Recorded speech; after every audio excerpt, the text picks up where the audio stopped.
Okay. This is a bit of an experiment. We all read books. Yeah. Well, we all read The Way of Kings, and we loved it. So, Cody, I think I was 11 years old. He actually took me to his basement and kept me in there, and he said, "Hey, you'll get to see your parents again when you finish the book." I'm like, "Okay, I'll read it, Dad. I'll read the book." He said, I think "Son." you were 46 at the time. And Son, you ain't gonna read anything. I was turning 47 in the spring. Right. The Way of Kings, page 1. Preamble aside, he made me read the book. I really loved it. And through just osmosis, we pretty much forced Chris and John to read it as well. And I really need to have a round table about the book. And so... This is a square. It is. And so I figured, why don't we just record it? And so I had a cool idea. Why don't we just make a little book club? If you like this video, I think we're going to do the rest of the books. Right? You guys interested? Oh, yeah. Well, there was a delay after reading The Way of Kings. It's kind of subsided. We've reached the bottom. Mm-hmm. We're here now, so. Right. He's out of it. He's out. We'll just do the three of us. Yeah. Okay, that's fine. So, expected even. If you enjoy these books, if anybody was going to bounce, it would be John. What's that supposed to mean? I'm saying you have historically the least. Choose your next 3 words. You have the least tendency to read books. Is that a challenge? It kind of is, actually. And before we get into anything, I really like this book, and I really like this book series. And I like talking about it, which is why I got Scott to read it. Mostly because I thought he would really enjoy it, but also because I just wanted somebody to talk to about it, because it invites so much discussion. It really does. This first little part of the video is, if you have not read the book, this is our plea to you to go read it. You will enjoy it, I promise. And seeing John struggle through like the first third of this book, as I expected, I didn't even expect him to really finish it. And then he hit a point, like a turning point, where he just got it and rolled with it. And it made me so happy and a little proud to see him read. It's a big book. Mm-hmm. It's a behemoth. 1,000 pages. It is a big book. 1,000 pages. And he just went into it with so much enthusiasm after this certain point. I liked seeing that for him. And then Chris also read it. So if you saw this video, you're like, oh, Brandon Sanderson, Way of Kings. I like him. I like that book. We will be discussing the first book here in its totality. It will be riddled with spoilers, so if you've not read it, farewell. See you later. I highly recommend you go read it yourself and continue listening if you'd like. For me, I think this is going to be very cathartic.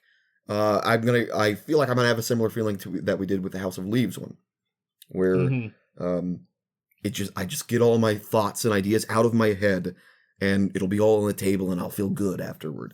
I don't know if we have any set structure about what we want to talk about. I think it's vaguely going to be chronological just because the things we're going to talk about are going to build on each other, Absolutely. But we're probably going to be jumping around a lot, talking about plot, talking about characters, talking about setup, talking about themes. It's kind of going to be a jumbled mess, but it's going to be a discussion. Yeah. It's just going to be 4 friends talking.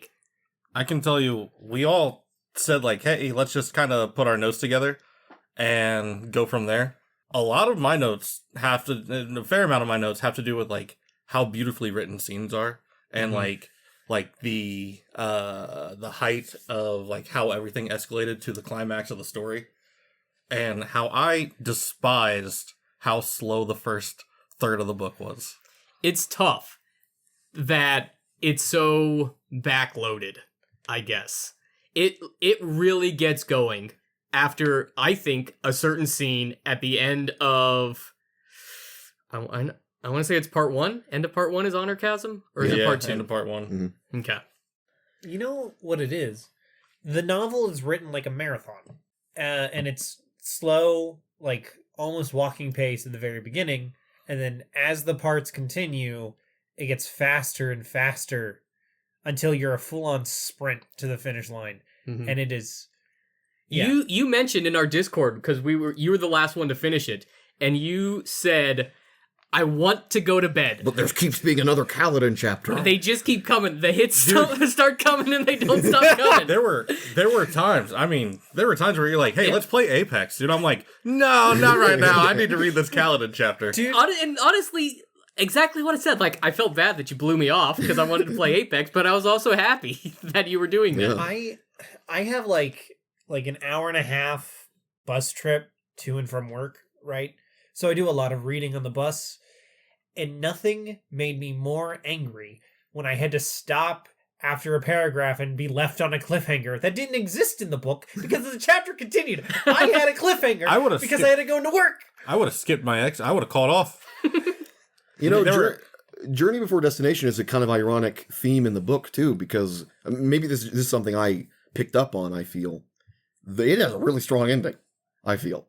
Like, the destination was a pretty big deal to me. When you say the ending, so there's the 5 parts end in the of the book. There's 5 parts in the book. To me, the end of the actual book was like End of part 4. Yeah. And Because then that felt like the conclusion that wrapped everything up. And then part 5 was like this like snappy to be continued, like, hey, you guys want to read here's what happens in the next episode. Lots of important stuff. Like, we should probably mention that. Cody and I have read all 4 books.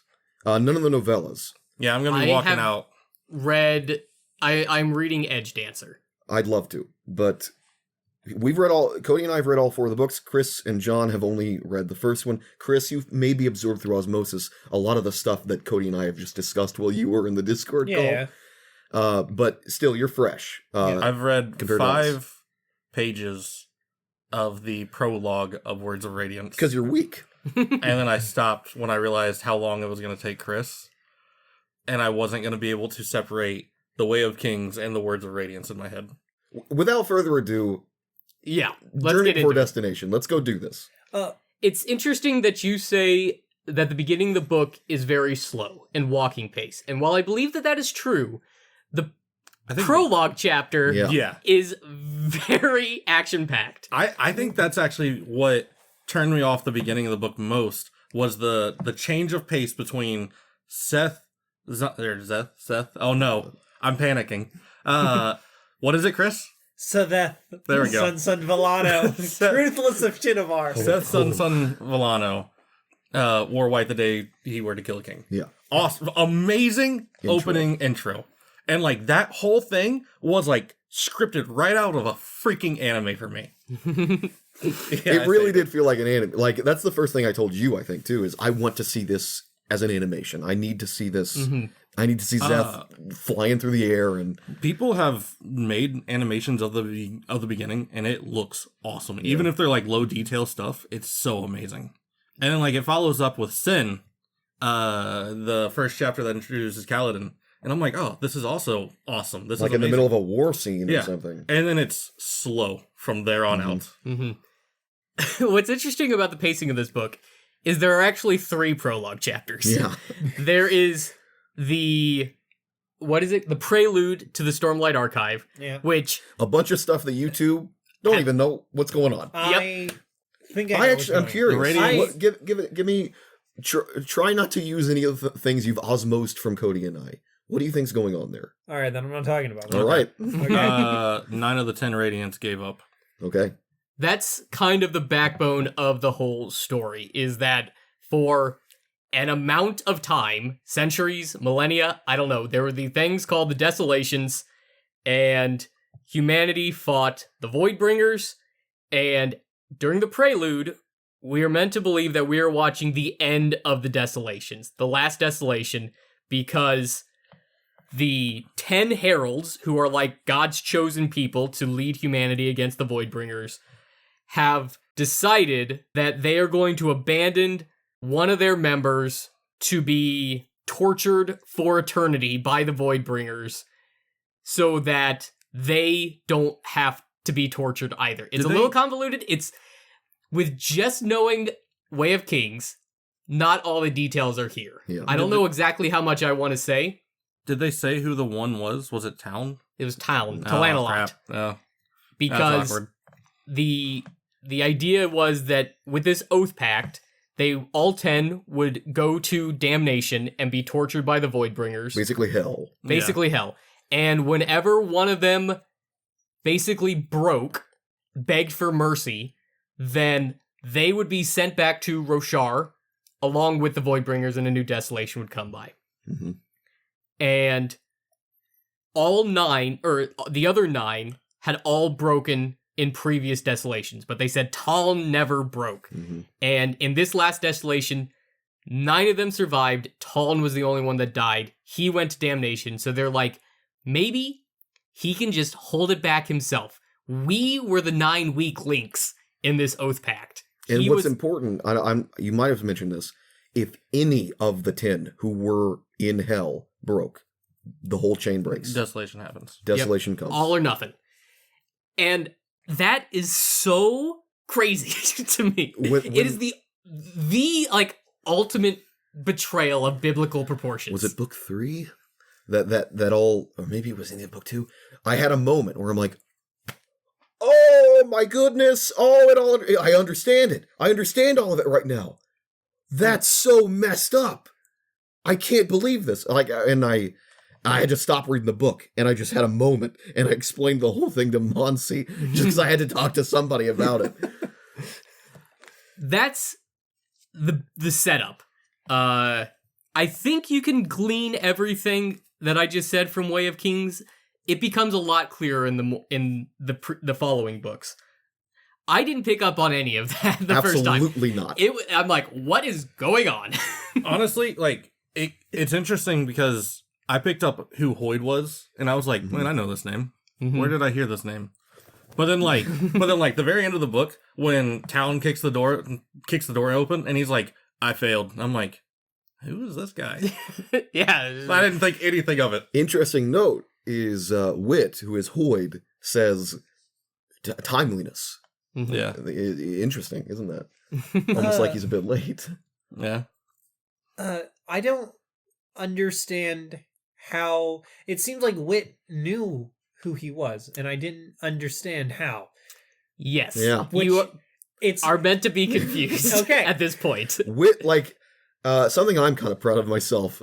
Literally the first chapter where Wit is introduced, I'm just like, this guy is a man at a time. He does not belong in the story. Something's up with Wit.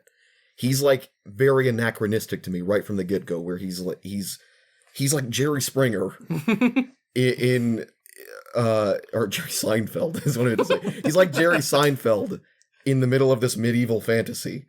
And I'm like, this guy doesn't belong here. There's something wrong. And even Dalinar's like, this Wit. Something's different about him. Something's up with his Wit. You are made to believe that there is something different about Wit / Hoyd. Early on in the book, never got that feeling.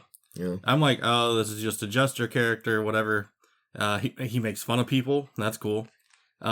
He's scared to do that to Dalinar. That's interesting. You saw it as fear. That's how I saw it, yeah. I see it as respect. Yeah. Well, so at first I thought it was yes, fear. yes, okay. At first I thought it was fear.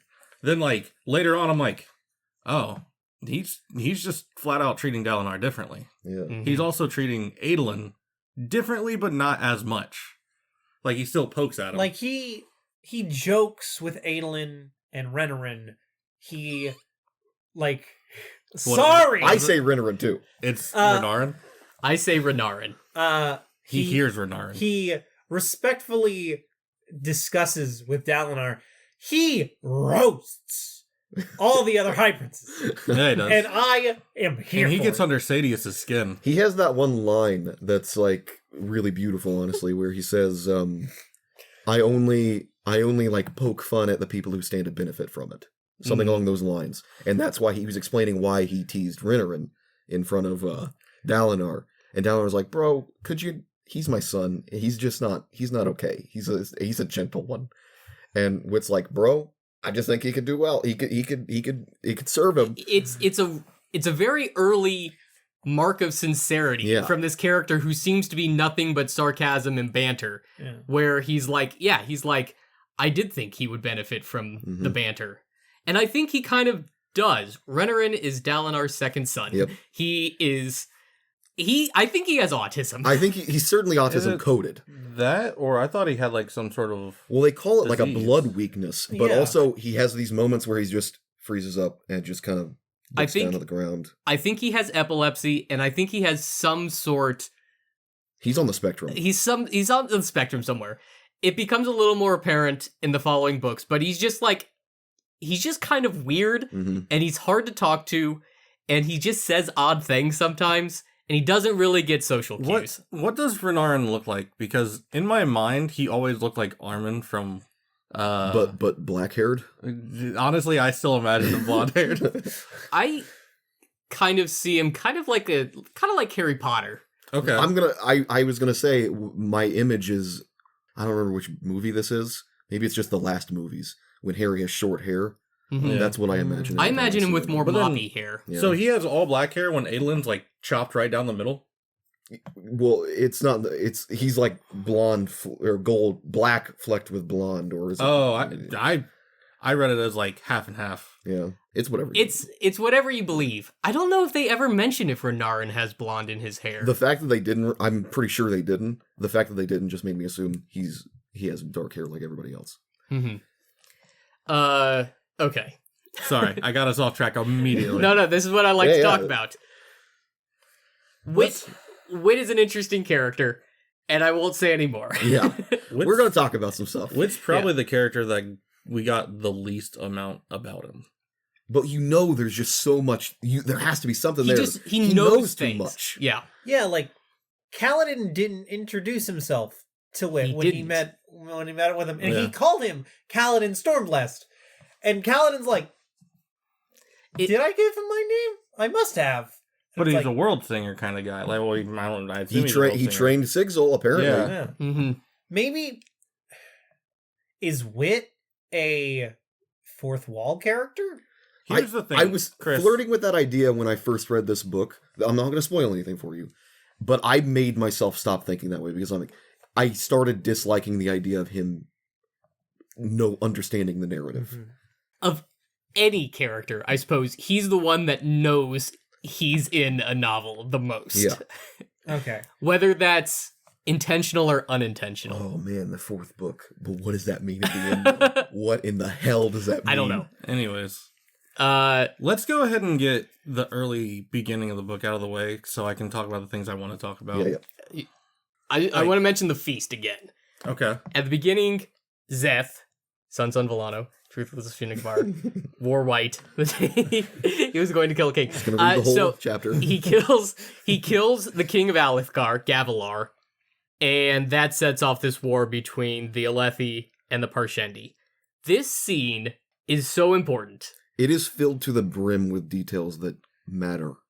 I'll say right now, everything that is mentioned in that chapter is important. Mhm. Oh, Is a reference man. to something else that is revealed. The prologue of each of the subsequent books is that chapter from Yep. a different character's And I perspective. love Really? that so much. Really? Yep. The first chapter of Words of Radiance, Chris, is from Yasna's point of view. hmm And I was like, oh, this is interesting. This is cool. So I can't wait.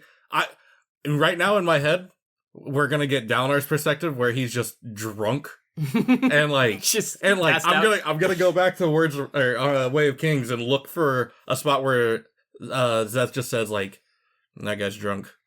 That was Dalinar. Oh, yeah, exactly. That's Daddy D. Literally, exactly that. When, You will not that exactly, but when you reread those prologue chapters, you'll be like, oh, I know what they're talking about. Zeph doesn't know what's going on there, but like Yasna does. And she'll call out something that Zeth only mentions in passing. Mhm. Like, Book 3 has a character that you have been introduced to, but you don't know yet. Mhm. And then book 4 is from Navani's perspective. I think my favorite might be Oh, really? Navani's perspective. Mm-hmm. I think. oh, that I might thought be you my meant like the favorite. whole book was No, from no, no. Navani's Oh, no, perspective. the prologue chapter. And then Okay. book 5 is from Gavilar's perspective. I'm excited to see Oh, it. really? Mm-hmm. That's the one that's Oh. not out yet? Yeah. Okay. When do we get that? Next year. Sometime. Oh, it's not going to be this year. I don't think so. I think it's 2025. That's honestly, I'm okay with that. Because we I'm okay got with we time. got we got to read. Then we have I got to do 3 these books. videos. So Did we ever find out what are the most important things a man can say? I believe. What? I don't. I think the know idea is those are answer. the first ideal. I think it's the ideals of the Knights Oh. Radiant. I thought it was going to be Read the Way of Kings. I think well in a kind of roundabout way, it worked because Dalinar started reading the Way of Kings, and he found that the Way of Kings is basically a training manual for the Knights Radiant, and that's where the first ideal comes from. I also saw a world where it was just going to be like, please, or like, Oh, what's the most Thank important you. thing I can say? I also want to say, I know we're jumping around a lot, but we're just so excited. For those who haven't read all through it, and they've only read Way of Kings, it is filled with satisfying little, oh my goodness, they set that up here. Rereads. I was going to bring up this exact same thing. Is this prologue chapter, the prologue chapters of all the books really hammer home the fact that this guy, Brandon Sanderson, he had it all planned out. I He had love it that so all much. in his head the moment he started writing this first book. Yep. He Because- knew where it was going to end. The death rattles, bro. We'll talk about it. He knew what was going to happen. At the very least, he had a plot structure for not only the characters, but the plot.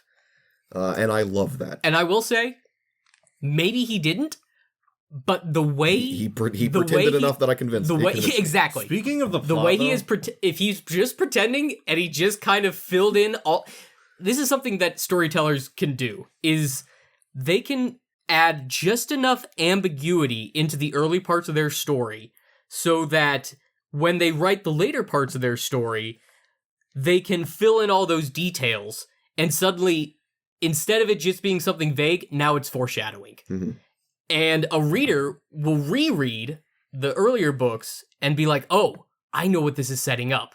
When maybe the author didn't have the exact payoff or for that setup figured out yet, but it lets you hang your hat Mhm. on it, so to speak, to suspend your disbelief in such a way that it makes you as a reader feel good for recognizing Absolutely. what comes and what came. It's like that's the foundation for most good mysteries is when the reader can catch on before the characters do. It makes the reader feel smart. It makes the author feel smart yeah, from the reader's perspective. everything that you just said though, just reading the Way of Kings, I got to like halfway through part 4, and I'm like, what the heck is the plot? You know? What we've been doing bridge runs, and that's it. It's very Well, And there's small. visions. One and that's character it. has been doing bridge runs. Another character has been not doing much. Maybe we should talk about that first, huh? The comparisons between the different characters. Yes. So Kaladin's the guy. This book. Kaladin's he is the main dude. protagonist in Way of Kings. That was pretty much your selling point to me. Was like Kaladin is your mark. Yeah, you are such a mark for characters written like Kaladin is. And I was right. All that being said, I thought Kaladin was a weak character, and I kind of hated him. No, I'm just kidding. I'm just going to start Take it strong, back. guys. He's the goat. Convince me. Shallan, right? Total garbage. Let me refer to my notes. Real fast. Let's see. I have been building an argument here. Oh, here we go. Shallan is mid. I'm indifferent, but I like her puns. Oh, all right.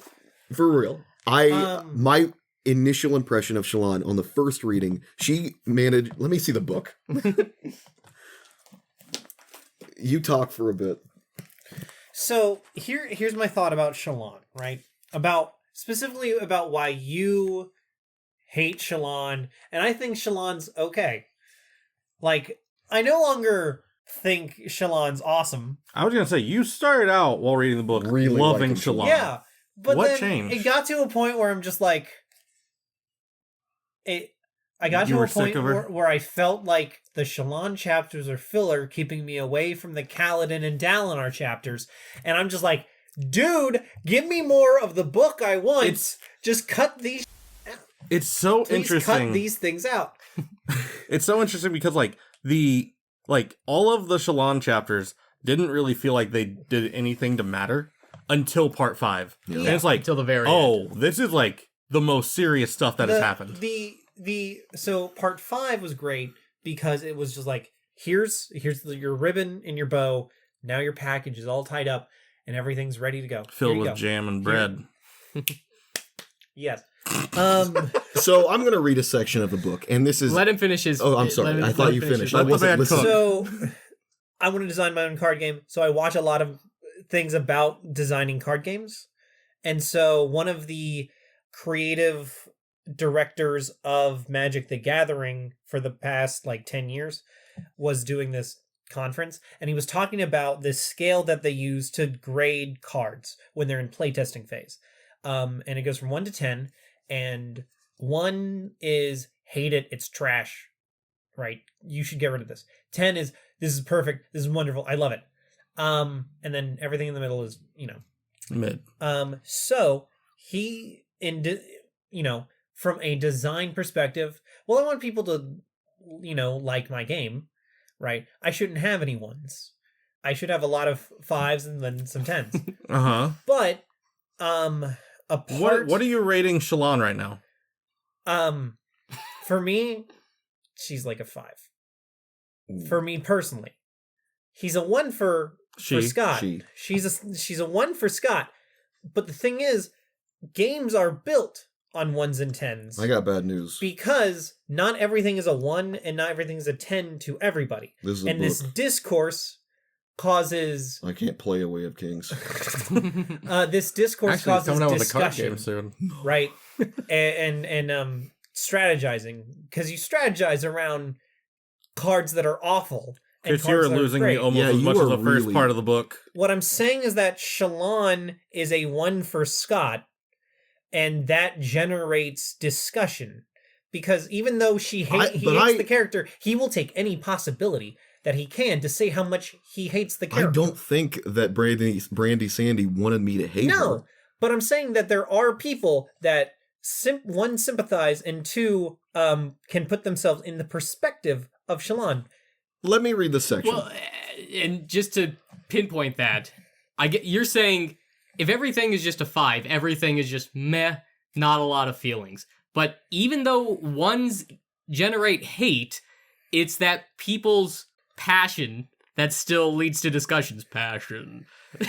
We'll talk about it. We'll talk about it. That's going to be another thing, is rewatching this and seeing all the reference Scott and I have hid. I have no idea. Go ahead. You would like to read a passage. Here is this passage. The captain smiled, flamboyant eyebrows looking like streaks of light coming from his eyes. This passage. It must have been your beautiful face that brought us this favorable wind. The Windspren themselves were entranced by your brightness, Shalon, and led us here. Shalon blushed, considering a response that wasn't particularly proper. Ah, the captain said, pointing at her. I can see you have a reply. I see it in your eyes, young miss. Spit it out. Words aren't meant to be kept inside, you see. They are free creatures, and if locked away, will unsettle the stomach. It's not polite, Shalon protested. Tozbek bellowed with a laugh. Months of travel and still you claim that. I keep telling you that we're sailors. We forgot how to be polite the moment we set foot on a ship. We're far beyond redemption now. Shalon convinces herself to pipe up. Well, Shalon said to the captain, blushing but still eager to speak, I was just thinking this. You may have my beauty. You say that my beauty coaxed the winds to deliver us to Carbranth with haste, but wouldn't that imply that on other trips, my lack of beauty was to blame for us arriving late? Oh, well, So in reality, Shalon said, you're telling me I'm beautiful precisely 1/6 of the time? End quote. So, I still find comedy in that. Was it the voice? I will take a measured response to this. Perhaps. More than anything, I'm a contrarian. And so if everybody else is going to plant their flag on one side of the argument, I will firmly cross the line. To take a phrase from you, this is the hill I will kill on. In Minecraft. I don't mind Shalon. And seeing other people not like Shalon makes me not mind her even more. I realized, so I think Scott tried very hard to sway everyone to be against Shalon. Words of Radiance You is can going wait. to try really Okay. hard to sway you the other way. There's a specific moment where that will test your guys' fortitude with Shalon. Sway us towards Shalon? Okay. Anyways, but I feel like I wasn't necessarily not a fan of Shallan, but I wasn't a fan of her chapters because they felt so insignificant to the story. Yeah. Yes, this is one of the things I have a whole point in my notes about why Shallan is difficult to like. And it's specifically to counter Scott. Oh, here we go. Hell yeah. It's the tonal shift Yeah. between Shallan's chapters and Kaladin's chapters. Oh, sorry, I didn't mean to steal the heat out from under you. No, this is a great. It's a segue. You're not stealing the heat Teamwork. because in Kaladin's chapters, he is a man fighting for his. He's literally the R. Kelly meme. He's fighting for his damn life over here, going through some of the most harrowing trials a human could ever experience. I think it's pretty safe to say, objectively, some of the worst things I can imagine someone having to go through. Yep. And then you turn the page, and Shallan's having a picnic with her buddy, and Flirting with sailors? and he's showing her his science fair project. And it's tricky to get that kind of tonal whiplash. I think the scene where she has the picnic with Capsule and he brings out the cymatics Yeah. plate is the scene right before Kaladin enters the high storm. It is. Yeah. And it is so jarring. And then, so that's, I think, more than anything, the biggest problem with Shallan. I think in any other book, we would look at her much more favorably if we didn't have Kaladin and Dalinar and Adolin to look forward to. Everybody else. The one plus I can give to the idea of Shallan being an intentional source to garner discussion, is, and I've talked about this at length with you guys before the mic was on, wit is funny. Brandon Sanderson wrote wit to be funny. He roasts people. He actually is witty and comedic and clever with his roasts. Shallan is, air quotes, funny. She goes on these humor tirades where she's not necessarily self-deprecating, but she is painting what you will say about her as if it were deprecating herself. And that infuriates me to no end. And I don't think I was supposed to feel that way. I think that's just a me problem, which is fine. But even if I am supposed to feel that way, it's just one more mark that I feel like Brandon Sanderson is a genius when it comes to writing characters. She has a different voice than Wit, even though both are meant to be funny. We know he can write funny characters, and I'm not sure if he wants Shallan to be as funny as Wit. Yeah. They have different types of humor, I guess. And that's good that he can write two different characters like that. Yeah. Is she the youngest character out of everybody we followed? No. Kaladin is. No, Kaladin's Shallan's- 20, or well, at the end of the book She's she's 20. 22, I thought. No, she's 17 or something. Oh. I'm gonna say I think felt Renarin she is was- 22. Adolin's around 24. Yeah. Dalinar's in his 50s. Okay, I kind of felt like Renarin and Shallan were around the same age. It's because the way he acts. Yeah, always just zoning out. Kaladin and Shallan are the closest in age. Okay, I wrote in my notes specifically in part 3 when she's flirting around with Capsule, and they're trying. Brandon was trying to write her in this flirtatious way where he's like, oh, I didn't say that. She's like, well, I thought you did, and That's just as the bad. same. And I'm like, that's cute. That's cute. You're such a mark. And then I moved on. And then I moved on with my life. But I did say in my notes, I'm like, I don't know if I like Shallan or if I'm just not getting enough action to where flirty Shallan means something to me. I'm curious how much of your guys' it's my fault. I'm curious how much of it is my fault. Similar to how you two love Halo, so I just felt like I'm not allowed to like Halo. I have to push back against how much you guys love Halo. Actually, that's a thing that I've never considered. Usually when people try to push me to feel a certain type of way about something, I just actively move the other way. So maybe I was trying hard to like Shallan. Without me, she wouldn't be mid. Without me, she'd be a 1 right alongside me. Yeah, absolute trash. I find Shallan's humor a little hit or miss, Yeah. Yeah. but It I still improves, find... I think, throughout the books. Yes, but I think you also become a lot more sympathetic for Shallan once you figure out more of her backstory. And maybe I just get more used to her as well. Yeah. With what you're saying throughout the books, that was the point that I was going to make towards her being the youngest, was like, maybe she just hasn't grown into who she is supposed to Yeah. be. That's actually a good point, and I was actually going to bring this up in my defense of Laurel. Is Oh, that I Laurel. really want a defense of Laurel. Laurel? What do you mean? We only know her when she's just a kid. Why does that matter? Sometimes it's hard to encapsulate everything a character is thinking, even when it's their point of view. Shallan is the youngest child from a very bad household. She has been given expectations and demands and commands and abuse her whole life. And then she is sent halfway across the world after her father is dead to perpetrate a con. to carry out like Ocean's 11 by herself. Mhm. And I don't think that amount of stress and pressure that she is under gets emphasized enough to be in like her point of view.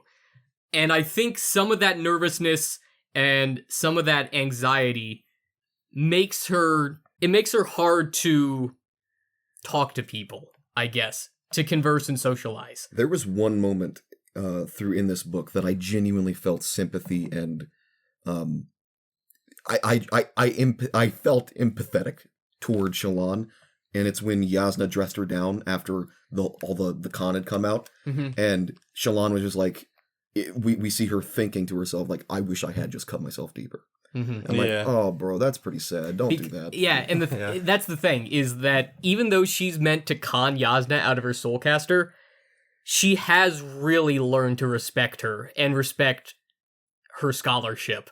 And it really is a personal betrayal for Shallan to do this against somebody that she respects so much.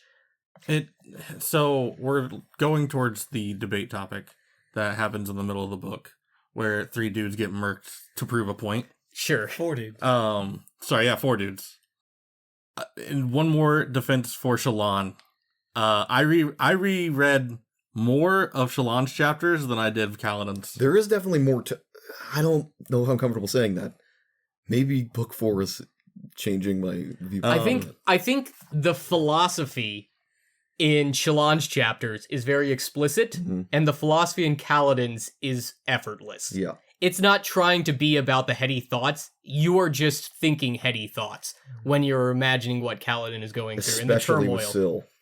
It took me 2 months to read part 1 and part 2 of the book. And I thought, like, the honor chasm was going to be, like, the hook that really got me. And I think it was what really started to, like, plant the seeds of interest for me. It's definitely, if you were to just cut out if you want to see a cross-section of the book, I'd show somebody the honor chasm. This is the kind of book that these are. But it's that honor chasm scene. Then part 2 happened, and you don't get anything from Shallan for 300 pages. And when I came back to part 3, Thank God. that was where I knew I was committed to the book. Because I hit a Shallan chapter at the beginning of part 3, I'm like, I know, like, nothing about this chick.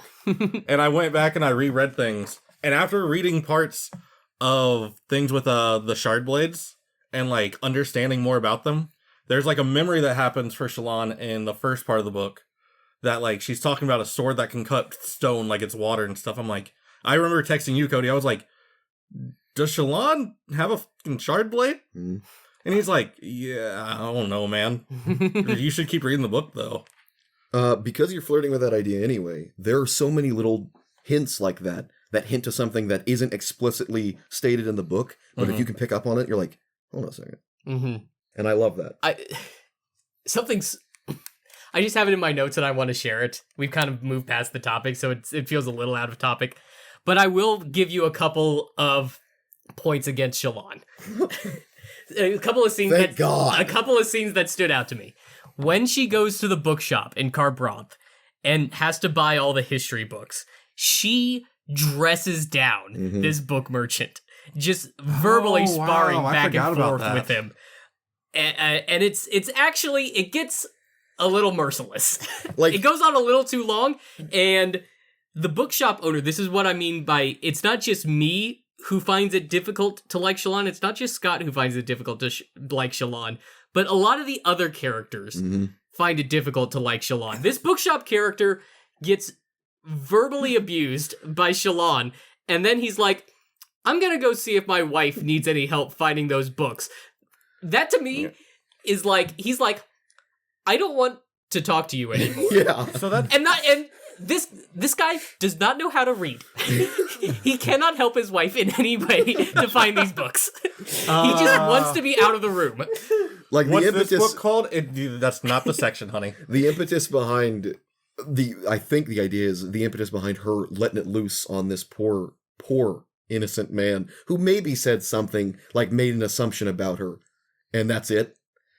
He made an assumption that, oh, she wants a romance book, maybe, and she's like, oh, so I'm a stupid woman.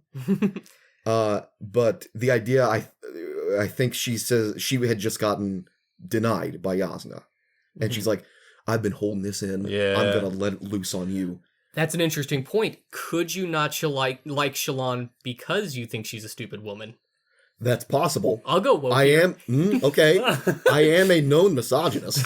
So after I had put together my notes, and I'm like, hey, let's just listen to a few reviews of The Way of Kings, non-spoiler ones, because I don't want that one douchebag that's like, oh, and this scene in Dalinar's vision means this, and I'm like, bruh. Oh yeah, no spoilers in the comments. It's very good. Yeah, I'm sorry, I didn't absorb anything that you said just now. Okay, that's until great. the end. But like, there's a lot of the people that like Brandon Sanderson. There's a fair amount of people that love Shallan and hate all the fat white guys that despise Shallan kind of move. Like it's so fucking woke, dude. And I don't. I can imagine the kind of person who finds Shallan very funny. I have met it's just these not people. me. It's just not me, and that's okay. I like Shallan for other reasons. I like Shallan red later.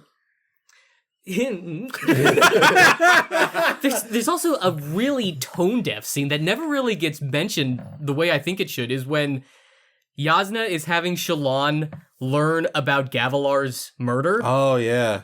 And she feels so petulant talking to Yasna, like, why am I learning about this?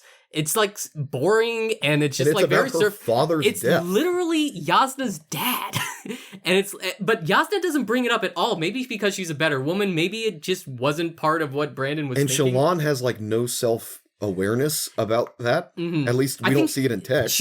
I think she's just naive. Yeah. What's petulance mean?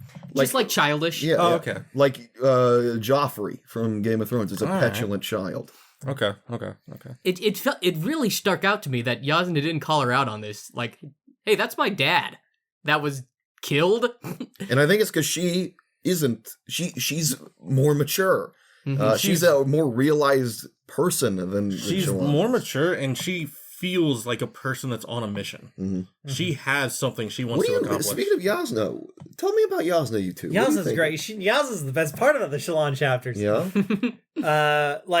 I disagree. I don't think Yasna's the best part about the Shallan chapters. It's Capsule. It's Yalb. Yab's actually pretty good. I like it. Yalb was cool. So his little tricky to. So Brandon has funny scenes. He like when the roller coaster that is the bridge crew, right? The ups and downs. But like when Rock's just explaining how he got into the bridge crew, and he's just like, well, all you This has nothing to do with the Shallan. I'm getting there. Ones and tens. All you lowlanders. It's you- Sven. Yeah. Sven. You don't eat very well, so I don't know like what to use for your food, so I put in What are Sholdom. You did what? And I'm just like, yes! I love Rock. Yalb has one of sorry. Yalb Yalb is probably he has the densest good character moments Yeah. of any very short amount of screen time.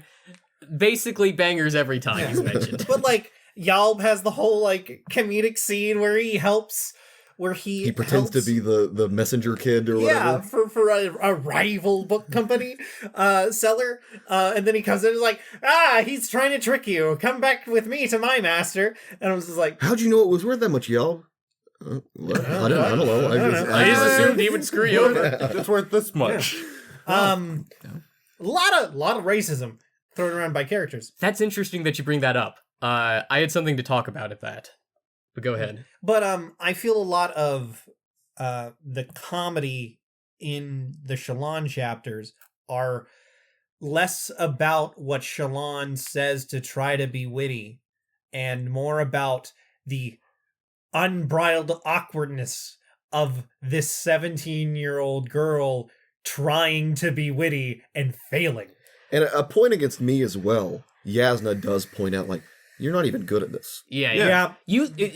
She goes even further. She's like, you think you're good at Yeah. this.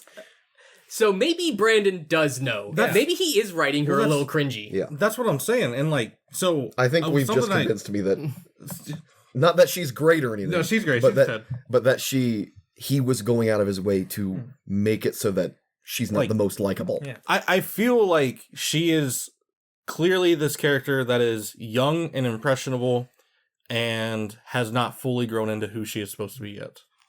And like, I forgot about the bookkeeper. The idea that the bookkeeper's like, he's like, I don't really want to talk to her. Like, Just catching is like- strays because of her problems. that tells you that it is intentional. But Yasna, being this tutor, being a mentor, says Calm, like, collected. yeah, she says like, listen, like, you're not even that good at this. Like, you should be doing two things with your banter. You can make it clever and funny, but there also needs to be points proven with it. Like wit. See, Yasna strikes me as a storm waiting to be released. Right? At all times, I like that. She is a woman on a mission, and you cannot stop a woman on a mission. And like, she will... What's her mission? Tell me. What do you think? Well, she's a scholar, you see, and she's learning. Learning what?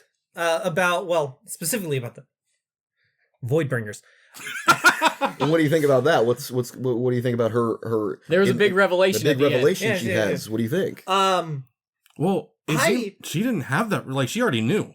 It was a revelation She's like, to us. yeah, she's To trying to Shallan. find. Yeah, She's the trying to moment- find proof of her supposition, I suppose. I also, oh man, now this just made me realize that like Yasna has a very tough exterior because she's been going about this on her own this whole time. Shallan flat out tried to steal from her, tried to like ruin everything, maybe.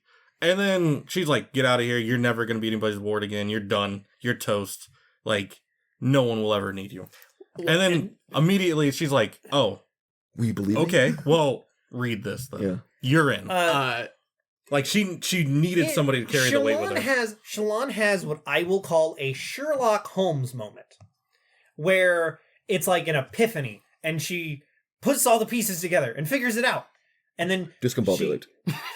yes. And then she comes and gives it to Yasna, and Yasna's like, all right, well, pretty much in what it seems like, you now know too much. I can't let you... I can't just let you leave. Yeah. Now you have to either have to finish you off or you're just going to be my ward again. Which Yasna, maybe She's pretty either cold. option is available to her.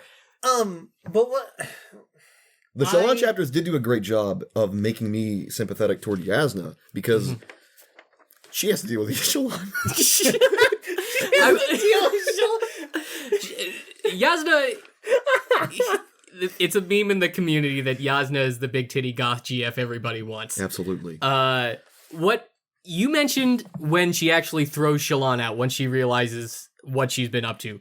I want to point out the scene where she hasn't figured out what she's done and they're in the hospital. I was going to talk about this. Yeah. And Yasna comes in and is like genuinely remorseful. It's like the most emotion we've ever seen out of her. Even more than when she killed 3 men in that alley. She believed that she had been too hard on Shallan. She and was the forced her reason into Shallan had done this. self-harming. Yeah.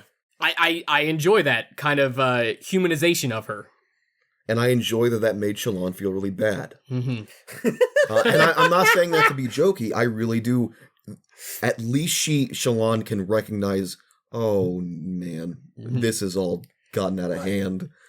See, I find Shallan very sympathetic because I'm one of those people that looks at everything I've ever done and goes like, God, I'm such a failure. I can't do anything right.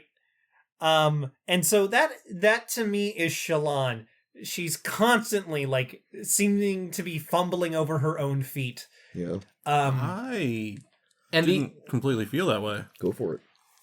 I felt like she was a kid. So her whole early life, she was a shut-in. She had to stay in. Hikikomori. She was not allowed to do anything, experience anything. And then now's her opportunity. She wants to prove herself. She's 17. She's ambitious.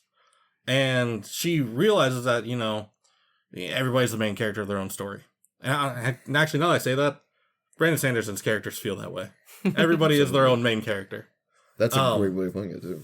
And especially because there's this implication. I think you did a great job, Cody, in your D&D campaign of kind of absorbing this tone.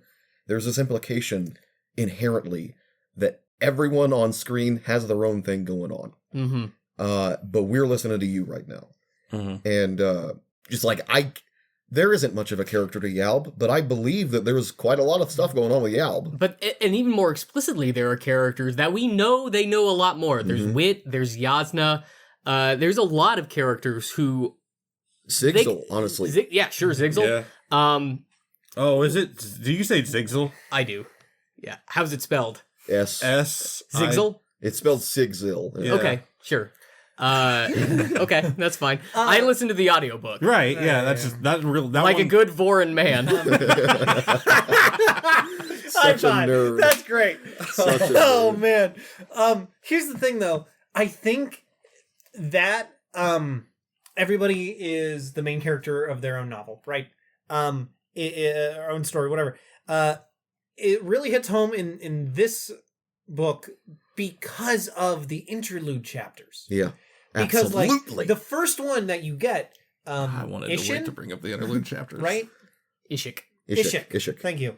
Because he literally personifies that. Like, this is my life, and it's pretty boring. One day she's gonna catch And you me. remember... Yeah, it's But not pretty today. boring, but I'm just like, I love this. It's like a little slice of life thing that kind of helps, like, solidify, like, how the world works, and he's his own little main character in his own little chapter. It's not even about him at the end of it, but I'm like, this is Ishik's chapter. It was And I'm like, yeah. the stuff we were supposed to get out of that interlude chapter is clearly not whatever Yeah. Ishik was doing. Yeah. Real but fast. He felt like This is the one, the pure. who I he's know. supposed to be. Real fast. To finish our thoughts about Shalana and just be done with her. Thank God. And just be Fine. done with it. She felt like a kid that overextended herself and thought she could do it. She knew she could do it because she'd never had the opportunity to prove herself before. She finally does. She gets in over her head. She starts seeing these symbol-faced people and realizes, like, this is kind of. And honestly, like, you have all these different scenes with Kaladin that are, like, action-packed and crazy. This was a genuine horror scene where it was you really had good. Chasing her. you had Yeah. photography That was basically, great. and Yeah. I'm like, this is wrote so well. We have played video games like But that. she doesn't know what's happening, and this is the last thing she expected. We would be very remiss to not talk about that scene where the symbol heads are chasing her. What do you guys think of the symbol heads? My view has been only slightly skewed because the beginning of the Words of Radiance, she's also seeing what I'm assuming are the same people. You assume that. I'm assuming. Hmm. But like, I don't know. I could not tell you, man. I don't know. I wonder if. So the first one she sees are behind Taravangian. Mm-hmm. Well, he's getting his portrait. And well, she's doing his Taravangian- portrait, I should say. Taravangian is. I feel like he's having similar visions to Dalinar. So what if That's Capsule interesting. also had visions, or she doesn't realize that she is starting to, we'll say, awaken, I guess? I don't know. Because she didn't start seeing them in her portrait. She never drew herself. So then the moment she did draw herself, she saw a symbol-headed figure. So maybe it had less to do with Capsule and more to do with her. Which obviously is why they Interesting. were following them. Interesting. I don't know. She's probably going to see one when she draws Dalinar. I don't know why they started appearing. I know Yasna said that they're Spren. Mhm. I don't think that's right. But I don't think there is another term Yasna could use. Or Yasna doesn't even know what they are. It comes from a fully. place of ignorance from either the character or yourself. Yeah. And then there's a whole thing with the Sea of Glass. The glass So- beads, Yeah. So I picked this up because of the book, the map. the map. So Shadesmar. Did I pronounce that right? Yes. All right.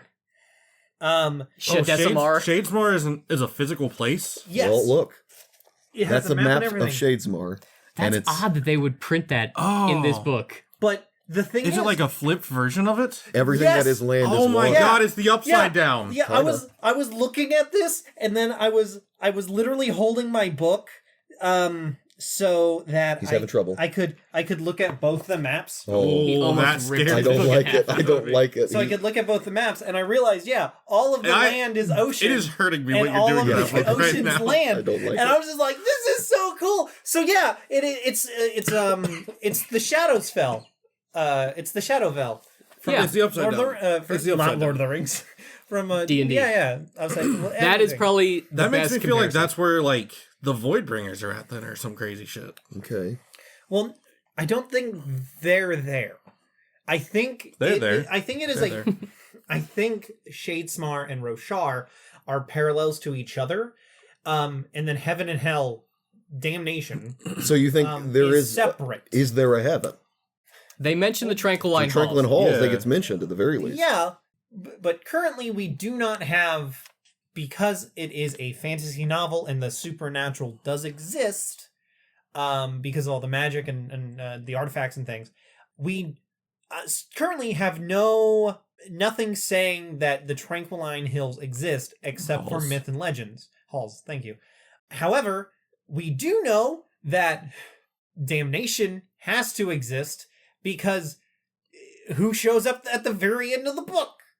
So Where did he come Supposedly. from? Supposedly. he certainly thinks he is, but if you let me cook for a moment, Well, that's Okay. right. I think maybe the Tranquilin Halls might be like a perversion of. So a Lethkar is a warring nation. We even get that in a Dalinar Flashback. Vision. where Is it a Lethkar? I've always said Alethkar. I don't know, it doesn't matter. I say Alucard. Okay. Well, I'm Um, part of the right crew. I say a Lethkar because it's Alethea. Okay. I don't know. I wouldn't say Yeah. Alethea. They're the Alethi. The Alethi, not Alethi. Yeah. You can pronounce things differently. Regardless, They're I different don't know words. why I got distracted. Sorry. They're a warring nation, right? He was talking to us. It's like they're sharpening their sword against themselves. And the idea is they get sharper and stronger so that they may reclaim the Tranquilin Halls. But I think that's like a perversion of some original idea that Alethkar represented the world's defense force against these desolations.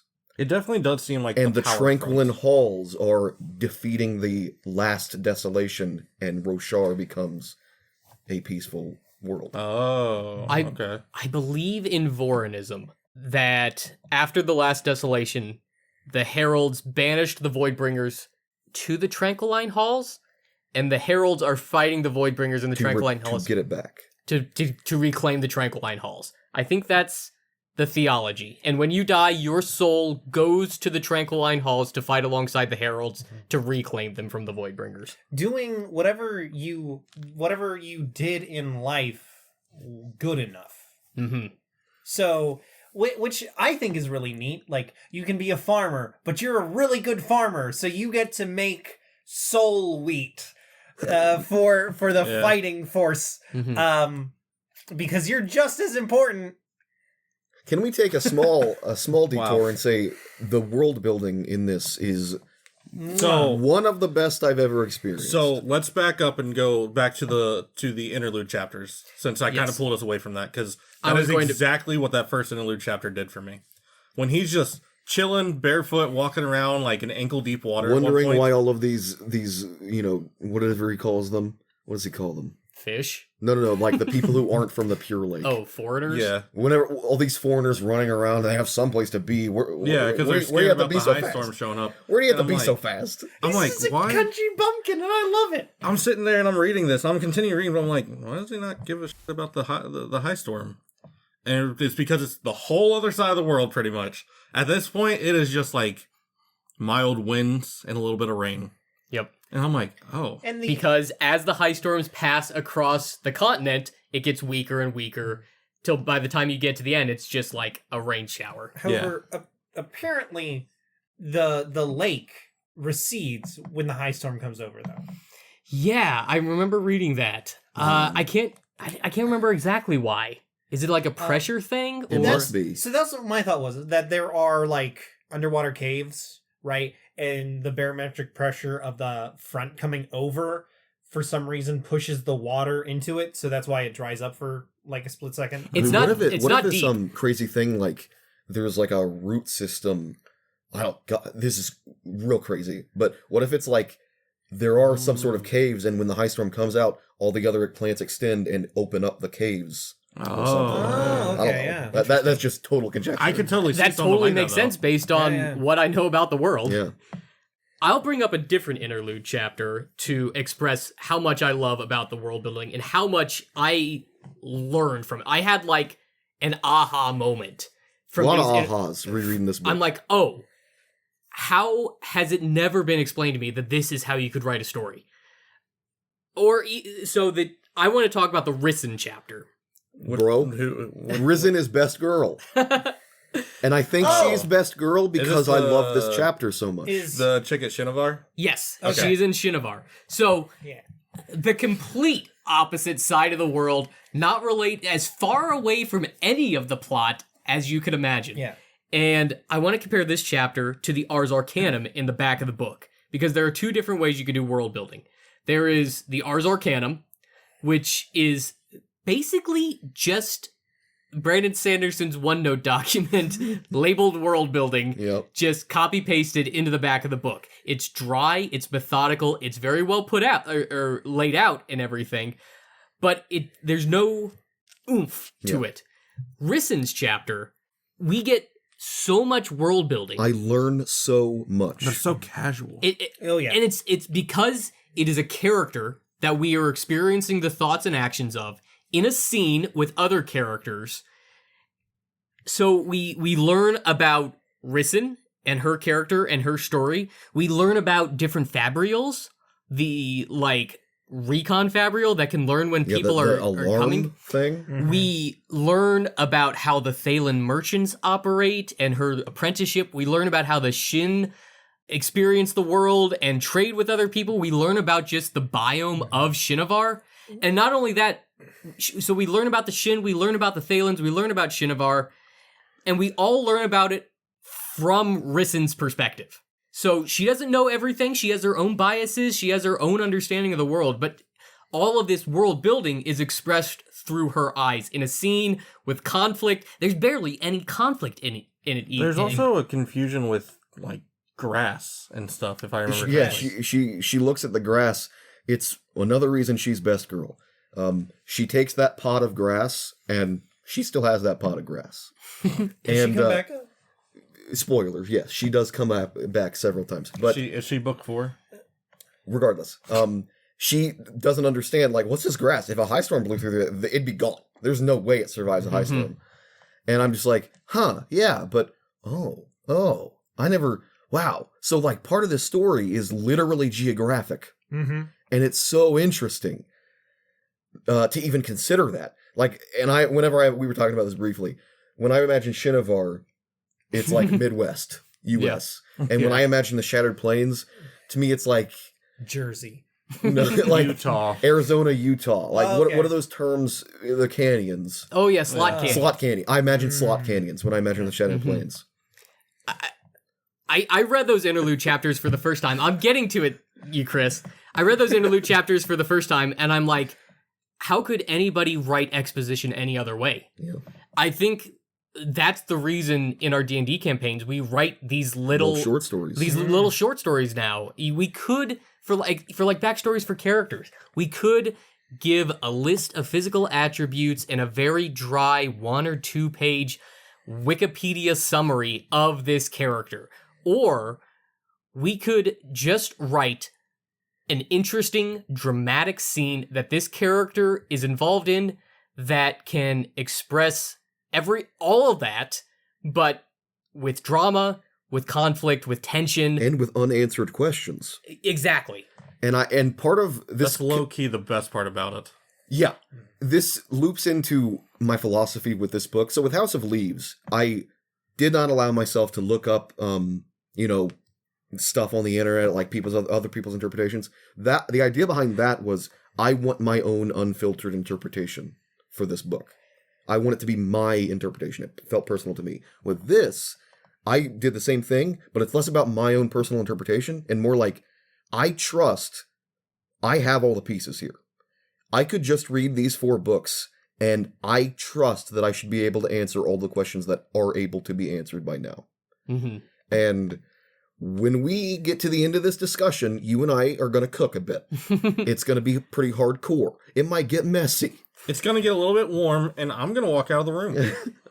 Chris, you've been holding your hand up for a long time. 2 things. First off, Cody, you're wrong about the Ars Arcanum. Oh my goodness. I didn't say the Ars Arcanum is bad. No, it's interesting. You're wrong about them. Oh my god. The second thing, which I'm going to touch on first. I guess he's not. Oh, go what's ahead. the lady's name? Risen. In the Risen chapter, the world building, when it builds on itself, because there you learn how Shin society is structured. When he was like roasting his own goods, and they're like, no, mine are way worse than yours, bud. I love that. But then, so you learn how Shin society is structured, and so then it slowly builds, and then you realize why Seth Sunsun Villano, Shameless of Cinnabar, is the Truthless of Shinovar. And that's because of how Shin society is structured. I like that little they can't mine because their sacred stone is sacred to them. And that makes sense because they live in the Midwest where it's all soil. And she even looks at the soil and is like, what is this stuff? And he's like, that's soil. And we're just like, of course it is Risen. Of course it is. What the hell? But that's what I mean. It's from her perspective. Exactly. She doesn't understand it because it's so different from her world. Absolutely. By the time I got to that chapter, I had pieced together what Roshar was, and then that was like, oh, Roshar is a huge continent and changes, and because the high storms, as they go across land, get less and less powerful, and then there's a mountain range pretty much disconnecting Shinovar from the rest of the continent. It's so weak there that it's just a drizzle. Yeah. And so there can be plants and animals like we have in the Midwest. You're wrong about the Ars Arcanum. Oh, yeah. Those are Yasna's notes. Oh, sure. Yeah. Yes. And so, yes, it is a very different type of world building, but I think it's very... They are diegetic. Yes, they are very dry because those are her personal notes. And when I was reading them, because as soon as I got down from that table of the essences, right, and then reading it, I was like, oh, these are Yasna's notes. Oh, I am reading Yasna's notes. This is awesome. I was so excited. That's not the first time you read Yasna's notes. You recognize that, right? Yeah, some of the intros. You read them. Yeah. But those were like little tiny things. Yes, those are Yasna's notes. That's the exact kind of nerdy thing you'd love. Yeah, but like the only other experience you had from reading like a big bulk of them was when Shallan was trying to skim through them. My problem with that, again, dry, like you said, my problem with it is I don't learn all that much from reading them. Like, if you're going to present to me these notes and make it at the end of the book, I'm not saying they shouldn't be there. It does build on stuff, but I really don't learn all that much. Well, I don't think they're meant for that. Then why are they there? They're only meant for clarification purposes and to help world build.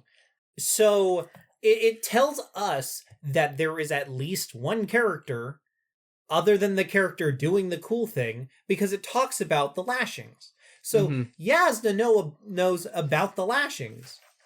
And I think she knows about lashings. That is interesting. Yes. Yeah, that is good to now know that she knows about the lashings. Talked about the lashings. 1 second. I have 2 things to wrap up. Okay. I don't disagree with that. Okay. But I don't find it very compelling to This learn. is going to fracture their friendship. I don't find it very This is our compelling. Halo. It's lore, it's exposition. When I just have a table here that says the primary, secondary, divine attributes of rubies are brave and obedient. I did cross-reference this and notice that when Shallan soulcasts for the first time, she soulcasts the goblet into blood because she was given a garnet by Kabzal, and its body focus I did is not the put blood. any of that together. So that, I mean, it's consistent. That's interesting. I definitely looked at the Ars Arcanum and I was like, neat. Yeah, I want to mention this well, because and you then- said Kabzal. I and- really wish he had lived. Not that Yeah. he deserved to live. I feel like he could have taught us a lot. Yeah. Yeah. yeah. But it left so much stuff unanswered. The last thing about the world building is it gives you enough information and you get invested in the story where you start answering questions you didn't even know you or the book was asking. You mentioned you could conceptualize the entire geography of Shinovar based on other things that had been mentioned, based on how the High Storm works and its location on Roshar, and how their culture developed because of that. You're building on it and building on it in ways you are just become obvious or intuitive. I think it's in Words of... I've mentioned this to all three of you at this point. In Words of Radiance, I think. It's some Szeth chapter later on in one of the other books. He's flying around and he mentions going to a tower. And the first thing he says is that the east-facing side of the tower is all window.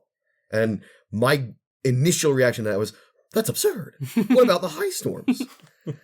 And You and never then sounded more like Sheldon from Big Bang Theory. in that moment, I was like, wow, I've been sheep-dipped into knowing how this world works.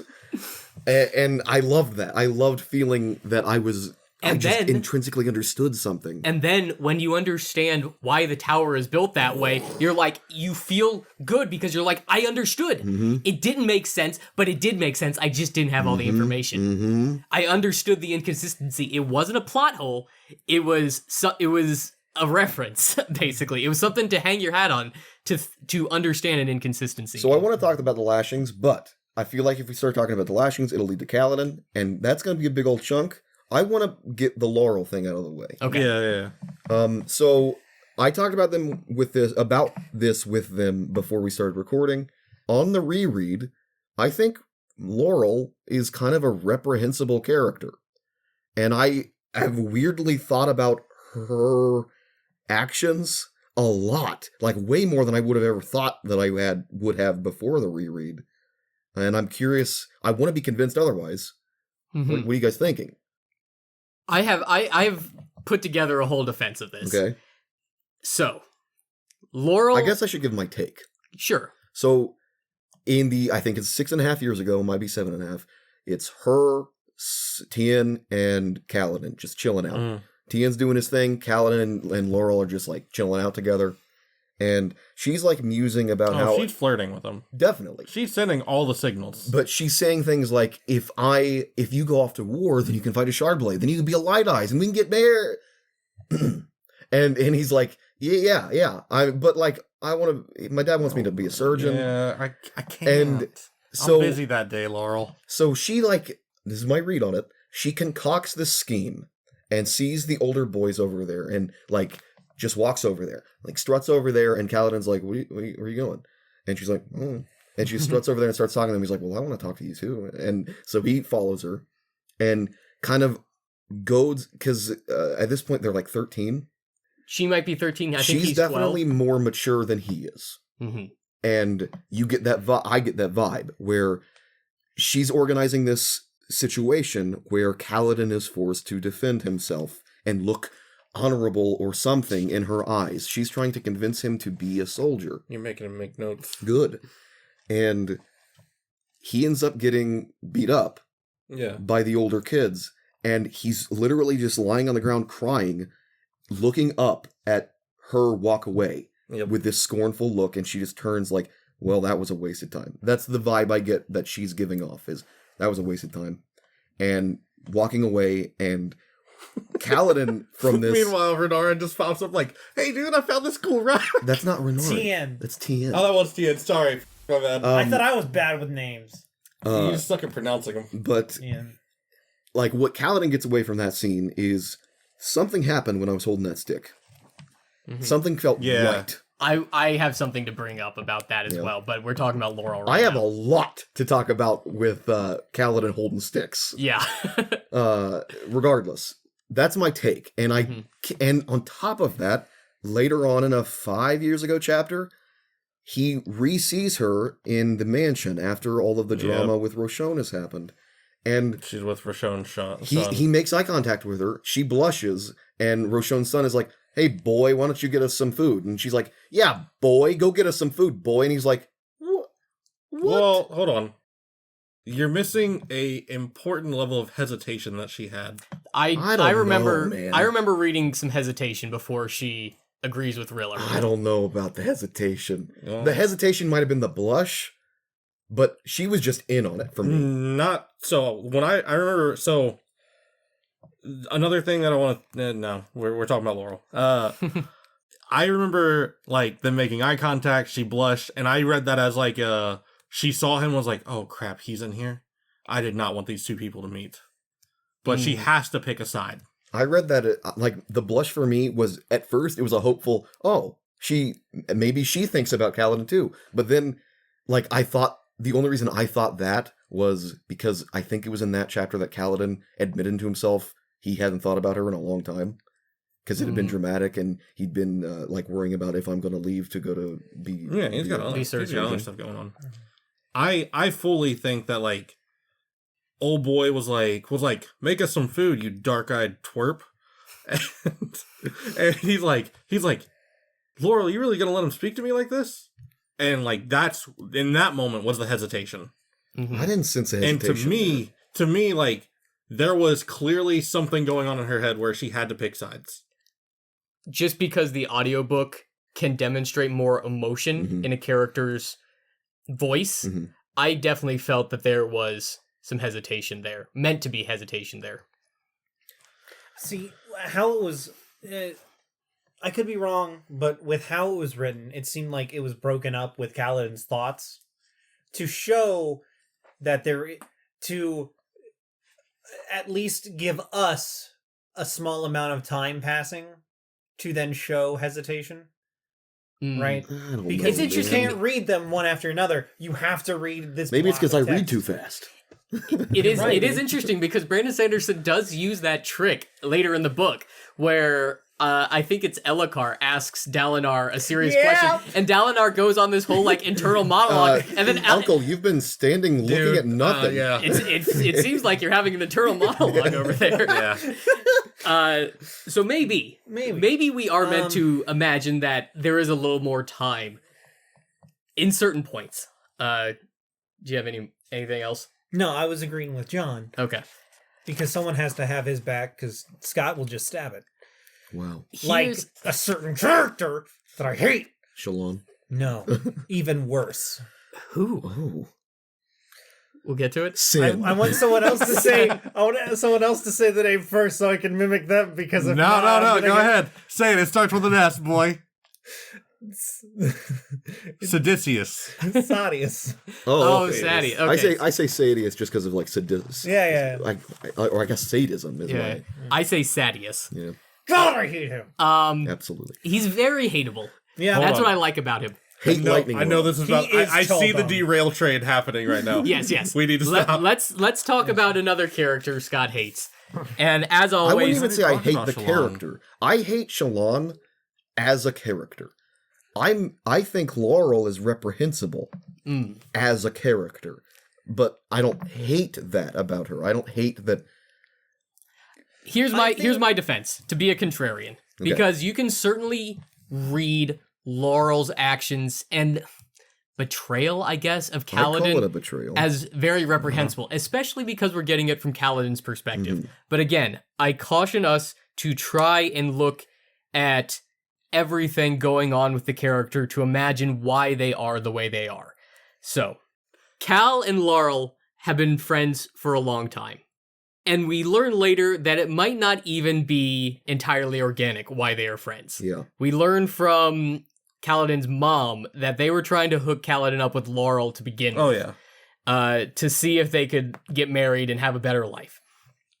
So Laurel seems to be interested in Kaladin.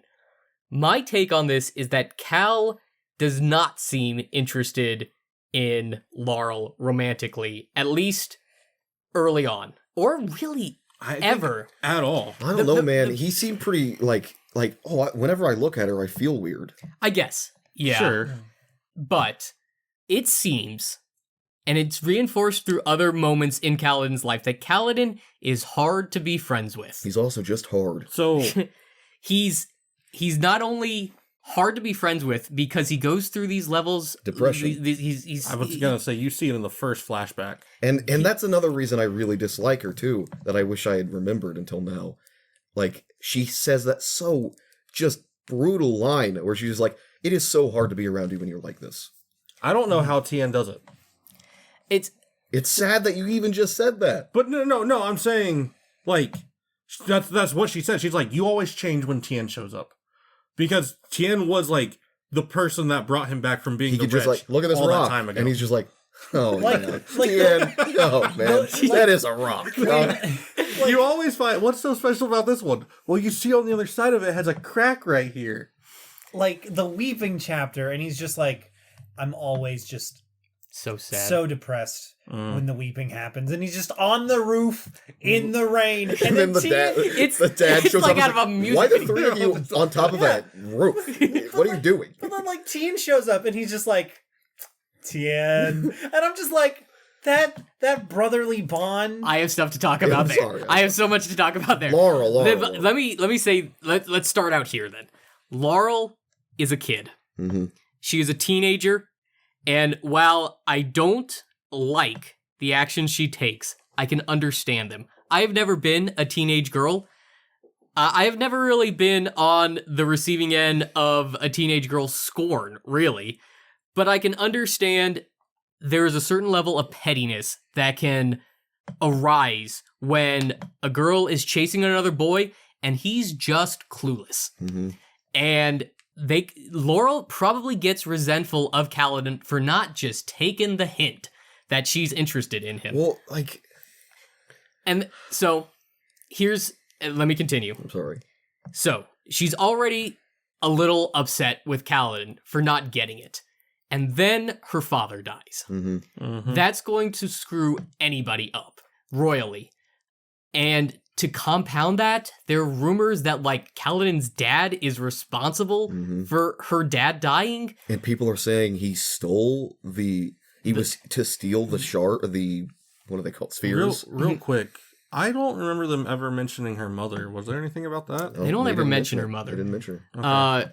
And then I think you mentioned he like really digs into like his studies as a surgeon and just, it seems, stops seeing Laurel. Mm-hmm. Yeah. And so it seems like they really just kind of grow apart.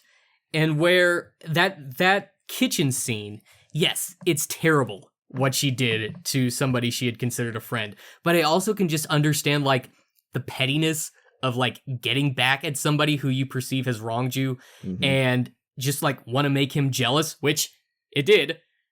I can understand why Laurel did the things she did. I don't like them. I think they were petty and in some ways cruel, but I get it. And I think that's why Brandon Sanderson's so good at writing characters. Is even though they can do bad things to people I care about, I can still sit back here objectively and be like, yeah, that's what they would have done. Yeah, even Sadius. Especially Sadius. Oh, you made me say it so wrong. But hold on. This is almost certainly a symptom of me overthinking this, and it probably says quite a lot about me that I am overthinking this so much. When she was like waxing to Kaladin about going off to war, obviously comes from a place of naivete. Like war is horrible and brutal in this book. When she's waxing to Kaladin about going off to war, you'll get a shard blade, you'll become a light eyes, and it's just like, and again, it's boiled into the society, but I can't help but be like, it's not that abnormal that you of your Dawn would marry a Dark Eyes of his Dawn, and yet still, you want him to be a Light Eyes. I think the Stop crying. the porn Excuse me? What have you been looking up? She's 13! so shut up. Bored woman safe hand Oh exposed. my god. Okay. I love that scene of him saving the prostitute or whatever. And he's like, oh my goodness, her hand's just out. Whoa. So, I think the point of Laurel is that I mean, without Hardy, it's not even a joke. oh my god. I think the point I get it. Wow.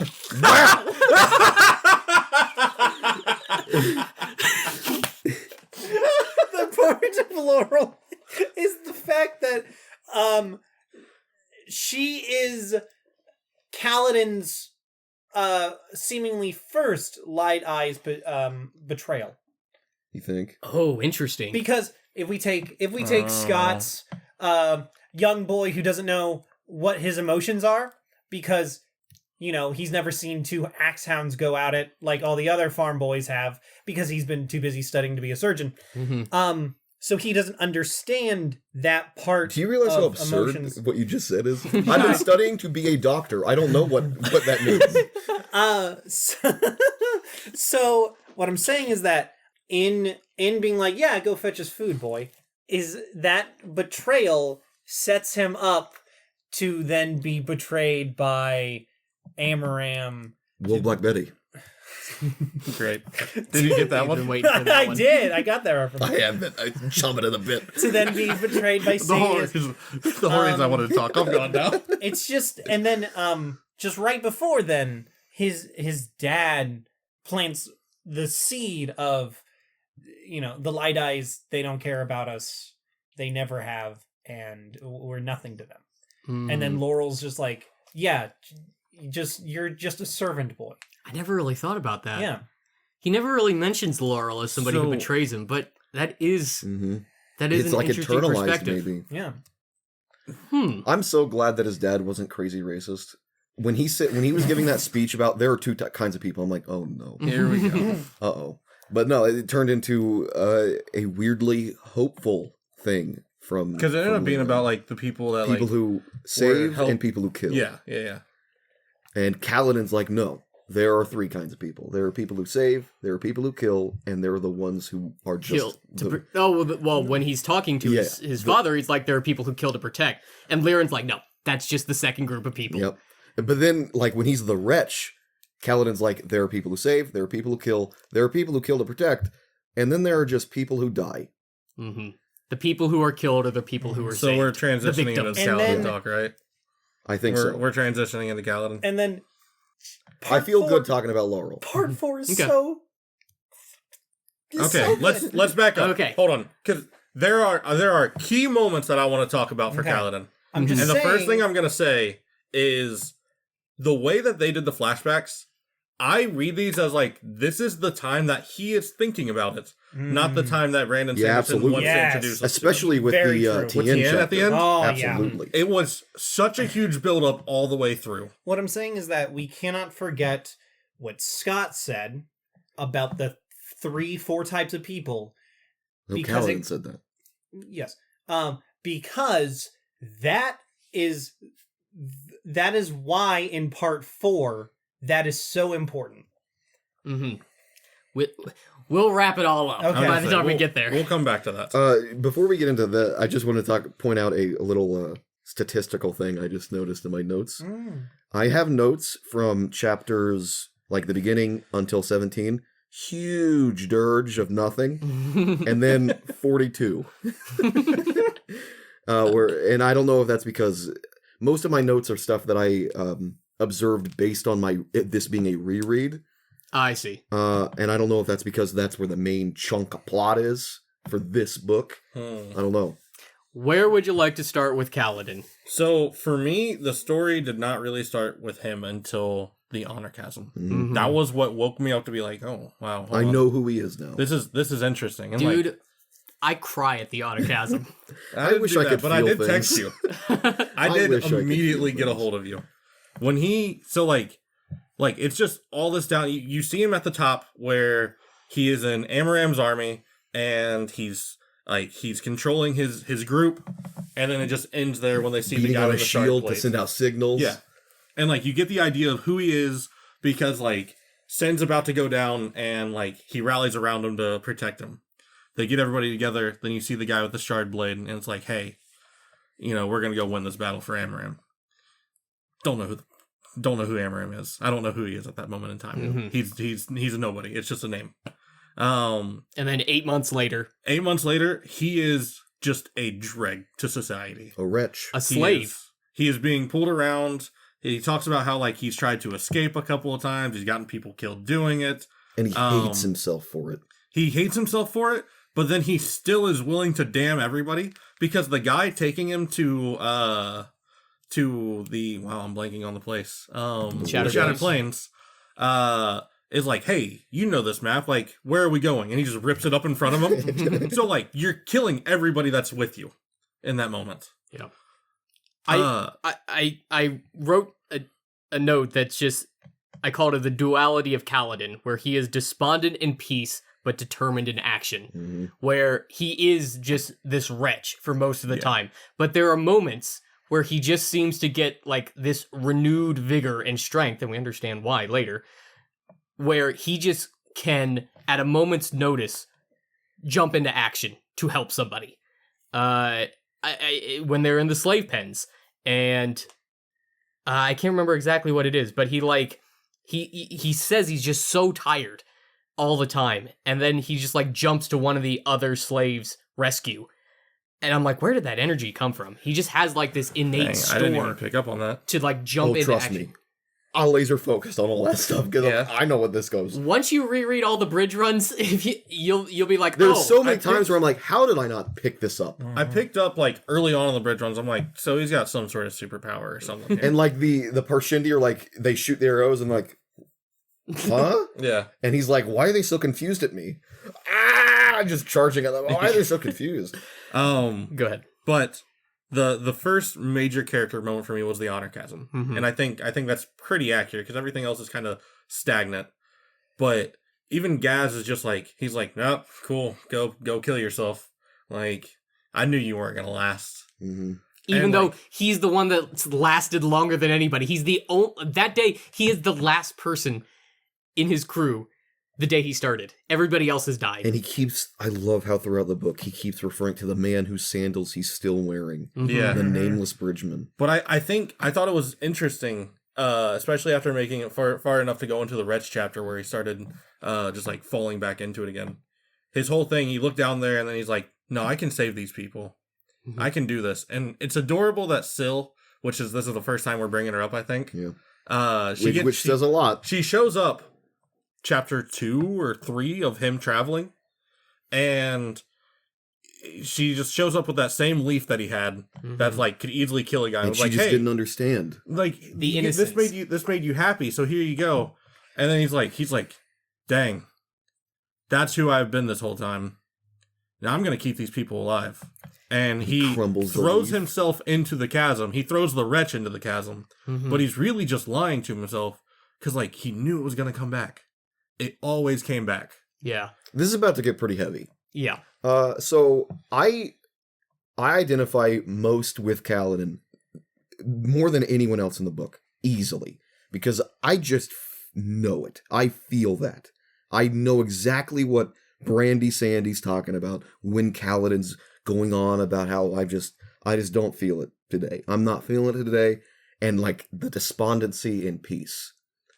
When he doesn't have a goal, a focal point to just put his attention on, and he has to look inward, and he begins to stagnate. He begins to see just what kind of a person he is on the inside, how much of a failure and a wretch he is when he doesn't have that thing to focus on and succeed at. And even when he is succeeding at it, quote unquote, he only can focus on all the people he couldn't save. There's only one time in the entire story that he doesn't do that, and that's at the very end when 3 bridge members unceremoniously they say, "Hey, these guys died," and he's like, "That's all there is to it. I can't do it. I can't say." Go ahead. It's very poetic that he throws he quote unquote throws the wretch into the honor chasm, and then it's he seems to find the wretch again on those chasm scavenges. Mm-hmm. So where he threw I the didn't wretch, even he think found about that. he found the wretch. That's again. Whoa! so I'm so good. glad you're here. That's so good. Interesting. Because there was a lot of Wow. like little circular bits. Because at the very end, right before the Ars Arcanum, Tinalat Telenalat. shows back up, and it's like, oh, That he's Just call him hot and Town. bothered, Chris. Town. I gotta. Town. Town shows back up, and he's in the first prelogue, so he's in the the forward or whatever. He's in the beginning and he's the in the end. epilogue. Yeah, Mm. and so that's circular. He was mentioned. Well, he wasn't there in the. Mhm. Right. Uh, I remember what I was gonna say real fast. mhm. His ups and downs, like for Kaladin, it's all or nothing. The moment he loses somebody is when that spiral starts Yep. happening, and like Yep. he is this amazing character that then also just sets his bar at a freaking 15. Yeah, he holds himself up too high, and so any amount of failure is 100% failure. And like, It reminds me of Dalinor's arc. I'm sorry, I keep interrupting you. It's It reminds me of Dalinor's arc, how he realizes that guilt can be selfish. Mhm. mm-hmm. And I'm not going to get into it. I don't want to get that heavy, but boy, have I learned that lesson. Yeah. How much guilt and grief can make you selfish. And if you know, you know. Mhm. But Yeah. yeah, just that scene at the Otter Chasm, and the reason the wretch comes back up, they mentioned this in the book, is because even though he was determined to save the Bridgemen, he still believed that sooner or later they were all gonna die. Yep. They run a clock. And it was because he thought it was forces outside of his control causing all this. To him, he's like, I'm doing the best I can. If this is my best, everything should be going great, but it's not. So something else, I must be cursed. Yeah. I must have the gods' disfavor. But And later it's not on, like metaphor. Like he literally thinks, "Is this old magic? Mhm. Do you know Yeah. anything about the old magic sigil?" And it isn't until later in the book where he's like, no, it's all on me. Mhm. And that's when he can start to stop feeling so bad about himself. Start Yeah. stop feeling so bad about himself. I love when Sigil was like, when Sigil finally opens up, Kaladin was like, this was like the last guy on the group to not open up. Mhm. And then he finally opens up, and it's about how Sigil already knows this is pointless, but it's better to be happy at sad times. Journey before destination. Yeah. Mhm. And he's like, hey, I know this is all going to end in failure, but the fact that you are making our last moments better is great. And I like that. Mhm. And Kaladin is just so in his funk that he just like completely moves past that. He's just like, Okay. you're right, it is hopeless, Sigil. Yeah. And I'm just like, but- oh, boy. I can see it so clearly because I've listened to the audiobook, I've listened to the graphic audio version of the scene, which is just beautiful. And it's like, he's like, it doesn't matter, Sil. You know, everybody I try to help dies. It doesn't matter. It's all for nothing. And then Sil is just like, what's one more try then?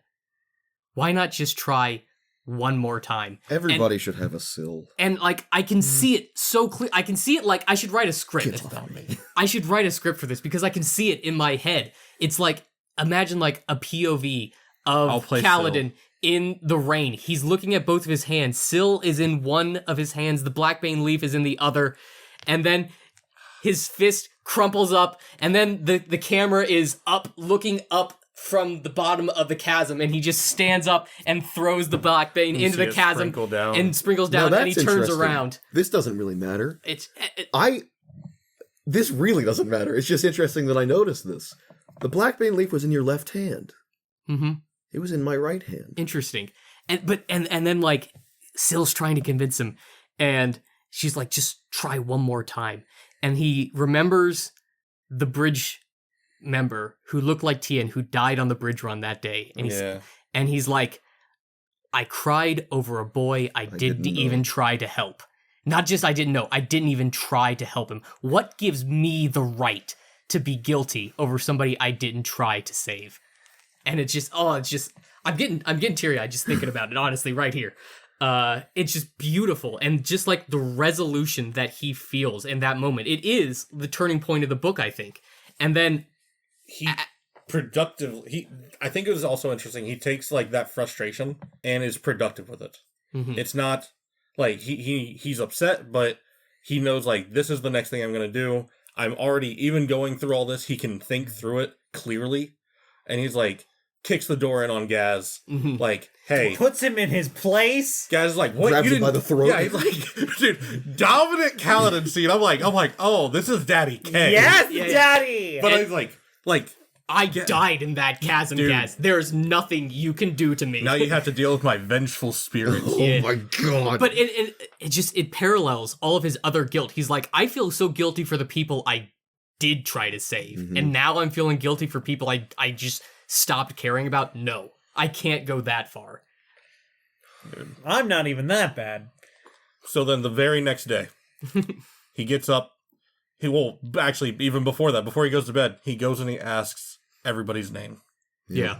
He gets everybody's name and he starts repeating it to himself until he falls asleep. Names are very important to Kaladin. So hold on a second. All right.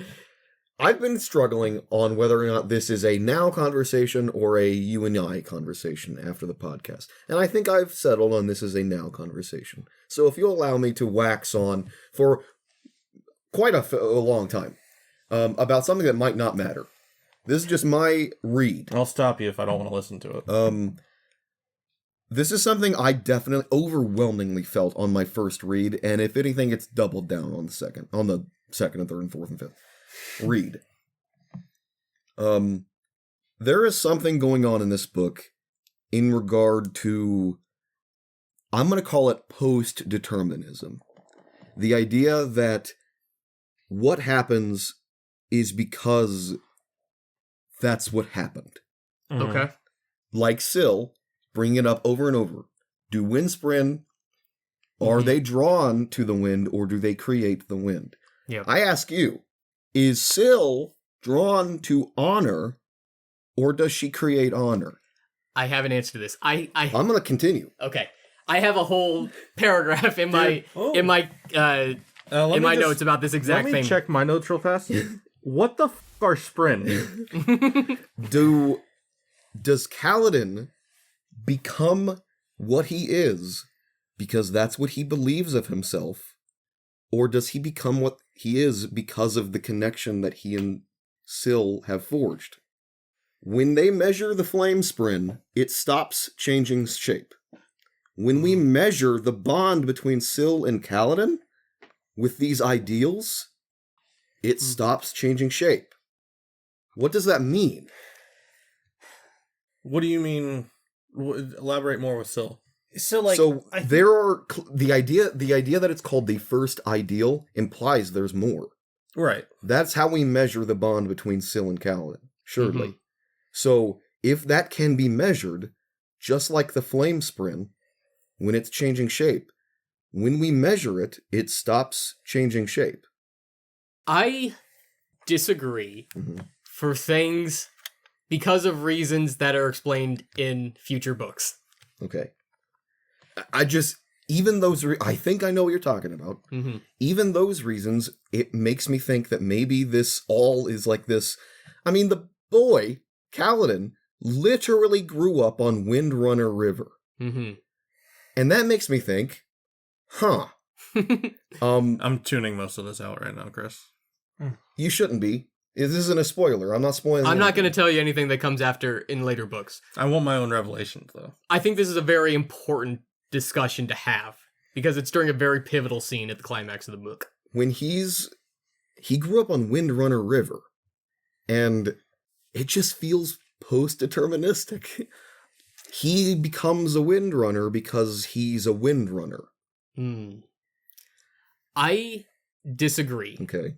And I guess we can talk about this because I also have And there's more to definitely talk about. a large portion of what I'm talking about that has to do with the death rattles that you and I will definitely talk about later because that is blatant spoilers.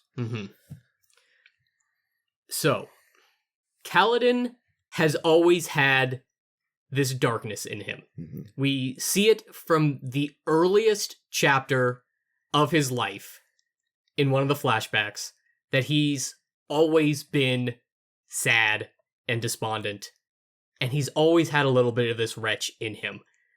And we're made to believe, and it's constantly reinforced throughout the story, that Tien is the one person in Kaladin's life that can save his soul from the darkness living in it.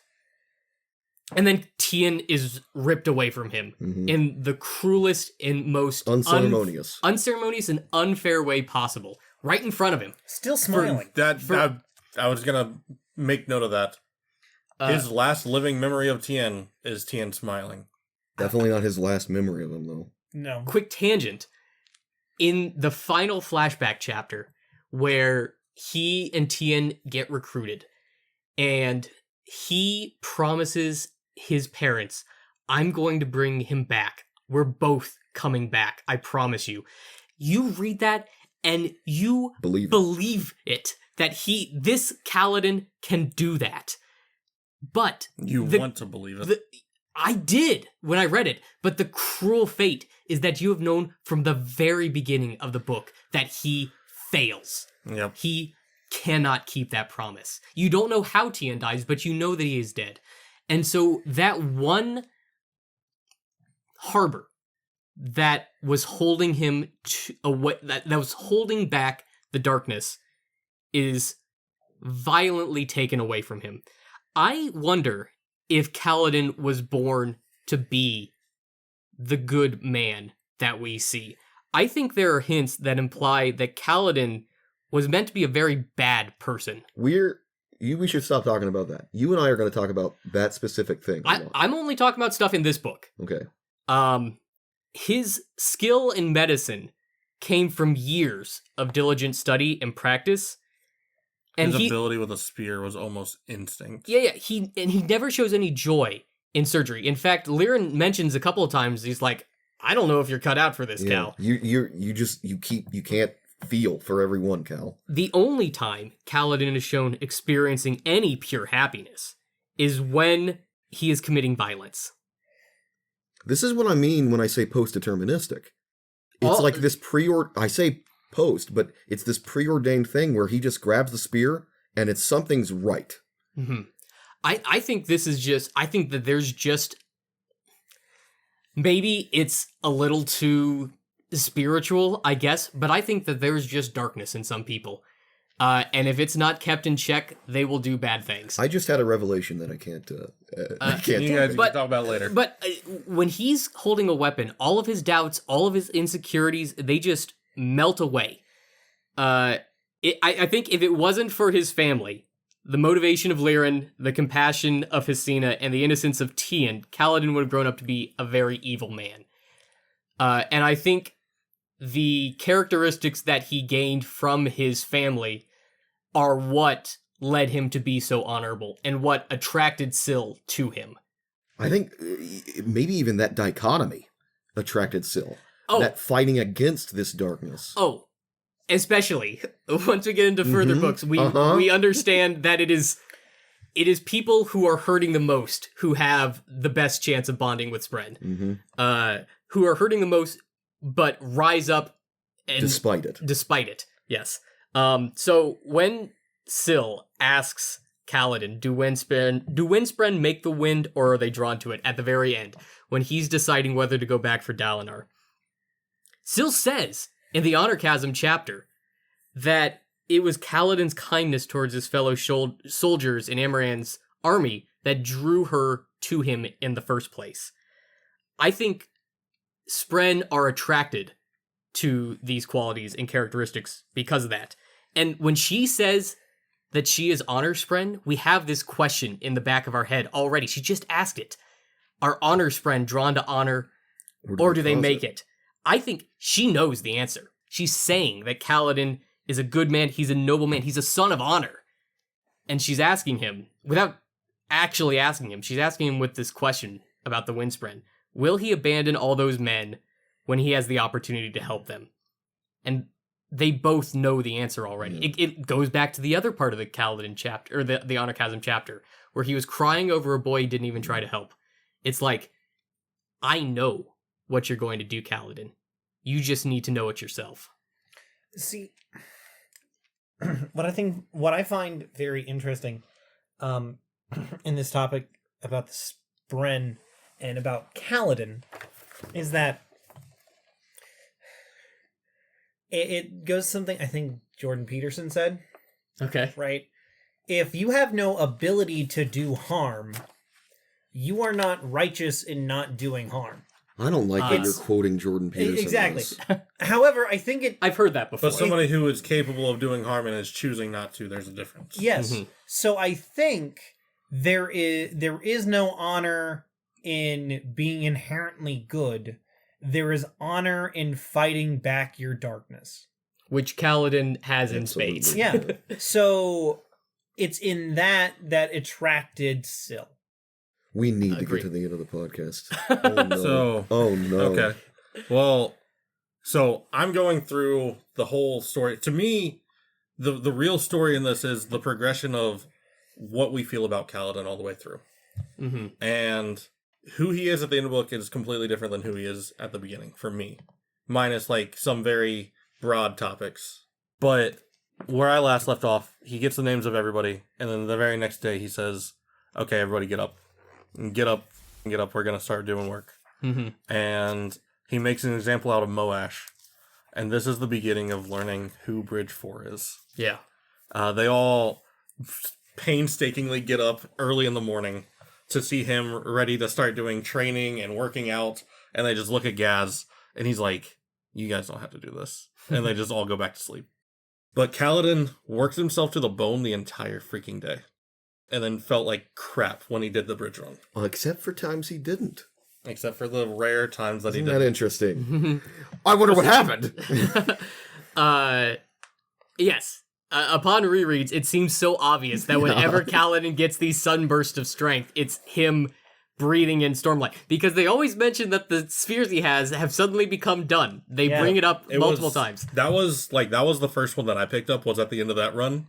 And he goes to give a little bit of a cut to Gaz.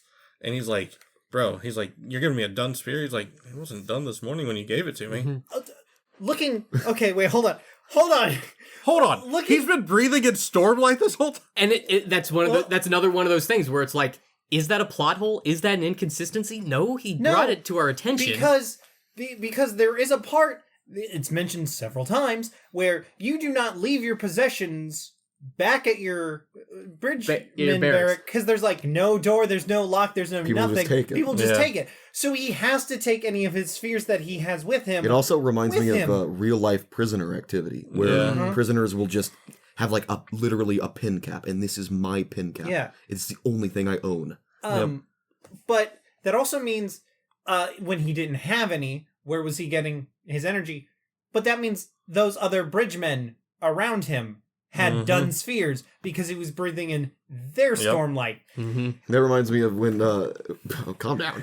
When he's fighting the Parshindi, and I was gonna say. I've talked about this so often outside of the podcast. When he's fighting the Parshindi and they all have the glowing gemstones, and it's like my gosh. he's cutting them down, and they're like he's getting stronger. We can't stop him. Doesn't make any sense. And then like They start showing up with Aldo. yeah, like they clearly something clued in. Maybe it was part of the song, because they knew what he was by name. They were calling him something. Oh, Can I just read I read a Shalon section. Oh, okay. I'd like to read the section that I think makes Kaladin like more still biblical, more- like the church. more like us than any other character. I would like to read a section for Shalon 5. So they're verse talking 7. about escaping through the chasms. Mm-hmm. And Rock is like poo-pooing that idea. Yes, Rock said, laughing. And when you are able to travel that far without being eaten by a chasm feed or killed in floods, I shall name you my Kaluki Iki. Kaladin raised an eyebrow. Only a woman can be Kaluki Iki, Rock said, as if that explained the joke. Wife? Rock laughed even louder. No, Airthick Lowlander. Ha! Great. Look, see if you can memorize the chasms. Perfect. Perhaps make a map of some kind. And it's just him going, great. It's something exactly that we would say. 100%. that's after the honor chasm scene, and he starts to try and whip Bridge 4 into shape. There's just a small moment in one of the following chapters where he's just trying to figure out how to solve all the problems in his life, and it's so anxiety-inducing reading this, where he's like, how am I going to keep the Bridgemen alive, and where am I going to get the money to pay for these medical supplies, and, etc. It's like, I don't know, Kaladin. I don't know why I'm not here to help you. I don't know why you're asking me. I don't know, man. But, like, how are you going to do it? The crazy thing is, like, the answer was already in front of us. Because he had already talked to an apothecary.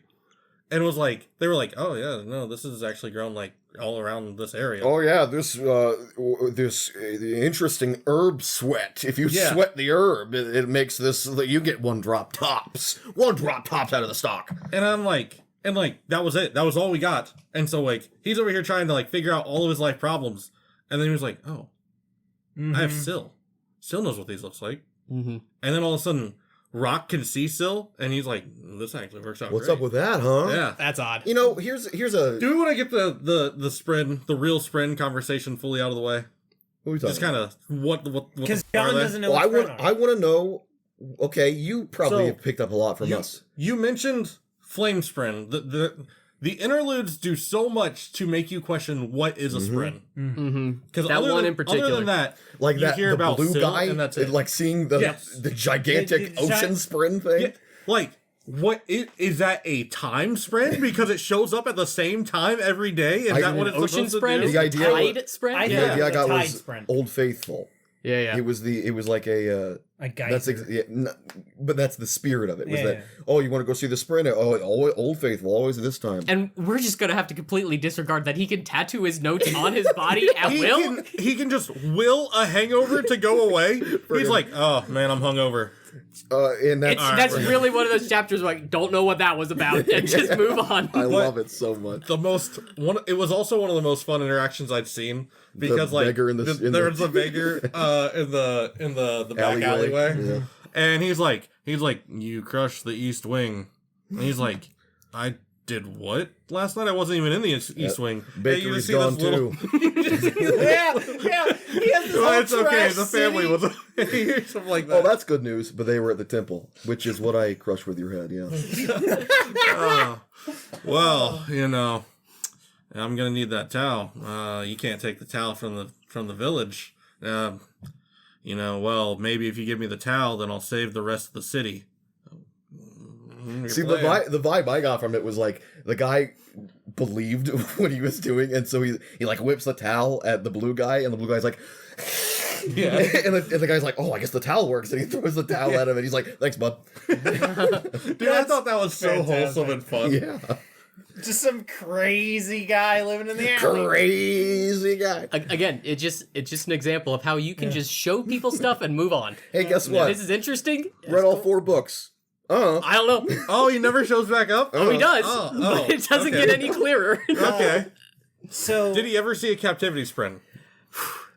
I don't think so. I think he mentions Captivity Sprint though. He if I does. remember He correctly. does in that. I mean, in that next interlude. movie. In the next movie. Because kid takes away his towel, and you just see a blue man with a blue dick, and the world's like, arrest that man. it feels so apart from the situations we've been. Like, in. I'm pretty sure right before that was something about Dalinar considering like Abdicating. abdicating, abdicating. and then you just get this guy. I loved that chapter. I love all the interludes, to be honest. yes, But yeah, no, like those interlude chapters did so much to make me wonder, like, what is okay? I'm 3/4 of the way through this book. What do I really know about Spren so far? Only certain people can see them. They can choose to let people see them, I think. Syl at least can. Yeah, Except Rock can see her all the time. Yeah. yeah. So what's that? But then, like, if somebody lets you see them, then maybe you can see all of them, because, like, I don't think everybody can see Death Spren and things like that. Mm-hmm. Or like Rot Spren or like And anything like that. he was talking inebriation Spren or whatever he wanted to call them. Yeah. He doesn't even know if they were real. And same with Death Spren, because people only see them when they die. And like they're throwing them out like they're throwing names out, like the people in the book don't have much of a clue either. Yes. So like they're just naming them like a captivity Spren. Like, I don't feel like that's a real thing. Yeah, but then you think about that one flashback chapter where Kaladin's talking with his mom, and she's like, "Oh, Sprinter and everything." Yeah, Sprinter and everything. Oh, do I have an arm sprint, Mom? Yeah. You stupid. Even amongst the people, there are differing opinions Yeah. and beliefs about what Spren are, or understandings at least. And then Nyaza's saying that the symbol-faced ones were Spren, or she thinks they are. Yeah, she said those are Spren. I don't know what type of Spren they would be. at that Symbol-head point. Spren. Magic Spren. They only show up when symbol heads are around. Oh shit. Self-fulfilling prophecy. There's Fractal Oh, logic. there you go. Oh my god. like this book did a good job of making me wonder, like, I'm supposed to be trying to figure out what Spren are. It honestly feels like if I figure out what Spren are, like, they don't feel relevant to the story until they are. So like it makes me feel like if I can crack the code on what a Spren is, I'm gonna get this whole book. I'm gonna figure it out. It's interesting that you feel determined to do that, because I think you can just not decide to figure out what Spren are. That's what everybody else except Axes the Collector is doing it, and I don't know if I really trust the guy. I want to talk to him. You need to consult Library Spren on what Spren are. Wow. Great. In the book. Also, I don't know if you know this. Sky eels, huh? Right at the beginning of the book. Hey, so sky eels are a thing. Just flying. I full on missed that. Or wings, maybe I read it and just moved on with my life, and then like that was part of the chapters that I didn't really reread, because I'm like, you guys were talking about it like last week, and I'm like, I don't remember sky eels. Was it mentioned like once? I think there's a picture. Yeah, of it. they're wrapped around a rat One or of something. Shallan's, yeah. After I saw that picture, I remembered that. Which I love Shallan's pictures. It's way earlier than that. It's like right at the beginning. Is Words of Radiance? It does like, or well, actually, not even Words of Radiance. Are her chapters like more just descriptive? I believe so. Like whenever we see, it's like when this is obviously this is going to happen. The characters will end up intersecting at one point. When we get to see like Shallan meet Dalinar and or Kaladin and or Aelin and or whoever the hell, it feels poetic to me. It like she's talking like, oh, he's tall and dark and handsome, and this guy's not dark and not as tall and super handsome though. She's just really She's thirsty. very- She's Yeah. thirsty. Yeah. Oh, 17. I think she's just also a lot more inquisitive. Yes, I'd say she probably... Well, I think it's more just about her, like, the world is more colorful to her. Especially more colorful than Kaladin. Yeah, and probably Dalinar. Yeah, Adolin's probably close. absolutely. And But again, it's more of like a naivete Yeah. with Adolin.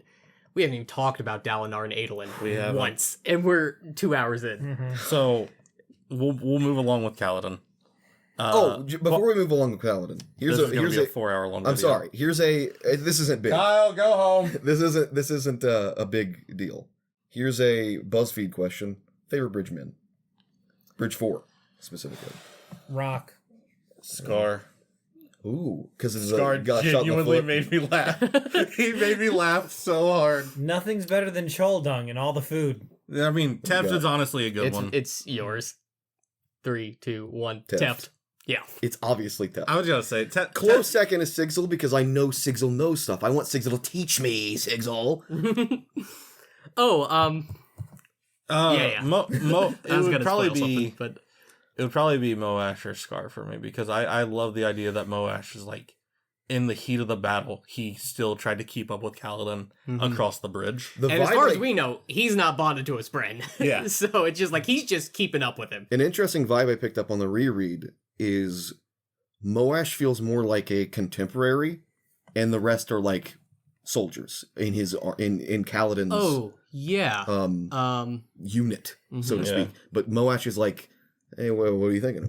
Like confidant. he feels like a friend. Also, like, His foil? yeah. Well, Moash from the beginning, like, he was the one that he threw out into the open when He was the took one that over. resisted his Yeah. command so and he was much. the one who he was the one that resisted.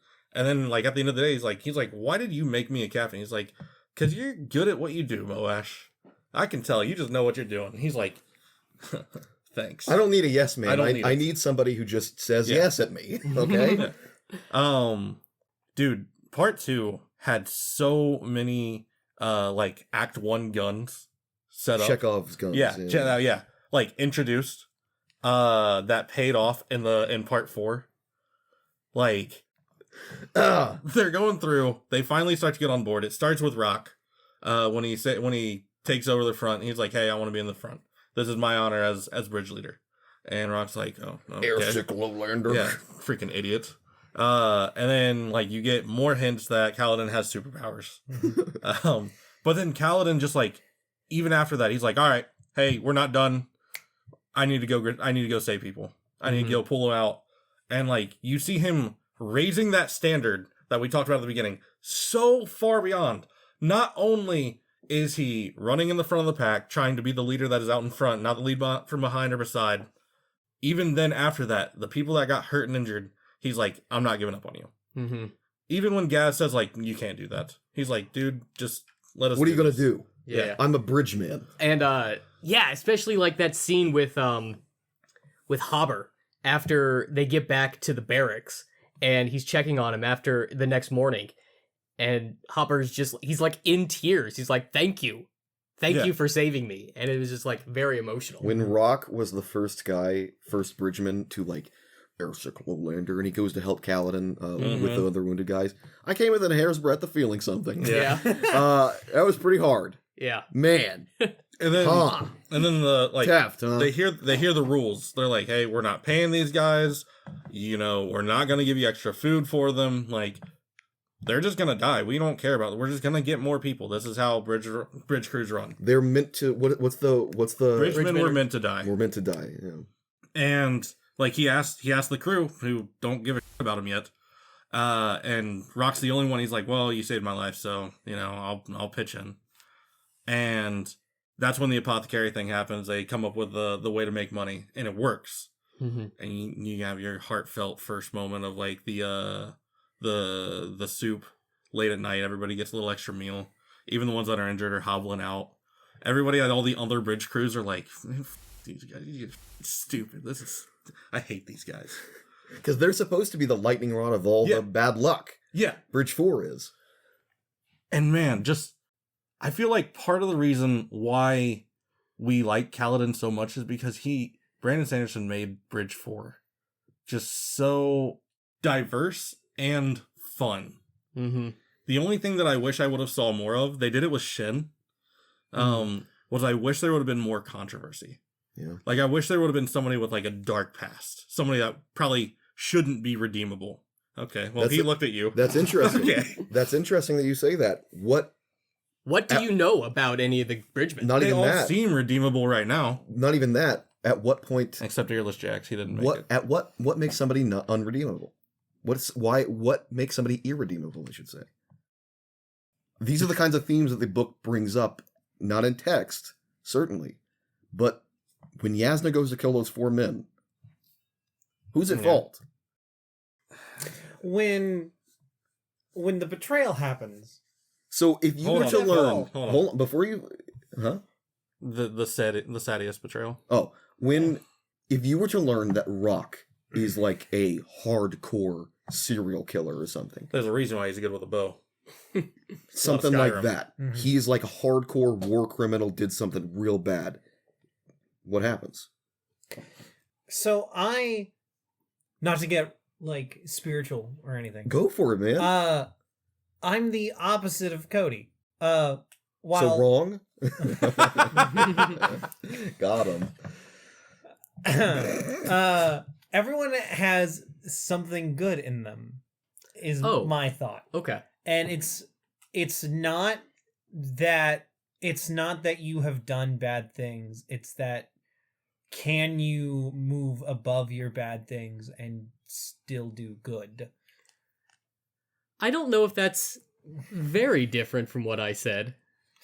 I think my interpretation of Kaladin is that he can move past the bad things in his life and still do good. Right. I There are think two what he's wolves saying in is you. the way you worded it sounded like bad first and good despite. He's saying good first, bad despite. I see. But you're pushed through that bad despite and whatever. We need to move forward here. Towards the Persendi? So we get to meet the bridge crew, and they're awesome. They're like, I don't think there's a single character I didn't like. Yeah. And you only get to see more of them added to it. And like after that first bridge run where he's able to save people and bring them back, or at least attempt to, and like open up everybody's eyes, you see them eventually start heading on out with him, working on things. And like he's trying to be creative. He's trying to think of like new ways for them to do things. And the two things that I remembered from the book before I read it was the using the bridge as a shield and the high storm. Mm-hmm. All right? We haven't even talked about the high storm scene. We haven't. And we're getting there. But I saw like, I'm like waiting for it. I'm like, when do they use it as a shield? Cody made it sound like they use it all the time and it's just like causing a lot of problems. And then like I see them starting to learn it and I'm like, oh man, this is gonna happen once. And Gaz is like, good. This is gonna get them all killed. Go ahead and run it that stupid way that won't work. Yes. I like it. Excellent. And the only note that I have in this moment is I said exactly Bridge 4 side carry, a setup to the scene that made me audibly cheer and get up out of my seat. Yeah. This is the like the setup to what was the greatest fucking moment. I imagine you reading. You just did this. No. Yeah! Whoa! No. It was not that at all. You sit back down. I just keep going. I got kicked off the bus because I did that. Did you? Just yelling at the book. But no, Gaz was like, yeah, go ahead, you freaking idiots. Like, this is gonna go so well for you. I'm so excited to see how terribly this goes. And then, like, it works out so well. It worked out so great for them. That then you watch all these other people trying to mimic it, and it just craps the entire bridge run. And his whole crew is excited. And Kaladin's just standing there, hands at his waist, dumbfounded, like, oh god, what did I do? They're all like, we lived, and he's just seeing all the people he couldn't save. Not just he couldn't save, he was basically responsible for their deaths. But I can't help but zoom out in that moment and be like, okay, yeah, lots of people died for what? Shiny rock. He said They didn't even get the rock. Yeah. Like, that's what I'm saying. They went to go get the shiny rock, and people died. But he just like I remember reading the part where he's like, dude, I thought about just my team. I didn't think about the system. I didn't think about how this whole thing is set up. He's like, this is the first moment that I hear him sound like a tactician. Mm-hmm. Because I would say the first moment was back in a flashback chapter where he's talking about with Sin and that group. Yeah. Like, seeing, like, the tides of war, literally. So for me, this was the first time because, like... You don't pick up on stuff. I back then... Well, no, like, that was, like... It took me 2 months to read most of this. And this was when I started, like, really go through it. For me, I understand what you mean. I'm with you here. Not that it wasn't shown before, but that's when I finally got just how strategic-minded Kaladin is. Mm-hmm. I see it as less of a strategy and more like a symptom of him just being elbow deep in war since he was 15. Yeah. He can't help but see this kind of thing. He's experienced with it. Yeah. Interesting parallel. Do you remember where they did the side carry in that scene? No. What plateau they were assaulting? Or the tower. It was the tower. Oh, was it? Yep. I didn't know Which is that. the same place they do the side carry again at the end of the book. Because he mentions, like, every time we go to the tower, like, we never make it there before them. Mm-hmm. And they just, like, it's a death run for all the bridge crews. Yep. Oh, man, I totally forgot that. That's awesome. He royally botches the bridge run. The assault fails, and he gets strung up to be judged by the High Storm. By Sadius's order himself. Before the High Storm, I laughed pretty hard when Gaz's boss orders him to get his kicked in, and then, like, when he wakes up before the High Storm, he's like, what happened to I forget the guy's name. Something like hell, yeah. And they're like, oh, he died kicking and screaming, saying that, like, you were gonna tell him something. And he's like, serves that light eyes right. Is that bad? It's not good. The High Storm scene. The High Storm. Well, even before that, when Teft and Rock come out. I was gonna say his last lines before the high storm. I have them. I literally typed them out. I think these lines are, for me at least, I think for a lot of people, are like his thesis. Kaladin's raison d'etre. Like, the last lines that I wrote, and I remember texting you the exact sentences. I'm like, he said, if I die, then they'll come out, shake their heads, and tell themselves they knew it would happen. But if I live, they'll remember it. It'll give them hope. They might see it as a miracle. And Teft said, do you want to be a miracle? No. But for them, I will be. Chills. Mm-hmm. I will die for this man! Ric Flair. He Ric Flaired so hard I jumped. I will die for this man. Oh my god. He is the GOAT. That hurt my lungs. That hurt my throat. And then he lives. He did. He did it. If I remember, do you think Syl did something? So Rock gave him, in honor, he gave him a stone that was because if you walk into the high storm with a lit sphere, at least you'll have light with exactly. You to see, it was Teft that gave it to him. Oh, was it Teft? I thought it was Rock. I thought Teft was the one who noticed that it was done.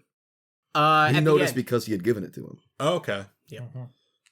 So the high storm hits, and I think you guys will do it a lot more justice than I will. But like you, I love ragdoll physics, you know.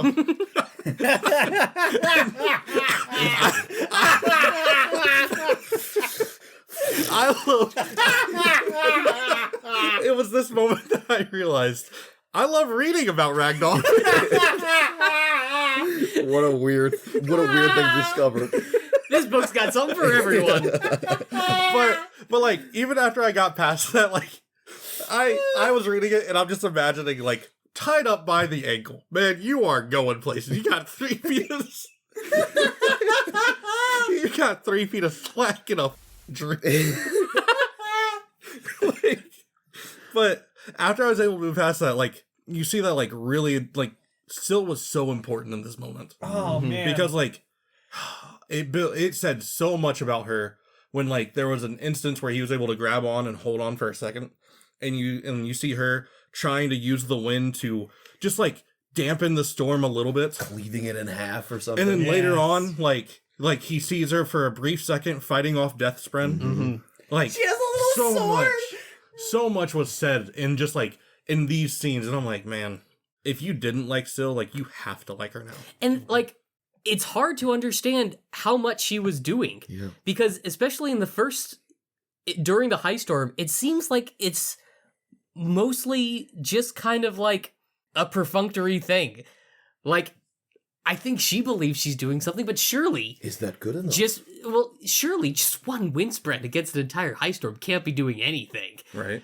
But then, when she's fighting off the Deathspren, it seems like she's doing something. Mm-hmm. And so I'm like, maybe her on the roof there was doing something more. And then there's the idea... Even if it wasn't, just the thought behind it, that she was going to do everything her little small being could do to help protect Kaladin. I don't believe this, what I'm about to say. But then there's an idea that, to me at least, it's just a delusion.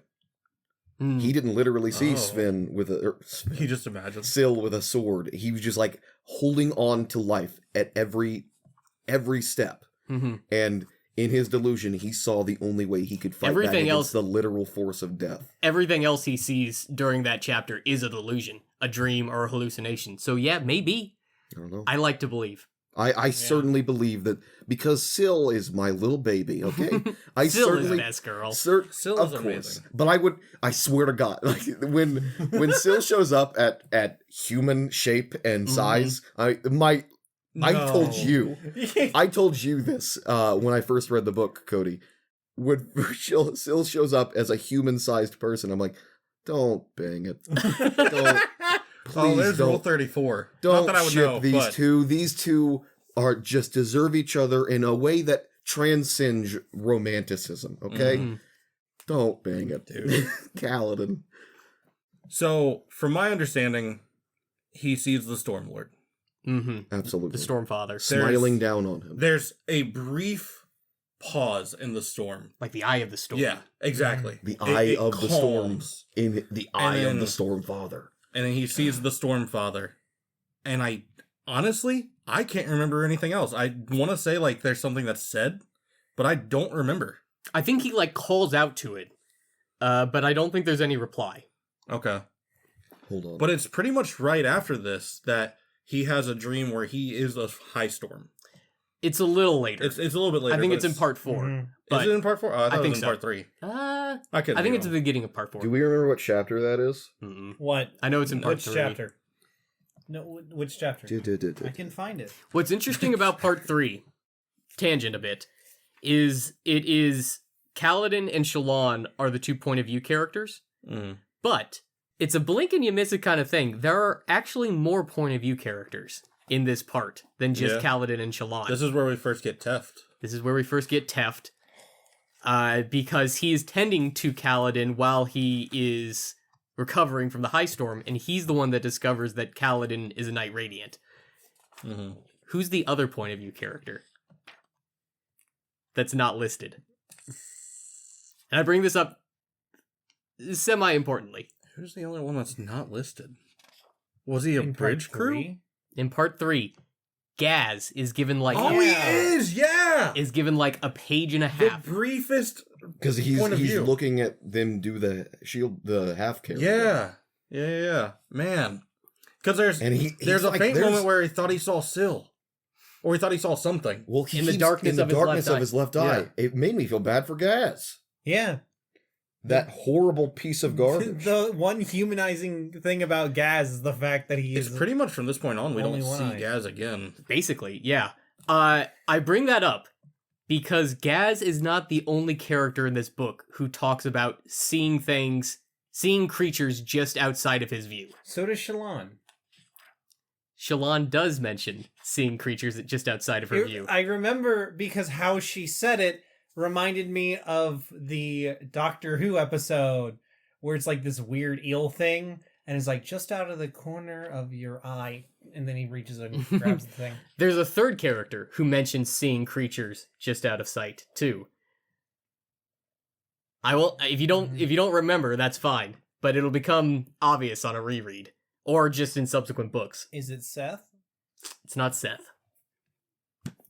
Is it Yasna? Did you just discover something? We can move on. Do you know who I'm talking about? I didn't even listen to a word you said.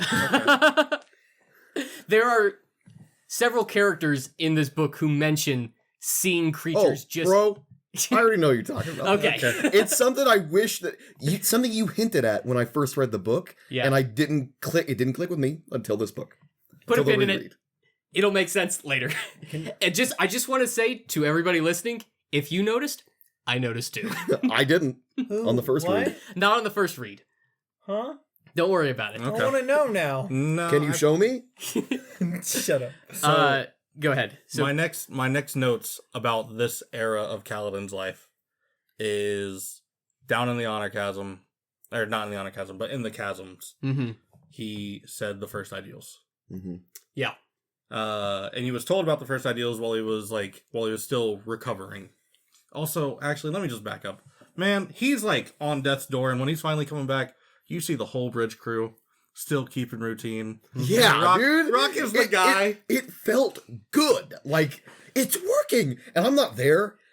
The book just sucked me in, you know? they and it and something we didn't mention is Teft gives him the sphere before the high storm, but Rock says we're not going to go back to the way we were. We'll keep up with the Yeah. stew and everything. You know, we will be, and we'll teach the new guys even if you're gone. Mm-hmm. I think I can see why Rock is your favorite. Yeah. I think he is the most loyal, like, bought in, because Kaladin's proven himself to him. Kaladin's not, like, Moash still thinks this guy's just full of it. This guy's giving us false hope, but then Moash starts to think, false hope's still hope.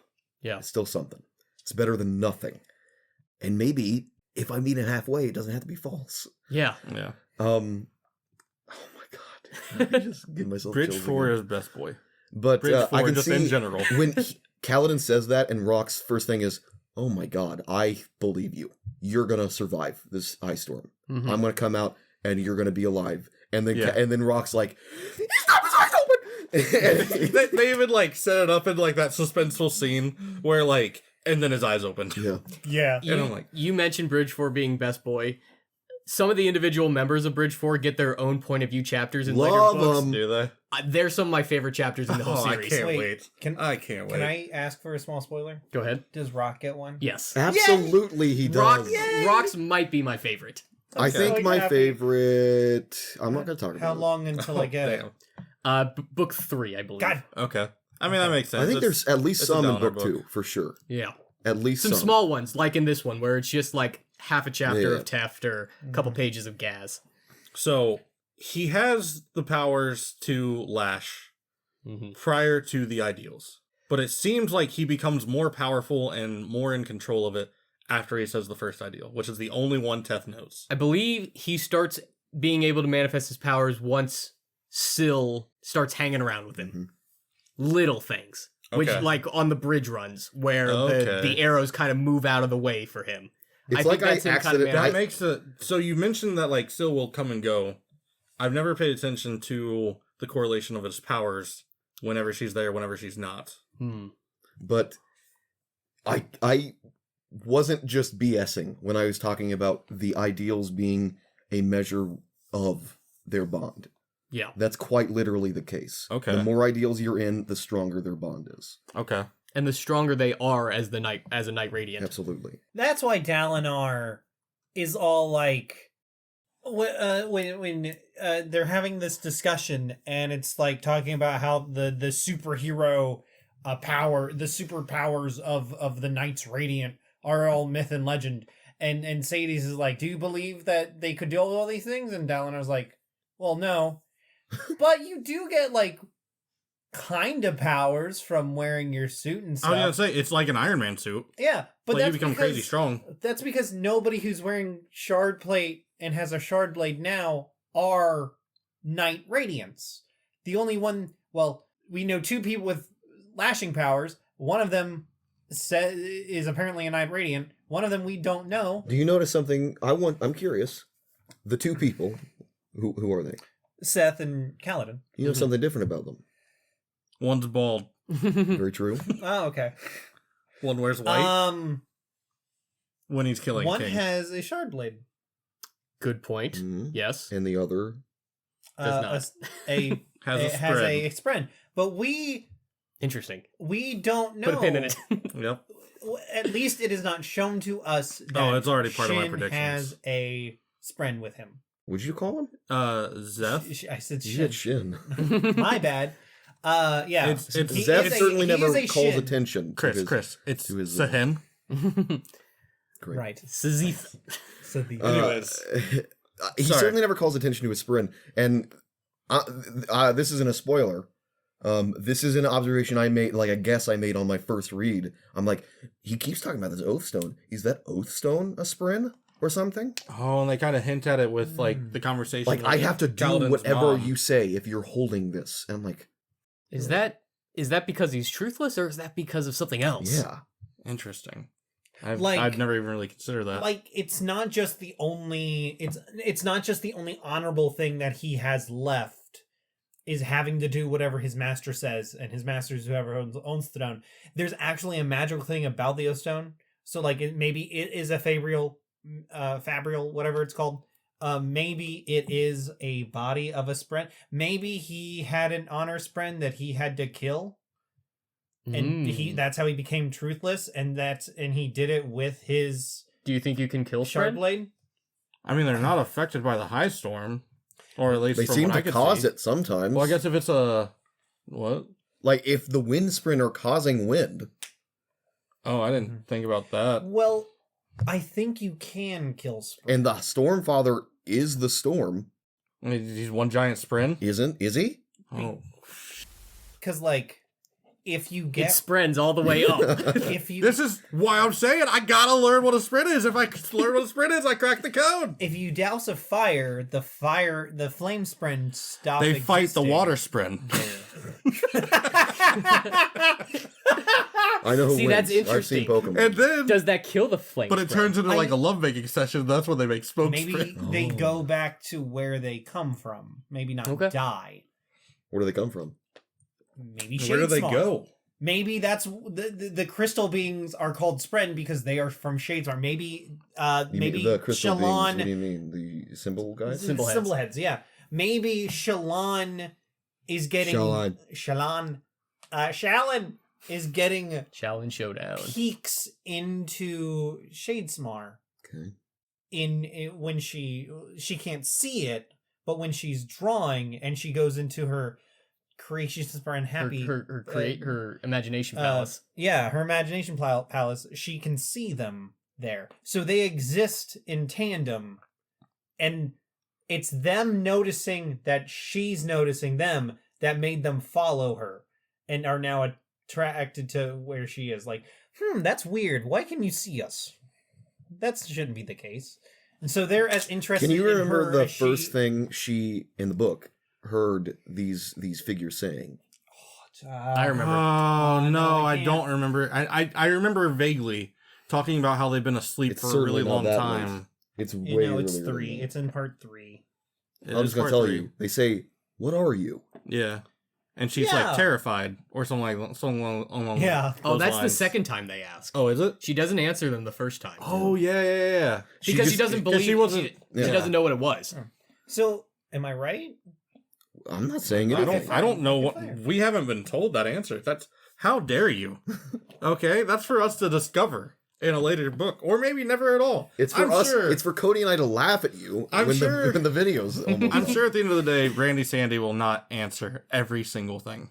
There's gonna be things in this left book, in general, in the series. I think everything's. I think gonna in be the I don't Ars- think every single thing In is the gonna be Ars answered. Arcanum of the 10th book, it's not going to be Yasna's notes. It's gonna be Shallan. It'll be Brandy being like, all right, here are things that you people got wrong.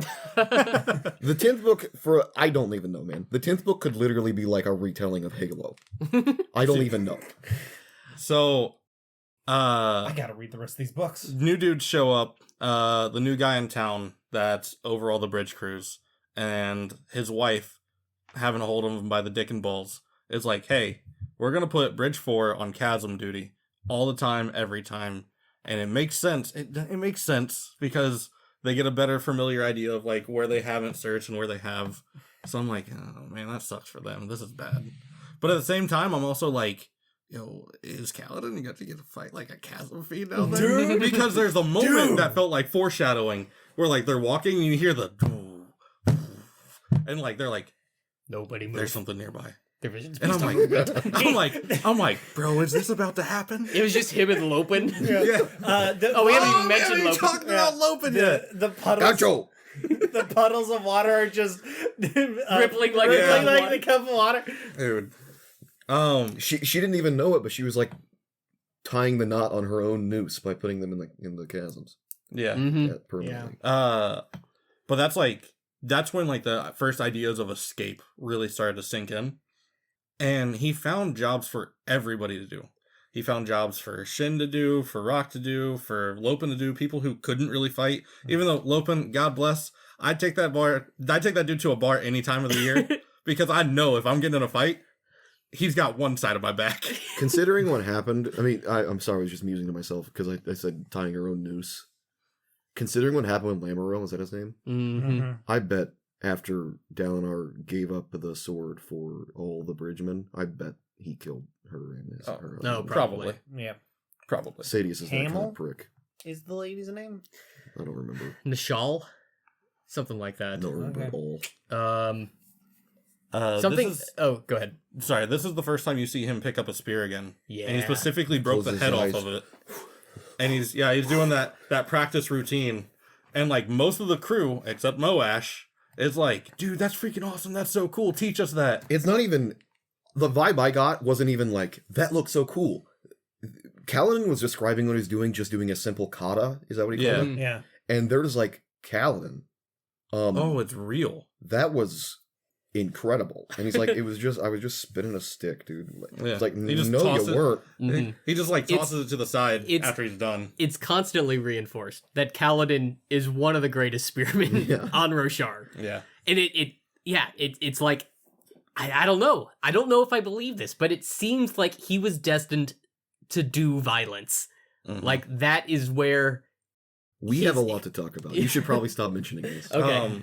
Anyways, this is where the ideas of teaching them to wield a spear and defend themselves first comes into play. One of the first lessons he teaches them is that it's all right to care. Mhm. It's a lesson that he's totally opposite of what his dad says. Yeah. And he's like, passion is what makes us human. Just in that one scene. God, we need to get to the end. Passion is what makes us human. Put a pin in it.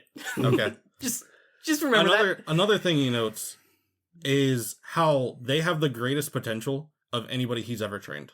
Yeah. Mm-hmm. Because these are people who care. These are people who are fighting to live. These aren't guys that I just got off the streets from whatever city that Amram just recruited to the army. These are people who are fighting for their lives. Do you think there's something more to that? And toned because they've already been working out trying to get set up for bridge runs. Do you think it is just you guys are in the peak physical situation to be the best soldiers I can make? Or is there something more? Is this part of that I'm just asking. determined thing? I'm just asking. It doesn't feel like it. I love it when Kaladin was like, all right, so this is our first day of training. So normally I'd belittle you and have you guys attack me and I'd, show how stupid you are. But you're Bridgman. You're already in that position. You're at the bottom. Yeah. And so we're literally at the lowest point. And so it's just like figuratively and literally. We haven't talked about how charismatic Kaladin can be. Yeah. Way more charismatic than Shallan could ever. When he barks at the light-eyed officers that don't know who the leader is when they save Dalinar, and they're just like, yes sir, yes sir. Yeah. Because he does That's it in another that area that I quoted. Yeah. Where he's like, congratulations, you just got promoted. He's like, you can do that? Anyways, so they're all starting to train. He catches on to Teft. I thought this was a kind of fun little playful thing where Teft is like, yes sir! And he turns, and I imagine just to see where he smiles, and Teft's like, he knows. And Teft thinks he's being so coy. He's like, you see anything weird lately? And Callan's like, what are you talking about, Teft? What do you mean? Teft, that's the third time you've asked me today. Just swings on him. I love Teft. And the fact that he was from some cult as a child. What's going on with that? Really weird. Yeah. But I mean, it's where we're naming this from, so I like how everyone else will be like, Sir Kaladin, and then Lopin's just like, hey, go Ash! Hey! Goncho. Go Ash. What's hey, yo, Goncho! I just realized something, that there's a lot of... He pulls this trick a lot, where he will tell you the end of somebody's story, but not any of the details leading up to it. We know Teft's story ends with him ratting out his family, and they're all dead. But we don't know why. We don't know what they were up to. He's at the bridge crew now. We know that all of his family and all of his friends are dead, and he's responsible for it, but we don't know any of the context. Journey before destination. Except for when it's the destination before journey. We know that Sadius has a bunch of Horn Eaters as servants. Yes. Because of Rock's backstory and how he became a Bridgeman. But there's still so much about Rock that's left ambiguous. Why does he see Syl? Why can he see Phil? Why Syl? Why I love Uncle Phil. Phil. If he is not the fifth born child, then why is he good with a bow? Because he's not supposed to be doing war. Wait, and he wants everybody to keep down on the low. I think he said he was the third, so he shouldn't be a cook either. Oh, yes. Wow. You are correct. Is that true? I didn't even pick that up. The second one is the cook. The first one leads, the second one cooks. I think he should be a farmer if he's third. I believe first is cook, second is craftsman, third is... I'm not sure. I don't remember. But fifth was definitely soldier. Yeah. Wow. Okay. I didn't draw any of that. That's another great bit of world building. I love that. I love everything about it. It just so makes so much sense. Yeah. It's casual, but it makes sense. It's like, well, yeah, if you're not a warring people, you don't... It's only the excess kids that are going to be trained for war. I also but have everybody this needs food. mental image that what a soldier is to Rock isn't what a soldier is. They rap battle or something. I also love his casual Kaladin was already picking up that he knows more about bows than he's allowing everybody to know. He likes to throw bows. But then he's like, then he's like, man, how are we gonna do this, guys? How do we do this? How do we? Looks at Rock with like a side eye. I and guess Rock's we'll like, just climb up there. Rock's like, give me the freaking thing. Okay, look, it's simple. All right, you pull the string back, you aim in that direction, and you let go. Okay? Don't tell anybody. Don't tell anybody. I'll go ahead and now is a good time to point out, the entire time reading the book, I imagined Rock as a rock person. Like, with a beard. With a red beard, yeah. But I imagine like the Thor Ragnarok Torg or whatever his name is, like the rock people. Yeah. And that was it. And I thought that's why they called him Rock. I thought that's why they called him Rock, because they couldn't pronounce his name. The weird thing is, we know that Rock cannot be lying about his people, because Sigzil knows. Backed it up. Yeah, Oh, yeah. He would know everything because he's a world singer, which is why Kaladin had proof that his dream was a little more than a dream. Because he saw like the cities in cracks in the ground or whatever. Yeah, and then he got I made confirmed. I made a note that when he was flying around and he saw these different little scenes of these He places, saw Zeth. like that's what I was gonna say. Like, was there people in there that we recognize, or is there people in there that like we're gonna recognize as we read a later book? Like, that's interesting to me. Maybe. Like that, because like that's the easiest place to put a scene like that. Well, what was up with that? I wish I could say, because that happened. That's it. The last two things that I wanted to say in this area, is the end of part 3 is where you get the Amaran betrayal flashback, where Kaladin saved him from the shard bearer, and it's an awesome scene. Other than the fact that you see all these people die from his vision, from his view, and then like you then get a later flashback. Man, great! Like 2 chapters later, you get another flashback. Got it, from Kaladin, of being in the tent waiting for Amaran to show up. Yeah. And he's like, hey, why didn't you take the shard blade? Why didn't you want this? And he came up with 2 reasons. And one of them felt really petty. The other one I was like, man, this makes so much sense. The first one being, I don't want to be a Light Eyes. I hate Light Eyes. And after everything that's happened, I get it, I guess. I think I'm too weak of a person. I would have been like, I'm taking the shard blade. Yeah. I'm doing this. I'm part of this now. Even But after the second reason? His other reason is the one that makes me stop and like, I get that. His second reason being, this is the weapon and armor that slaughtered everybody I cared about. All my men. Like, if I pick this blade up, I am using this weapon that is now associated with so many awful feelings. And also the implication there is that if he carries that weapon, he is going to cause so many more stories just like his, where he is just going to mow down the friends of his enemies. But it made me start thinking like, Dalinar has a shard blade. Adolin has a shard blade. Like, how many of their men did they care about? Did Dalinar give a shit? Because when he was the Blackthorn, there's 2 different Dalinars, and you see it in book 1. Like, you... Trust me, you don't. You don't. I think you see the beginnings of it.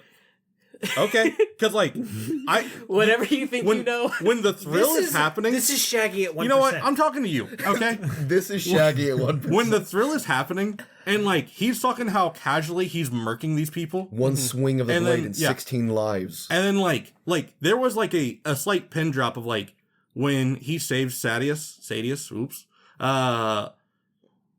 It felt like another day in the office, and like. Adolin's like, dude, you took out so many of them. He Why like did you turns around like, and just sees a swath of death behind him. And I'm like, this is who the Blackthorn was. Yeah. Yeah, and what's important there is that in these most recent battles on the Shattered Plains, he starts to feel bad about it. He gets like nauseous seeing all the death. You get the implication that he didn't feel that before when he was the Blackthorn. I get the implication that Gavilar, when they were doing their conquest, that Gavilar had an army behind him, and Dalinar had Dalinar behind him. And See, my implication is Gavilar had Dalinar behind him. Or in front of him. Or hopefully in front of him. Because, especially considering that one scene where Dalinar, like, reveals there was a moment, and then I'm like, I'm not going to be king. Because there was a moment, and something almost went wrong. Yeah. Mm-hmm. So, especially not in front of him, because he was like, that is my goal. Sadeas is down. I have to save him. That was the goal, and he thought of nothing. If there was his men in the way, they were dead. It was lucky that it was only Prescendi. You think? Why is that lucky? Wow, that's pretty callous. So we're gonna talk a lot more. We're gonna talk about Dalinar. Yeah. I want to get done and fully through to Kaladin up to the end. Because while we're on the subject, go ahead. So I read, when Dalinar speaks, he speaks like this, right? That's how I read him.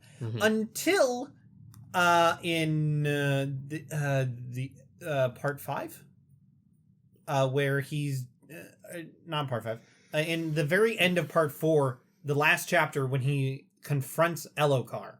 I'm dating your mom. By the way, that part was still in that voice. The part like when he's like, I could have. Hey, nephew. Hello, nephew. All right. Oh, listen. jeez, Uncle, I hear all these rumors that you're dating my mom. I know they're not true, but maybe you guys should spend some little less time. Rocks him. Bro just, like, puts a foot in his chest and launches him against the wall. And then just puts his shard plate hand so metal. over the bare chest, and he's like, all it would take is one push. That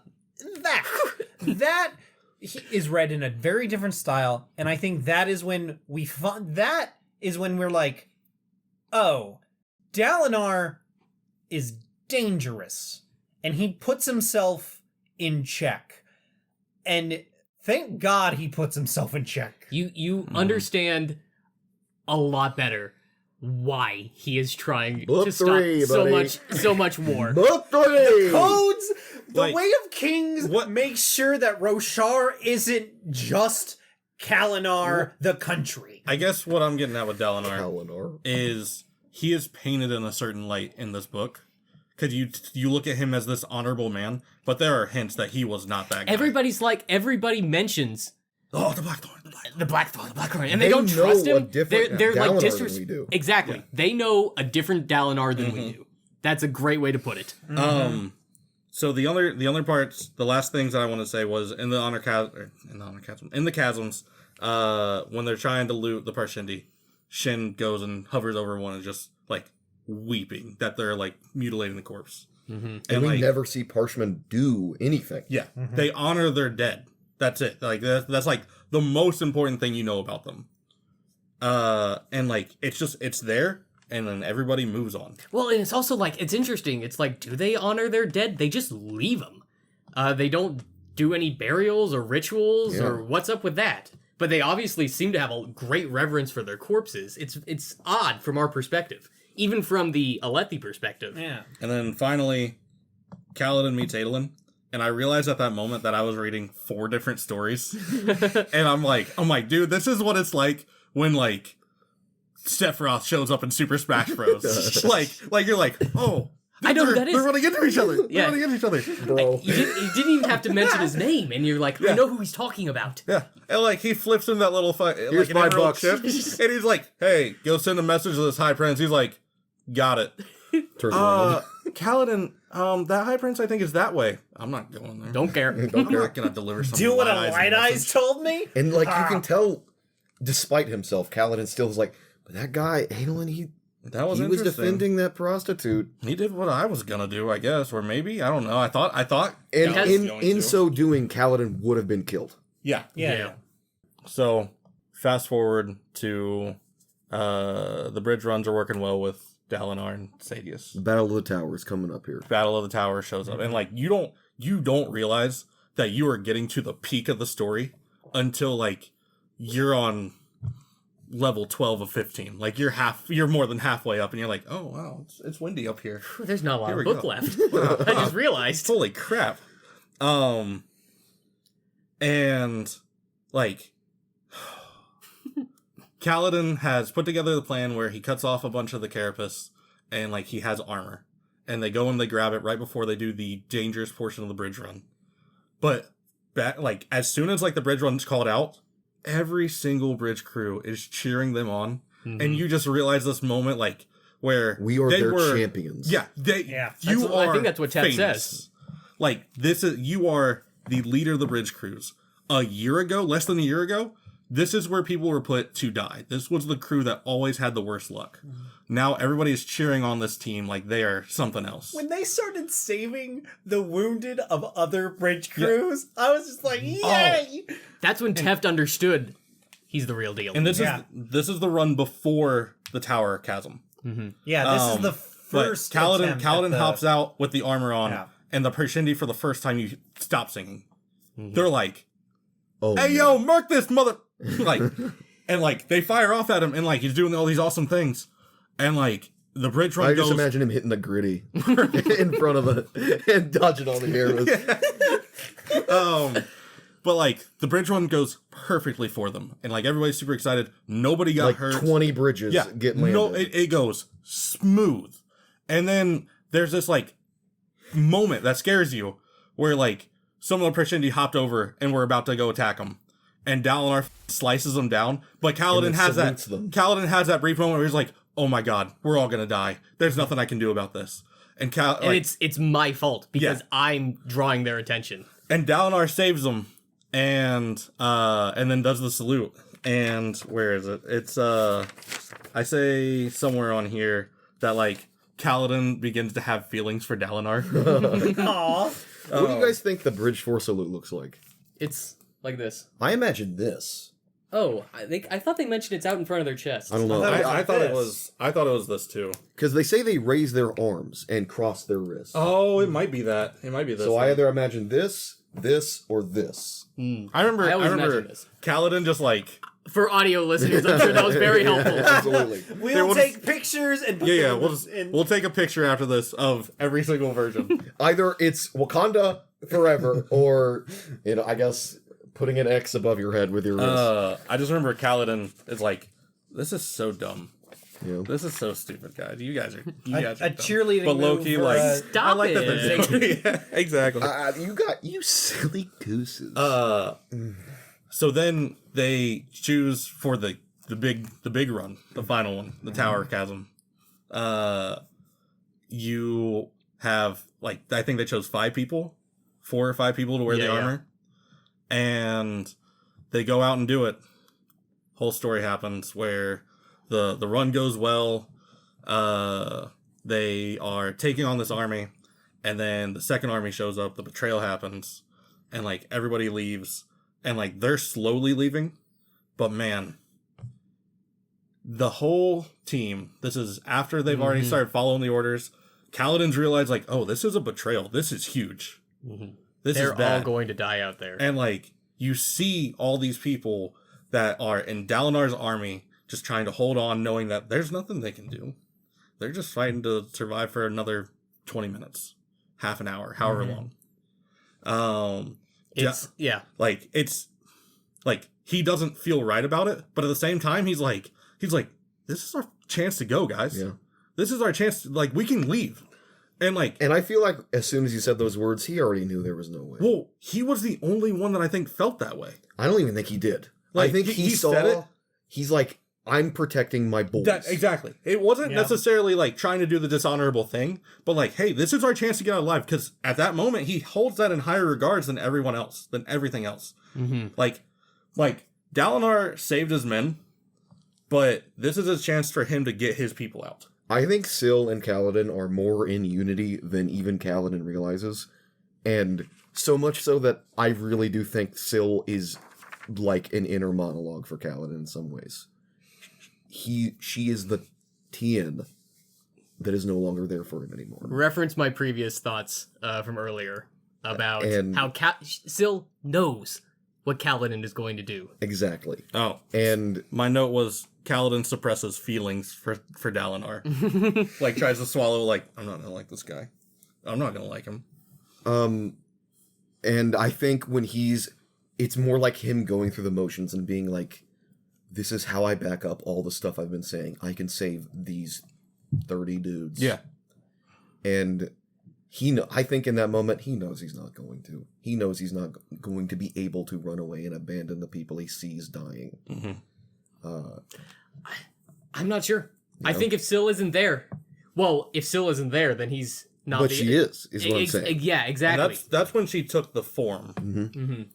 And just like, I can just imagine seeing like her heartbroken face as she's like crying, seeing this ultimate betrayal of honor. Who plays her? That's a good. I don't even want to think about it. I for real imagine, what's her name? The girl from Split? Anya Taylor-Joy. I imagine yes, Anya Taylor-Joy every time She Syl's looks doing anything. very alien. Yeah. Honestly, that's probably part of it. Huge crush on Anya Taylor-Joy. I love you. If you're listening to this, Anya, hey. We've got to roll I'm for a you. pathetic piece of garbage. Will you be this guy's Syl? Please. So they go back. We will not bang. They go back. And Kaladin steps out in front. And he, you see just a volley of arrows, like 1,000,000 arrows. And he calls all of them to the shield. And this moment was so awesome. And it was, I smiled a little bit because he just gets yeeted back to his bridge. like all the arrows And in his shield. he looks at the shield as it's just getting Thanos snapped to dust. And he's like, crap, okay. Damn. And then we're getting to the part that got me, because I've never been so deep into a book. I'm shoulder deep at this point. My shirt's off. I'm sweating. I've been there. I've been there sometimes. That's where the drips were coming from. Okay. And I'm like, dude, this is insane. It is 11:30 at night. Right now? No. I think it is. Nice. Pretty close, It might be. actually. It's 11:30 at night. I have to be at work at 5:30 in the morning. And I'm like, one more page. How much is left in this chapter?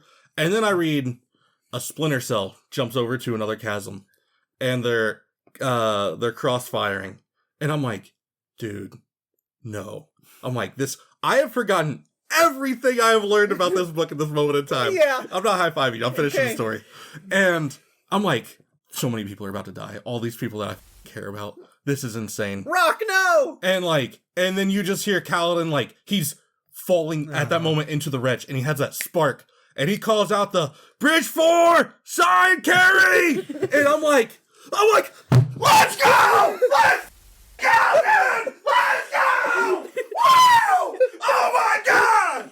Oh yes! And they did it! They did it with 20 people, and nobody died, and I'm losing my shit. I was gone. I was not able to sleep. It was game over. I had a very I wrote similar that moment high. in book 2. In book 2, we recorded the day after. I didn't sleep. I got to a certain point in book 2, and I'm like, okay, I'm finishing the book, I guess. Oh man, so the remainder of the night, I continued reading until 12:30, and I'm like, I gotta put the book down, and I made it. So sorry, I've still got chills. I got goosebumps right now. That is my favorite moment in the book. And I read so much desperation in Kaladin. He's like, this has to work right now. And so they place the bridge. They pull Kaladin away, who has taken in so much stormlight that he's toast. He's a freaking vegetable right now. He can't do anything. They're talking about it. He looks like E.T. Yeah. He's sick. That's what I was imagining. He's not. E.T.'s all gray and He's weird. not good. And they're like, hey, Tought's like, we'll take care of the rest of this. And they grab some spears and they form up ranks. And he's like, oh, my men.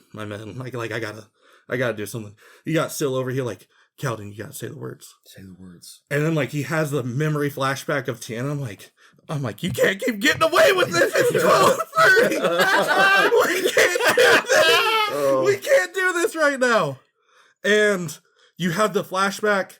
You see Tien smile right before he gets cleaved, and he's holding him while the fight's just wrapping up. And then he's like, And in doing so, Kaladin going to his brother killed other men. yeah. Yeah.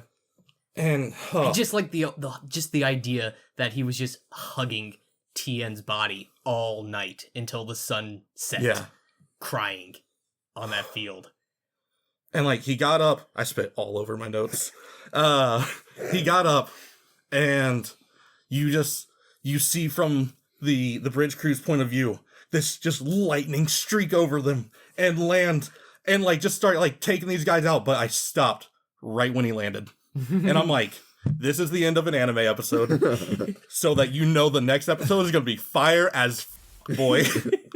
And I closed the book, and I sent Cody a gif of Thor landing in Ragnarok on the bridge. And I'm like, that's where I stopped. I gotta go to bed. And I laid in bed for 4 hours. I laid in bed for 4 hours, tossing and turning, before I got up and got dressed for work. Hell yeah. And the storm was alive again. That setup and payoff with the Parshendi gemstones in their beards. And he didn't even know. Yeah. He was just going Yeah. to do it. That's what I mean. He's the despondent in peace, but determined in action. Somehow, even without any Stormlight at that moment, he still had energy to fight for his men and to fight to save the day. The light in the gemstones was just icing, really. I think he was fully prepared to just jump in and sacrifice I agree. himself. But then... But still. But then he says the words, and... What were the second ideal words? I will protect protect those who those. cannot protect Yeah. themselves. Okay. Which Kaladin has been living by Mm. for the longest time now. Yep. I'm still relaxing. With this I'm in sweating. mind, no, never mind. Buddy, we only talking about Dalinar. We haven't. How deep are we, dude? We're like 3 hours. 3 1/4. So We need to spend. Okay, we can't keep doing this That's- all night. that's like We didn't cut this you out have a at little least bit 4. left. You have a little bit left of Kaladin's story before you get to the very end where everything comes together. But like the way he treats Dalinar's army, where he's like, I'm looking for somebody in command, looking for somebody in command. Hey, great, you just got promoted. Tell all these guys to get across. And he realizes that they are not going to leave without Adolin and Dalinar. Yeah. So then he goes and he finds Adolin. And he's like, oh, by the way, Earless Jackson, 2 other guys that I can't remember. Narm, the name of. Narm, Narm. and I didn't even talk about the funniest part. An S name. Freaking Scar, okay? Even with all that, such a serious moment. I laughed when he's like, how's everybody doing? And he's like, I got shot in the foot. Who the f gets shot in the foot? I put the book down and just started losing it for like 2 minutes. Same. There are generally funny things in the book. He finds Adolin and he Dresses him down. all business, dude. Like he's the one who realizes like, hey, it doesn't matter if you're light eyes, if you're dark eyes. It doesn't matter if you got this little sprinkled blonde hair, black hair, like whatever, pretty boy. Here's the thing, all right? My your men fucking aren't men. leaving unless Dalinar goes, all right? And you aren't going unless Dalinar goes, so I'm going to go get Dalinar. You go, bud. And he's like, we don't know where Dalinar's at. And he's like, he's over there. Is that him by the big guy? The one in the gray armor killing Yeah. people? And he's like, I'll go get him. Get your men out of here. And he's like, you can't talk to me like that. He's like, you think I In can't? full shard blade. Okay. All right. Who the f does he think he is? He's so commanding. Oh. And then Did I that's give you where $5? that's where their stories that's where their stories converge. mm-hmm. At this point, Dalinar, who's been fighting this whole time, finally they're getting ready to get out of there. And he gets, there's another part that made me laugh, like a minute after. He gets sweat in his eyes. He's like, God, this is so irritating. This is terrible. And then he sees the shard blade and shard plate Parshendi. And he's like, now? Are you freaking kidding me? Now of all times? That was literally like an Avengers moment. Like Yeah. Tony would be like, great. That was not even for me. For me, this is like video game style, like you're in a firefight and then the boss shows up, you're like, you're kidding me. It felt almost fourth wall breaking. It reminded me of Back to the Future Part 3. When he's about to fight Mad Dog Tannen, and he's like, why are we cutting these things so close all the time? Yeah. Oh my Oh, goodness. All right. So We have to talk about Dalinar for 20 minutes and then let Cody and I talk. We can't talk for 5 hours. Kaladin saves the crew. They get their freedom, and they get to be brought Well, back. just that scene between Dalinar and Sadius. We've got to talk about that. So let's. I was gonna say we can say that for the very end of. If there's other things you guys want to talk about leading up to this. Okay. We'll talk about it at the end of Dalinar. I can tell you, I didn't trust Sadius. Then I trusted Sadius, and then Sadius betrayed my trust. You trusted him. So Like you when Dalinar had the vision where he was like, "Can I trust Sadius?" He's like, "Yes." Yes. I'm like, I don't think I really believe that because I don't really interpret what you're interpreting the right way. He said, act with honor and you'll be rewarded or something. Yeah. Good things will happen. I trusted Sadius after he was like, "Yeah, I think Dalinar's being framed," and Dalinar's like, "Please, Sadius, work with me. Nobody else will work with me. Please, Sadius." And Sadius is like, "Dude, get off. Yeah, you're looking bad right now. Like, I'll work with you, okay? I'll work with you." I'm like, "Okay, Sadius is a good dude. He's a good dude." There's Even though everything from Kaladin's perspective has told you the exact opposite. Yeah. Speaking of the visions, when he goes to talk to presumably Noadon, and like after Noadon leaves the scene, Dalinar's like, "I know you're listening." It's pretty cringy because you're like, "Bro, no, not. He's not listening. No. You're talking to yourself. You think you're so smart. You're not talking to anybody." You But think you're so big brain. See, oh my god, here's the thing, right? I understand there is a breadcrumb trail, and outside of reading the book, I can piece things together. But when I read or watch something, I like to follow along with the character. Mhm. So I block all that out as I'm reading through it.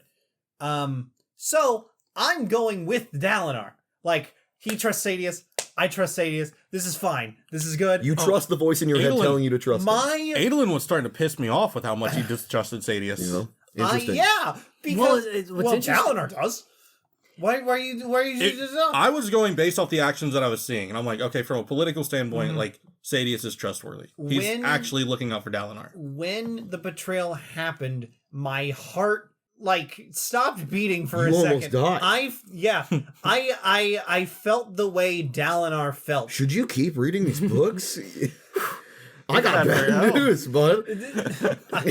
I have a defibrillator just for All this. right, all right. Does somebody know how to use Yeah, it? play it with somebody, or read it with somebody who knows how to use it. Do you think Sadius intended to betray him from word go? No.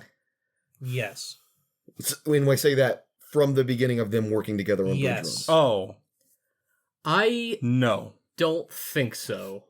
I mean, If not, I've thought about this a lot. If not, then the point that in my head, Sadius is like, this guy's got to go, is when he's talking about running out of the war, going back to Alethkar and like getting in a at room. the duel. Yeah, Mhm. with Elhokar, and Elhokar's just like, this is a good story. Oh, it was a really good one. Oh, Adolin's really going hard. And Sadius leaves going, I'll take a look at that book. Yeah. And if I had to pick a point, that'd be the one where Sadius is like, this guy's got to go. I was Yeah. going to say, I felt like them going into the agreements together, it was on the table. You But I think Sadius is also the kind of person who will not leave. Like, he'll never take anything off the table. Well, when they agree to start going on joint bridge runs, I think that's right after Sadius clears him of any suspicion in the assassination attempt. So I think at that moment... At the dinner is when they decide. Yeah. Yeah. I think at that moment, Sadius is his most trusting of Dalinar. I think I might agree with Scott here that it's when Dalinar starts to convince Elhokar that maybe they should start wrapping things up. That's when Sadius is like... Because he... But is it greed? So You Yes. know? my thought is that Sadius has always thought of betraying Dalinar.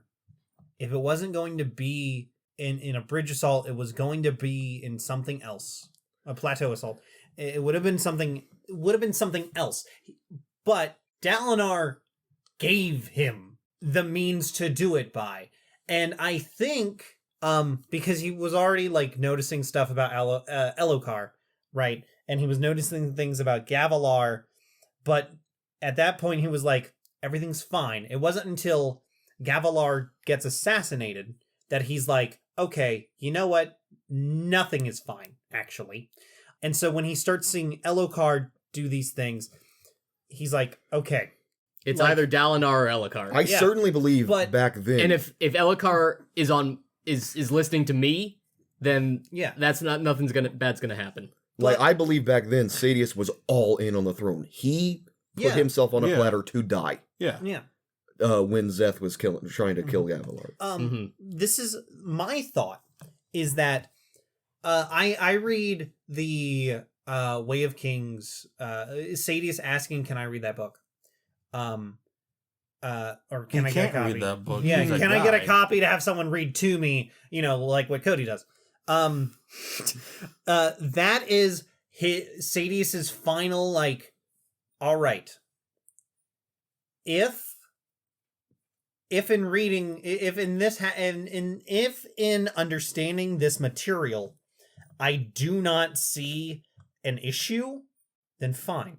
But in having it read to him and his thoughts prior to that, he's like, Man. no. I don't even know if That- I realize listened to now. I I think he was straight up just saying, "Hey, I'm gonna start listening to this book, buddy. Yeah, I'm gonna that's start what listening to this book." Back then, when I read it, I was like, okay, dude, Stadius is on the same page. Now I'm like, wow. I think it might even be more nefarious than that. Yeah. I think it might be Elhokar starting to believe this stuff. I gotta read this so I know how to counter it. Oh, I gotta tear these wow. arguments apart. Because right now, that's I don't know actually how to a fight. really good point. That That's makes so much sense. I feel safe assuming that Sadius is as evil as I can possibly manage to. I mean, at this point in the story, Sadius is the bad guy. yeah. When I on like my that first idea. read, when Navani runs to his camp after she hears the bad news, I'm like, Sadius, okay, we've had our differences. You don't kill Navani, okay? If you do, we have a problem. I think Sadius is by far one of the most reprehensible characters. Absolutely. I still think, as twisted as it is, I think he's still holding. I think he really does believe what he's saying, that Dalinar is going to bring the whole kingdom down. I think, given Because all he four says, books- I left you out there to die so that you could die an honorable death. Maybe you're a Yeah. martyr that can unite everybody. Maybe he's just saying that to placate Dalinar. I think he actually does still respect Dalinar and appreciates the friendship that is probably not there anymore. Certainly isn't by the end of the book. I but- don't think he respects Dalinar. I think he is still afraid of the Blackthorn. Interesting. That's the only reason he would think to placate Dalinar at all. Oh, well, and what's interesting is in that very last scene where Dalinar summons his Shardblade, Sadius is like, "Oh, I'm about to see the Black." Oh yeah, again." oh yeah. He shat his shard plate. given all four books, you mentioned how Sadius is reprehensible. I think he's number 2, and I think you know exactly who number 1 is, given all 4 books. For me, It's at Shallan. least. For me, number 2 is absolutely Sadius. Okay. I'm trying to think about who is number 1. You shouldn't have to think about it. Here's the thing, okay? There's only one person that can dismantle the Black Throne. Oh, yes, obviously, of course. How did I forget that? Navani can put him on his back foot. Adolin was the one who was breaking this man into giving up his chair. Right. Adolin probably does not realize how persuasive he is with his father. And he obviously doesn't realize it, because as soon as he's gotten through to his dad's like, all right, then I step down. And Aiden's like, whoa, hold on. No, I'm not ready for this. No, Dude, hold on. I got a different girl let's rethink every this whole week. thought. Let's rethink this whole vision thing. Okay, what are we talking about? I really like the relationship between Dalinar and Adolin, because they're two POV characters, but they have competing thoughts. Dalinar thinks he should trust the visions, Adolin thinks he shouldn't. And so And when both are scared that he's losing his mind. Yeah. And when you read Dalinar, you believe him, and when you read Adolin, you believe him. And How his can you concerns. not? Mhm. It's really interesting. It's so great when Adolin's going through the war camp and he's like in Sadius's war camp or something, and he's Yeah, like yeah. noticing all the things that are different How- between the war camps. Like Yeah. Dalinar has made sure that all of his he's tried his best to make sure all of his soldiers follow the codes. Yeah. And then he sees like how slapdash and bullcrap everybody in And he's Sadius's just war like, camp is. Yeah. this is In most of the work. not yeah. acceptable. And I'm Mhm. like, yeah, boy. I thought this won't mean anything to you. I could have sworn there was a large Sabarial scene in this book. Nothing. Sabarial. Not even could've- mentioned. I could have What been is so Sabarial? sure. Who? It doesn't really matter. He's one of the high princes. Oh, okay. Oh, okay. I was so gets a sure bigger we role met him in this in book. subsequent books. Yeah. No, I guess not. Um, And not even mentioned. Yeah. One of the scenes that I really like with Dalinar is, first of all, he has all the like the superhero awesome scenes, like the Chasm Fiend, where he's Got just it. holding it up. Dude, God, that's Like- what I was like. Yeah, boy. No joke. That scene is so anime that the Great Shell punts Dalinar away, and he does like that falling backwards and rolls Yeah. into a recovery position. Like He literally does it. like he does it and it's described, and I just saw the cover of like Halo 4 or 5 with like Yeah, yeah. Master Chief like to the side of the 3-point landing. They talk about them jumping off their horses and skidding a lot. Yeah. Yeah. That's There's exactly a- what And his happened. horse. His Rashidian horse. Yeah. We're shitting. when Dalinar talks, it's like an anime character. He's like, there are three feelings that every man should feel. How he does in shard plate, how he does wielding his shard blade, and riding a Rashadium. And I'm like, that is so yes. I could just see the anime opening. I have a fourth feeling. Riding Navani. I knew it. I have a fifth feeling. Excuse Riding no. Hell Drop no. kicking my nephew. Letting the Rashadium ride me. I will not.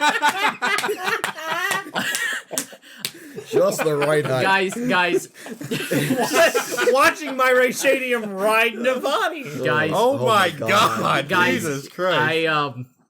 I know we're having fun here. I'm sorry.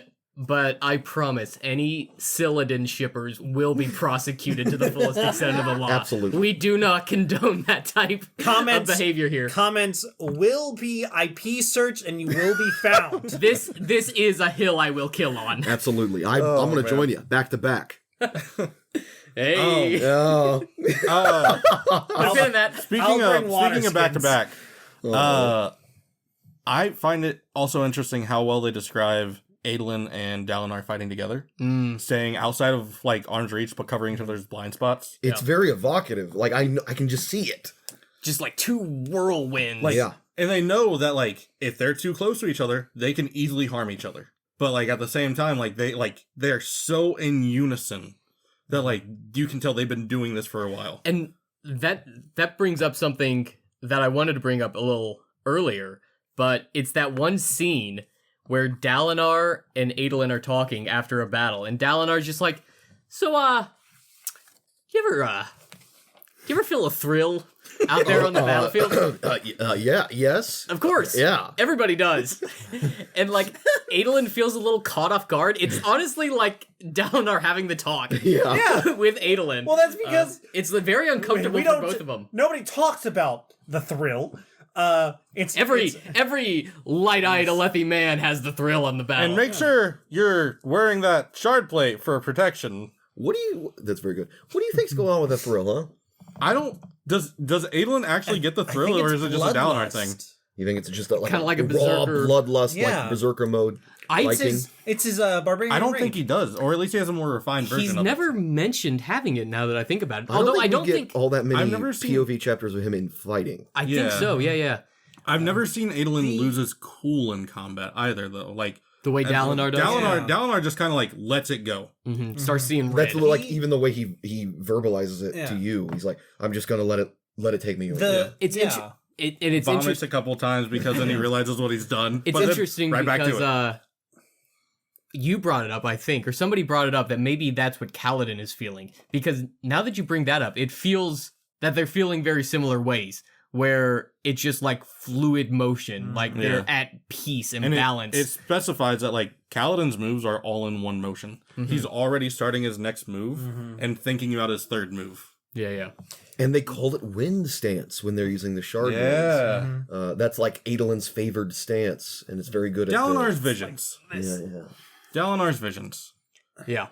In the first vision that we get, he fights off Midnight Essence. Yeah. Or whatever it is. And the person's wife and kid are like, whoa, you can do this? Yeah. And then, like, he sees Night Radiance, and they're like, oh, this isn't Voidbringer. This is kid work. This is nothing. But even then, they're like, hey, you're really good with this. Like, you're trained. You should head over here. And- Something very important about that is the two Knights Radiant have superpowers. And Yeah. he keeps like pointing out, they were wearing a helmet. Wait a minute, that one's a chick. Wait, you were wearing a helmet just then. Mhm. Where'd the helmet Where'd it go? They can fly, and one of them seems to be able to Heal like wounds. heal Yeah. wounds.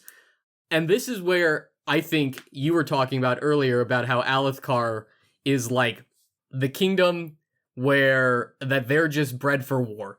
Because in this flashback chapter, one of them says that Alethla has taken on the sacrifice of Yep. being the soldiers during the desolations, so that they can spare all of the other kingdoms from fighting. They are swords that sharpen themselves against each other. Mm-hmm. Is the vibe I get.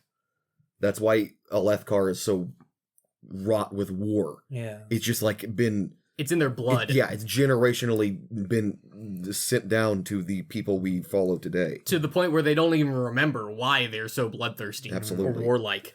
Is that the We- thrill? We find out Mm. in the final vision that he has in the book that the voice he's hearing of the Almighty is like recorded pretty much. Yeah. It's just set in replay mode. You've reached But the Almighty's answering machine. what I'm wondering is like, is the way he acted in the visions also how it played out? Like, what if these are actual moments in history? The people that he talked to, like, were legitimate moments, and they're like, hey, you know, my husband just did things that I know he cannot do. Oh, it's like a causal time loop. Yeah. Like him going I don't back. know how is- much I should say.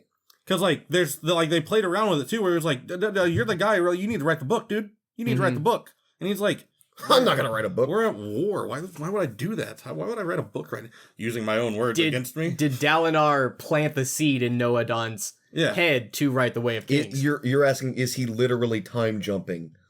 pretty much. Like, he's jumping into another body, and, like, that's it. I don't know if I'll say. I don't know. I don't know if That's I- not something I want I know you the guys answer. I know the answer. And that I don't want to hear it. Okay. But it is part of my thoughts and predictions. Okay. Please correct me if I'm wrong. Absolutely. I did not get. Okay, I did not get the impression that that was the Almighty talking to Dalinar. Who do you think it was? I thought it was Telenolat. Okay. Oh, there's also the small thing of Odium and still hearing the name and then like Oh, yeah. hissing and flying off. Totally Um, forgot to mention that, yeah. but yeah. Pin. Yeah. Like I thought it was like because he could feel himself breaking. Hmm. Is my thought, and he's like, they need to be ready for when I break.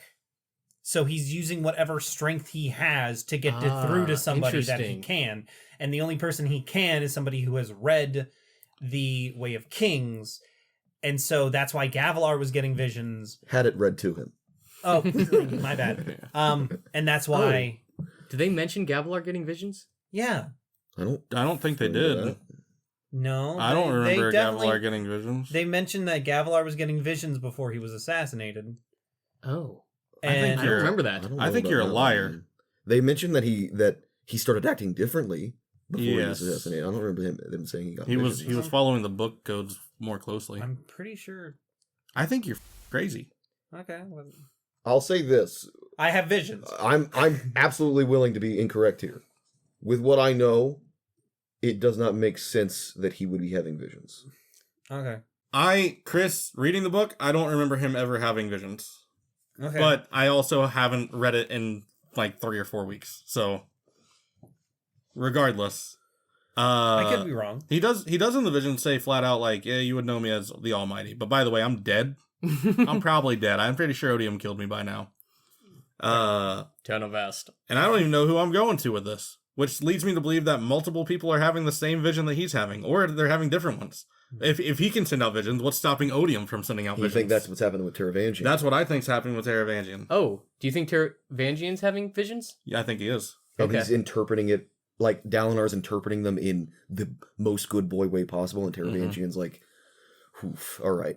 And This like, I think that's well, why I'm about to get my hands dirty. That's why I think they're set apart. That's why I think, with Zeth, like, Oh, obviously Taravangian thinks he's having visions. I forgot the very end. yeah. Where it's revealed that Taravangian is doing some really uncool stuff. I love the fact that he has this idiot king set up. persona.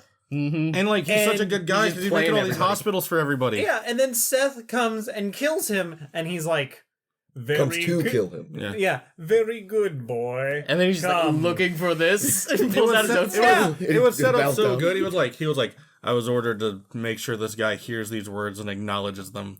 And he's like, He's like, do you acknowledge? He gives him the gang sign. Yeah. I think it goes without saying, but do not harm me.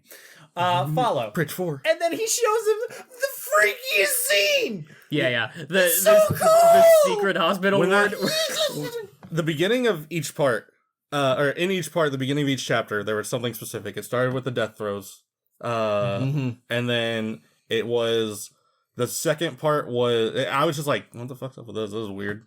And maybe this is just like something he wants to put in here. Like maybe he's dropping in real deep lore stuff with this. Hey, No let me clue. tell you. Most of it, no clue. But it did. There were times where it was like, this is an interesting thing. Put a pin in this because this could be an interesting thing. It's funny because in the epigraphs, the notes will be, it'll be like, sample is a particular note. yeah. Even the person taking it was like, yeah, put a pin in that. Yeah. The second one, like I got halfway through it, I'm like, none of this is making any sense. And I went back and I started reading them. And when I did that, it unlocked. And I'm like, oh, this is like a letter from one person. It's just different parts of the letter broken Oh up. yeah, in See, that's in what I part was referring two. to. Yeah. Who do you think that is? I couldn't tell you. Wait, who? I have an idea. Wait, what? So I think I just misunderstood something. In part 2 The epigraphs at the start of every chapter, is a letter it's a letter to someone. from someone. I thought... Oh. Huh. part I didn't remember them. I remembered the Yasna notes, and I remembered the Death rattles. Death rattles. I did not remember those. Yep. with part 3 being Yasna's notes, I picked up on that very quickly. Absolutely. Mhm. And then like part 4 going back to the what I call them death throws, the death rattles. I'm like, We know what you meant. what is this? What? These clearly have to mean something. I remember you were theorizing, like, oh, is Zeth, like, taking people's last words? That's like that's he what did my with first thought Gavilar. was. Mm-hmm. Because Oh, he's that's interesting. murking so many people. I just talked about like shard blades. He killed like so many people with shard blades. Where'd their blades go? Because they don't have bad endings, really. If you die, it drops. Right, but like then like what? Just the next person pick it up because Yeah. he's not collecting them. I guess. Well, and what really draws your I attention think that's to the more of death an throws? Alethkar thing, too, where, like, the person who kills the Shardbearer gets it. Okay. I think. Yes. Because even, like, Rock said So They then would be so- able- they were coming to Alethkar to do that. Okay. What's interesting about the death rattles, and he does this a lot throughout the book, is he will allude to something very vaguely, and then he'll give you a little more detail, and then by the end of the book, he's just like explicit about it. Where part 1, all the epigraphs are just these death rattles, and they don't make any sense. They seem very ominous. And then Kaladin hears one Yeah. just out of nowhere. Kaladin Pointed it out hears to me. several. I didn't even He- notice. he's- he- I think he hears 2 from Dying Bridgeman. And they were like, what was that? And Sin gave one. Oh, yeah, Sen did give one. What did? No, I don't remember what Sen's was. Was it? It feels Sen- like it should be important. Sen absolutely gave one during that flashback chapter. And then Teft is just like, yeah, that's been happening a lot recently. Just being like, put a pin in that. Did you Oh, put a man. pin in it? Is that why like all those people are dead? Did he betray them because like he heard a death rattle that like told him to do that, basically? Who? Like, Teft. Oh, I think it's just rumors. Okay. So, continue. I'm sorry. see what Cody was saying. At some point in 3, there's one that's because we've gotten the vision of Dalinar fighting, right? And now, here's this death rattle that talks about these things coming. Okay, so these are about like the final desolation. Mm-hmm. That these people are having these visions when they die. The Everstorm approaches. Yeah. And then the thing is, all throughout this, we've had all this talk about how the king of Carbrand is such this nice person, and then he has all these hospitals in town, and he pays for it with the money he gets from the Paneum. That's the right word. Paneum. And then the twist happens, and you're like, oh, and I don't think he is getting visions. Okay.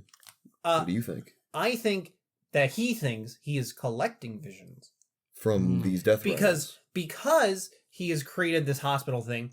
He heard People's. he You was heard like, these. a nurse was like, hey, this is weird. And so that went up the chain of command until it got to him. And he's like, that is weird. Interesting. And then it happened more and more. And then he moved on to the bloodletting chamber. Why is it happening more? Because everyone's about to die, man. the day is 'Cause the getting closer desolation and is closer. coming. So it's ramping up. And then the final twist is that Taravangian's like, Zeth, I need you to kill Dalinar Kholin. End of book. And it's like, Yeah. oh no! Not Daddy D. When he got the list of names, Who do you think like, wins? all these people, it is Kaladin. Yasna. Okay. Lightning bolt. Crush Zeth with their thighs. Oh, please.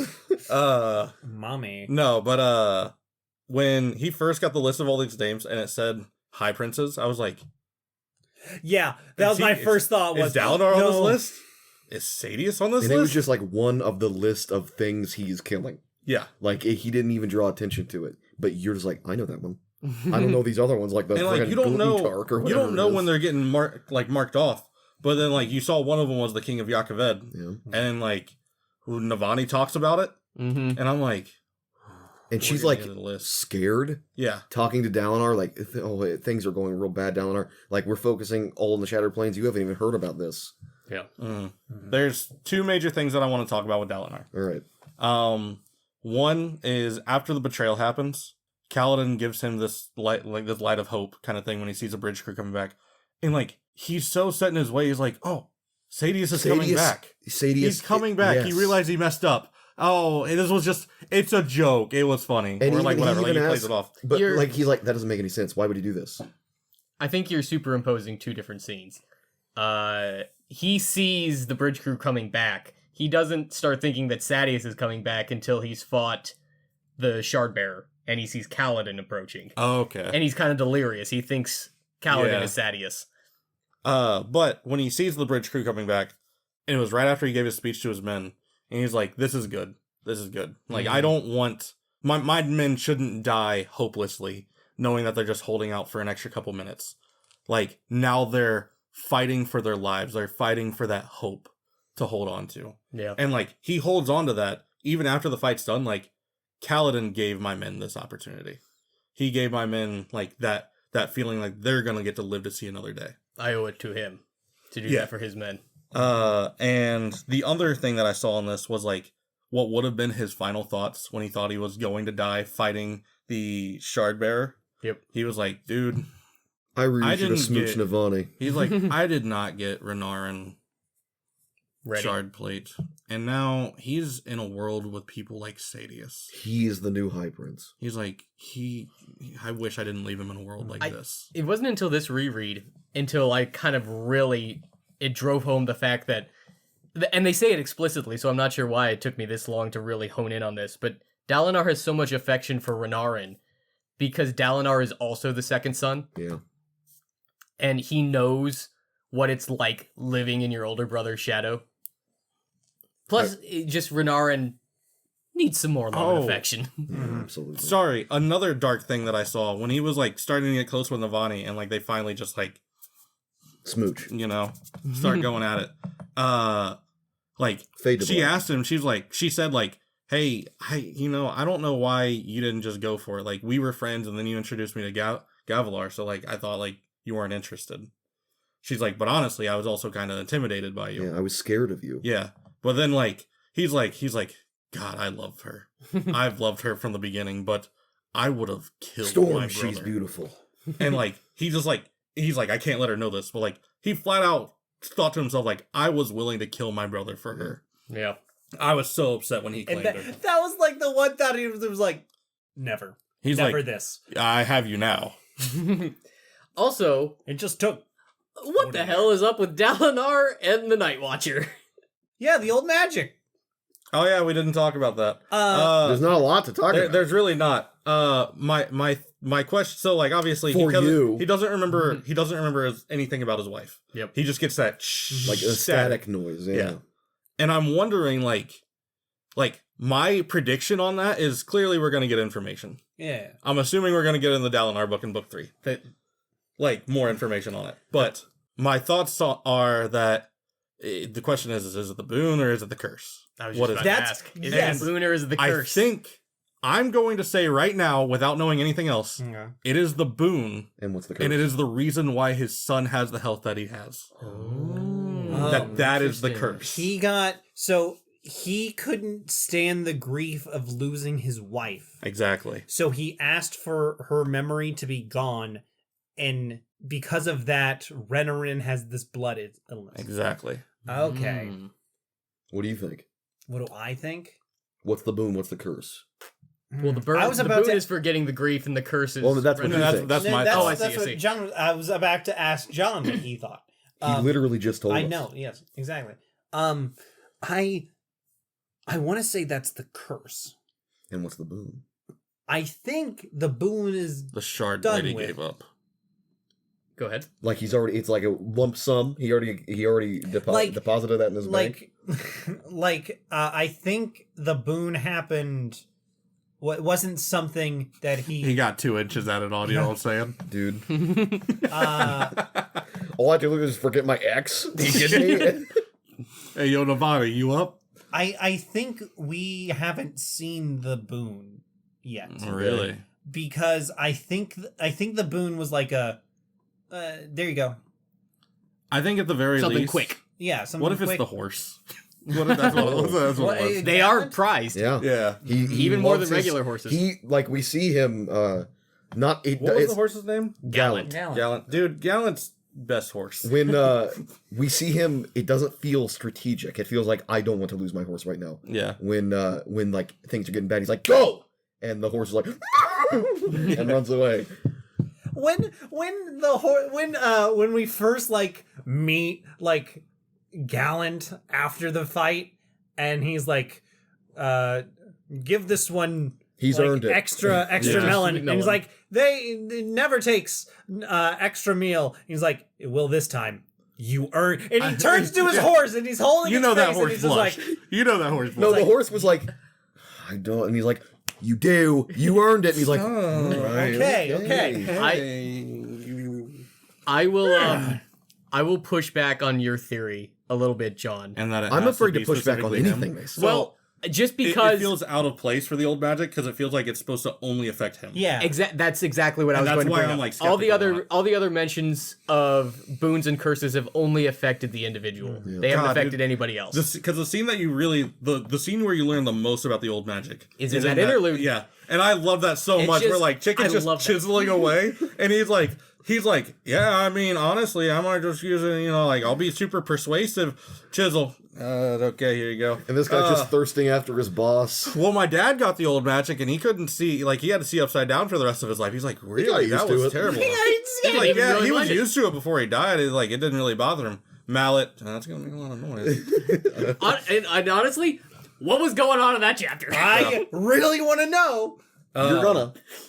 Thank God. The final, so they make it back, and Dalinar embraces Navani, and Navani's like, "Oh, you missed me," and like he brings her entire first boot. She's like, "Oh, you really missed me." Yeah. I'm like, "Dalinar, you're in front of everybody," and then like as soon as I think that. It just talks about how Renarin and Adolin embraced each other and like hugged each other. Like, dude, I didn't think you were gonna make And then it. they pull in closer to and a then, kiss. and then they look at their dad and their aunt, And they just suddenly it feel specifically very says like uncomfortable. it describes how horrified they look. And I'm like sitting there in my break room at work reading this, and I'm like, that's kind of funny. And somebody's like, "Oh, what you reading?" And I'm like, You wouldn't understand. it's The Way of Kings by Brandon Sanderson, the Stormlight Archive. They're like, that's a big book. That's too big for me. I'm like, yeah. You should have pride in that. And Dalinar's just like, let him watch. Let him watch. Yeah. Then I'm like, I want to get messy with it. Let him watch. that's freaky. We gotta talk about the confrontation between Sadeas and Dalinar. Absolutely. Like, oh my gosh, a whole like Navani drew something. What did she draw? It was a big. It was a big a burning prayer thing. Yeah. That was the moment. Like, Sadeas, if you touch her, ooh, don't you dare. And she burns this huge prayer because in that moment, Dalinar's dead. Yeah. And I love that it's from Navani's perspective. Yeah. And when she's like, he has no wife and he has no daughters, no one will pray for him. Yeah. Yep. And I'm just like, that's so sad. And then she just starts going and crying. I'm like, ah! The biggest prayer like, that's ever you been know, made. her safe hand is probably out. That trollop, and like, 'cause she can't control herself, and she's just scrolling on the ground, and everybody's just like watching the king's mom, scroll around on the ground. It's a very evocative scene. Yeah. And then Dalinar confronts Sadeas. He's like, "Why'd you do it?" And Sadeas is like, "To protect the kingdom, man. You were gonna take it all down." on top of the giant justice prayer. Yeah. I think Sadeas has his own selfish reasons for wanting the kingdom to continue, and to have Dalinar out of the way. But I still think he wants the kingdom to be stable. Yeah, I believe Good thing for selfish reasons. Yes. And then Is it a good thing? I don't know. It was gonna kill Dalinar in the Colin house. It makes sense to Sadeas. Yeah, absolutely. And then Dalinar is like, "I'll be taking the bridgemen." And Sadeas is like, "They're not for sale." And then he's like, "For the bridgemen, the blade. Going once. Going twice." And Sadeas, who only has the armor, over here salivating like, baby girl. Yeah, like Yo, the meat. give me that oath bringer, you know what I'm saying? Whatever. Oh my God. With the extra cheese on it? Dalinar knew going in he had Sadeas by the balls. And Sadeas can't even And believe the that thing is- Dalinar would do this. The thing is, Dalinar and them step away from each other, and then he brings up the bridgeman because Dalinar knows he has him by the balls and is like, I'm gonna make a show of this because I can. And everybody's like tense. From Like, are Kaladin's they about to perspective. start killing each other? Oh, Yeah. From Because Kaladin's that means perspective- we're about to start Yeah. killing each Yeah. other. From Kaladin's perspective, like, he sees him start to walk away, he's like, I knew it. Yeah. I Another knew- Light Eyes betrayed me. Yep. And then One more thing. Yeah. However, I will have to say that this book is circular, like most stories and poetry. It's around. It's been around. I hope you say a thing that I hope you're going to say. Kaladin mentions somewhere before where he's like trying to come out of the wretch, but the wretches keep pulling him back in, and he looks around at all the other bridge crews and he's like, I wish I could save them all. And he does through Dalinar. Yep. Because he buys all the bridgemen, not just that bridge crew. The- And I'm like, yeah, baby! Let's go! I feel like that's the moment where you should feel the most hype. In that scene at least, my hype came from the conversation between Dalinar and Kaladin. Now, yeah. When Yes. when Kaladin's like, dude, why did you do that? And he's like, question for you. How much is a life worth? Priceless. Like, immediately. Yeah, no immediately. hesitation. No And hesitation. like you know the flashback that he's referencing with it from his dad. And he's like, well, I gave up one priceless blade for 1,000 priceless men. I call That sounds like a bargain. Hey, And I'm like, Daddy D. And, oh my god. But the final line is just Kaladin's like, you really believe that? And Dalinar's just like, for my honor, unquestionably. and And it's just like, And then Kaladin took off his pants. it's also very poetic that Kaladin ended up in this situation because of giving up a shard blade, and then he gets his freedom Yes. because of Dalinar gave up his shard blade. Dude, you pointed that out to me, and I'm like, oh my god, I wish I were smart. I wish I could make connections, and it gives me chills imagining Kaladin's life being destroyed, and then being Because of that saved decision. because of that decision. It is and then being saved because It feels like so much vindication that after all that time, Kaladin could be like, it was the right choice. Yep. I had to go through hell and back, but I made the right decision. So then and now I have superpowers. Dalinar's like, everybody's like, hey, we can finally rest. He's like, I gotta have to go conversation with my nephew. And dude, Elokar's like so far removed. Like, I heard there was some problem on the plate. Are you okay? He's like, oh, That's are you crazy. all right? Anyway, what do you think Anyways. about this? gets fucking kicked to the chest. He's like, oh my god, Uncle, what are you doing? Assassin! And like moments before, he goes up to the guards that are outside the room and he's like, hey, my nephew's gonna cry. He's gonna scream. He's gonna yell for you guys. You don't hear anything. You hear nothing. I am simply teaching and disciplining my nephew. Not the king, Yep. my nephew. No one's allowed to enter. Yeah, and they listen because they're loyal to him. I love how Kaladin is like, thank you for taking care of Sadius, and Dalinar's like, he's not taken care of yet. I'm taking care of you. That's taking care of you. Yeah. I'm going to take care of Sadius now. And then he leaves, and then he goes to the king because he's like, I can't deal with Sadius directly without starting a war. What I can do is influence the person that can put Sadius in his place. Hey, tomorrow you're going to make me High Prince of War, okay? Okay? And like, he's like, there's things that happen and like you realize, like you learn that Elokar like basically framed something, like fake framed, and did the whole thing with the horse and the belt and whatever. Yeah. But then like there's more to it than that because there's like the shard plate had Yeah, like the 4 gemstones. gems. Yeah. So he's like, okay, so there actually was an attempt on your life. He's like, you're just too stupid to realize it. So okay, I don't like that look. And then he's like, I wasn't trying to make you're it gonna. look. He That was did. a I saw. coincidence. There was a lot that was said there. I think I There's a know. lot that was I said think there. I want to speculate on who did.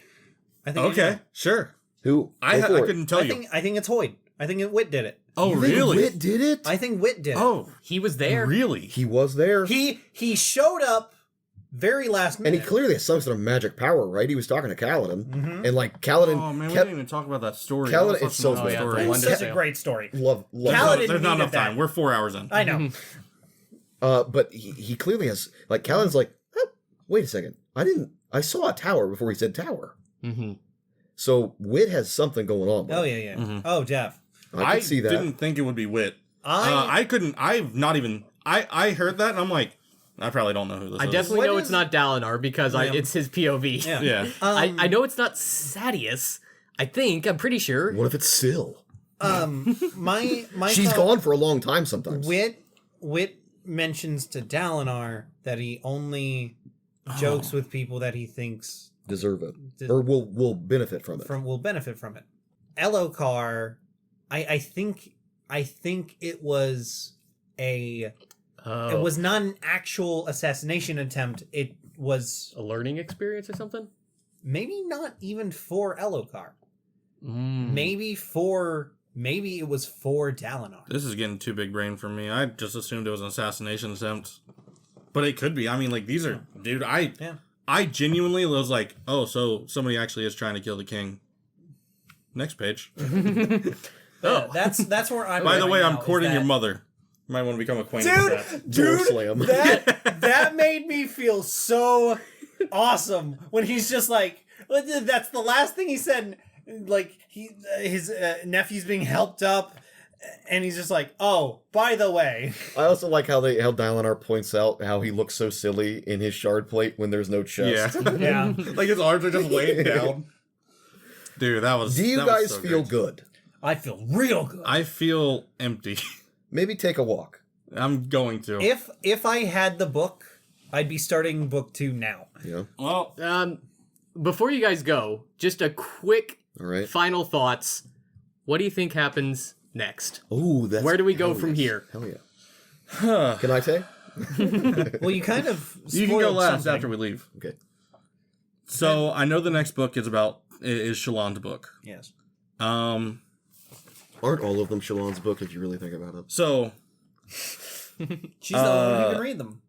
Good point. my predictions going forward were that Shallan and Yasna play key roles in the future as part of the NKR, the new Knights Radiant. Huh. Who does?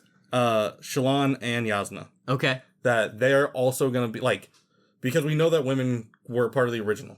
Yeah. And Dalinar was surprised by that. Good catch. I think they're going to be, like, they're going to grow into their roles. I think Yasna's probably already there, ready for it. But I think Shallan is going to be, like, this is her book where she learns what she can do. Maybe she's the kind of person who can do healing magic. Okay. You don't think she's going to be the same as Kaladin? I don't think she will be. I think they're all going to be unique to themselves. And we're going to learn, like, I'm assuming they're on their way to the Shattered Plains because Yasna said she wanted to go there to learn more about the Parshendi and Voidbringers.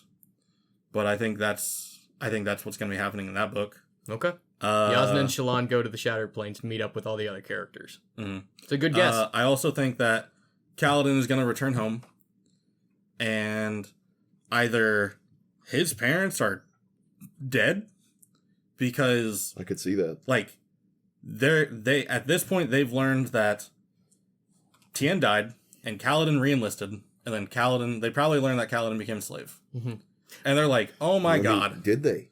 I'm assuming they did. And Kaladin was literally like 2 days from retirement when he Yeah. gets branded a slave. Yeah, and I'm like, if I was his dad, like, you had all these high hopes for him, and God knows what was going to happen with Tien. The tragedy. And it's just like, we could they're talk for dead. another hour about the relationship between Kaladin and Lirin. Or I could see a world where, like, they're just like, Lirin's like, well, this is kind of...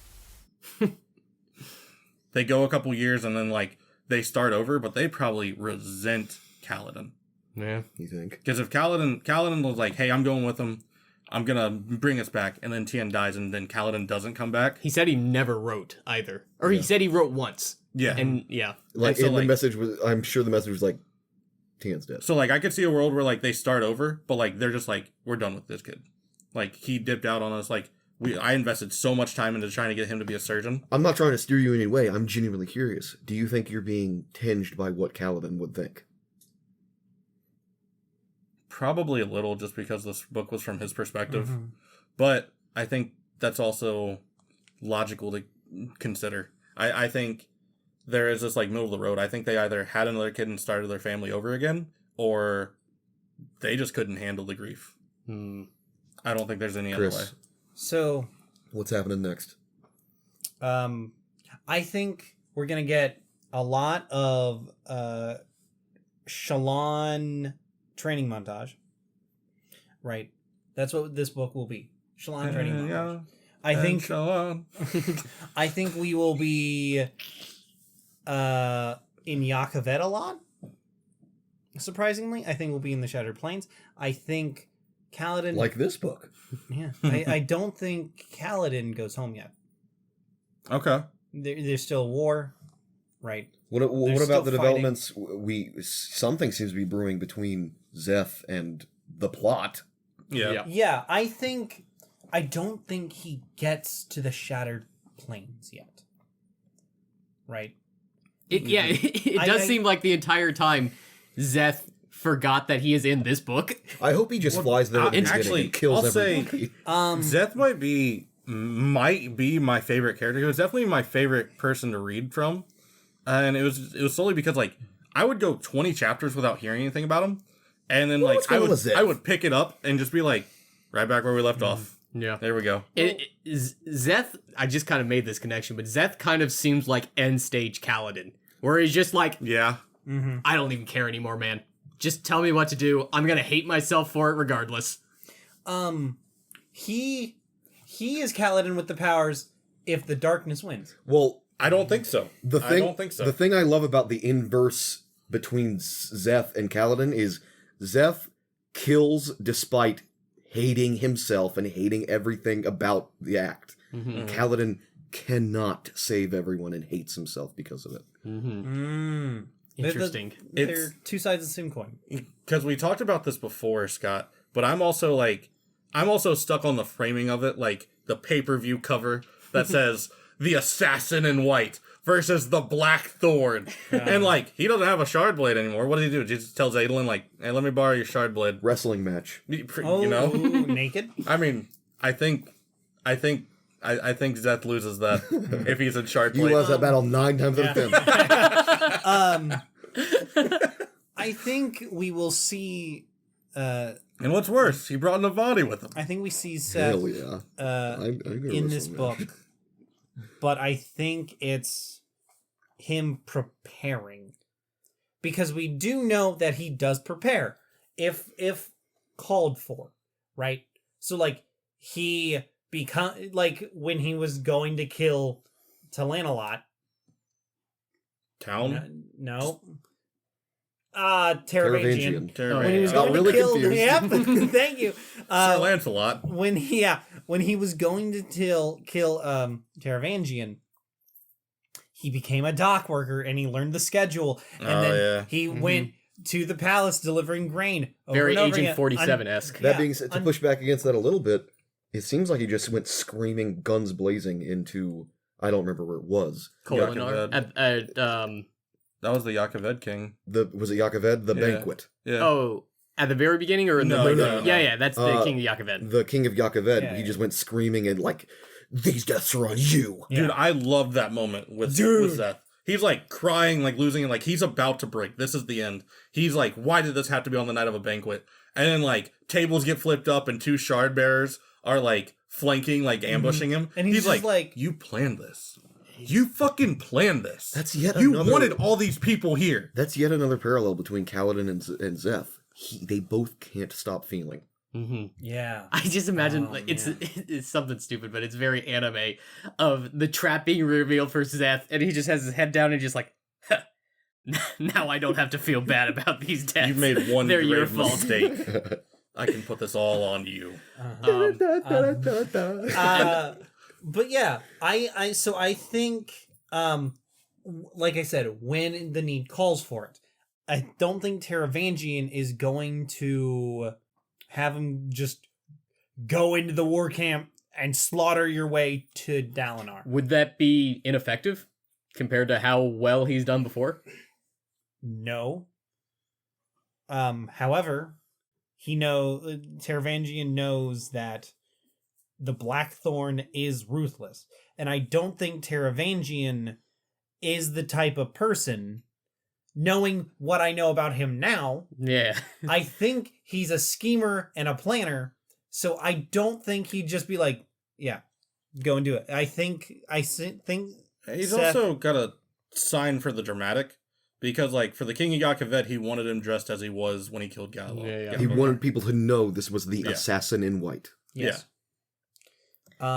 But at the same time, this is the most opportune time to kill Dalinar. He just gave up his blade. Yeah. Mm-hmm. So If you guys think you're so smart, why don't you read the book? The magic of lashing is awesome.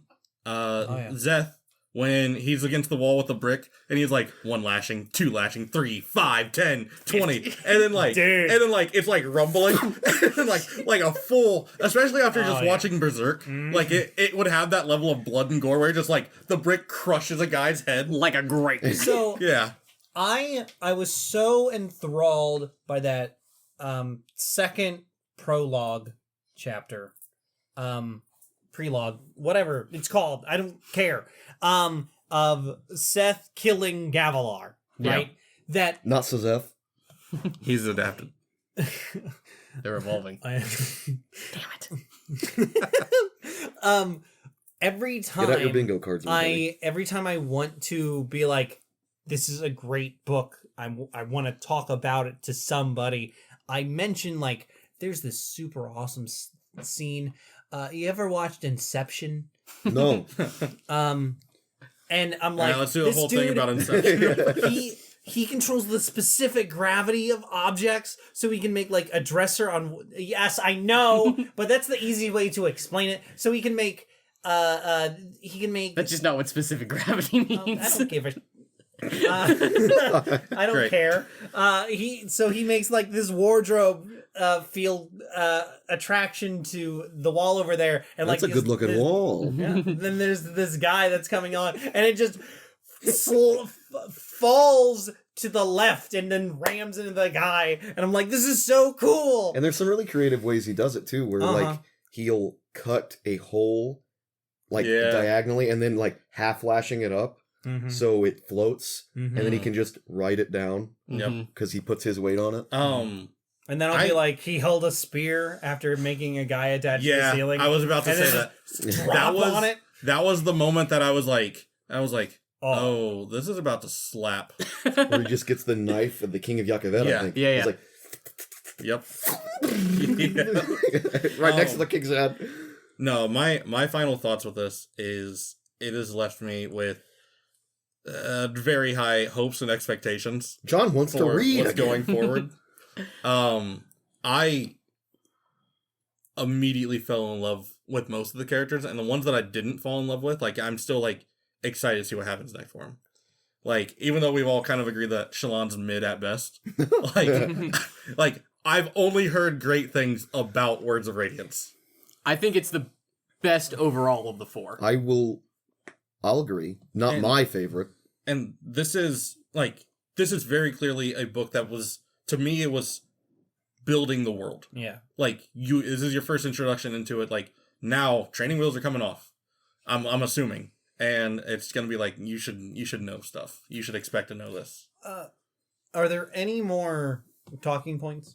I just had one final thing. Okay. Very, very end, the epilogue chapter. Talanalot appears in Kolinar. Mm-hmm. That's not good. Yeah. That If means Tal- if that's Tal- something bad. If Talon is on Roshar, that's not good. No. Because it means there's nothing holding back the Voidbringers anymore. Yeah. So, training wheels are coming off. Yep. And it's a great way to stay in shape. Anyways, you guys have fun. I'm gonna walk that way for a This little will be while. like 10 minutes wait, tops. Well, hold on. John, No. we're the only ones that haven't read past the first book. Yeah.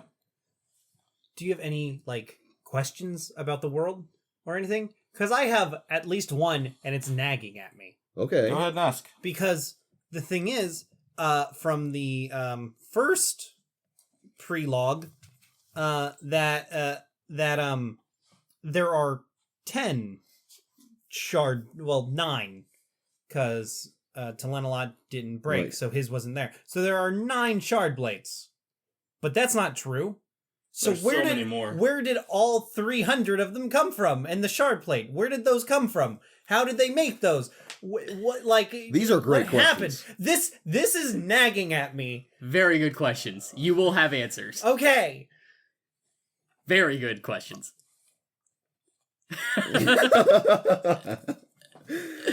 Take a walk. Take a walk, you layabouts. Finish the books. I guess I don't really have any questions that like don't feel like they're plot related in any way. Like More just I like, feel what like are spread? every like that's about it. But even then, like I know I'm gonna learn more about shard blades. I mean, we all had this question. That's why I drank up that, was it in a lighthouse? I imagined it was a lighthouse. The 2 researchers on an Yeah. island. I drank up that chapter. Oh yeah, that was good. Go. Leave. Get out of here. You want to go back to McDonald's? No. Go out of here. Are they closed? It's midnight. Okay. Yeah. So, for the most part. Well, hang on. For the most part. They're still here. Oh, are they? Mm-hmm.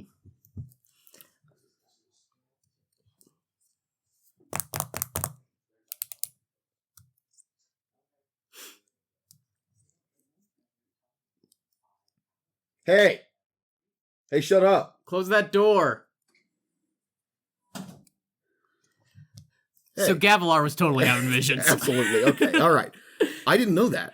Yes. I don't know if it's explicitly said in the first 4 books, but the prologue chapter of the 5th book has been released. Oh. And he's totally having visions. Bro, how can I read that? It's probably just on Brandon's website. All right, I'm going to look that up when I get home. Okay. Most of these are just observations I made that were interesting. Like, I mentioned some of them. Kaladin literally grew up on a Windrunner River. I thought that was fun. Yep. Shallan, I never noticed that. You have a theory. Yes. Are you comfortable with saying this theory here? It's not... I didn't come up with this. Okay. I've scoured some fan forums and stuff. So this is a fan theory that's been floating around. I think that Shallan is responsible wholly for the desolation, the true desolation. What do I mean by that? So the theory goes that there are 10 heralds. 9 of them survived the last desolation. Talon was the only one that died and went to damnation, to Braze. But he returns at the end of Way of Kings, which would imply that he broke.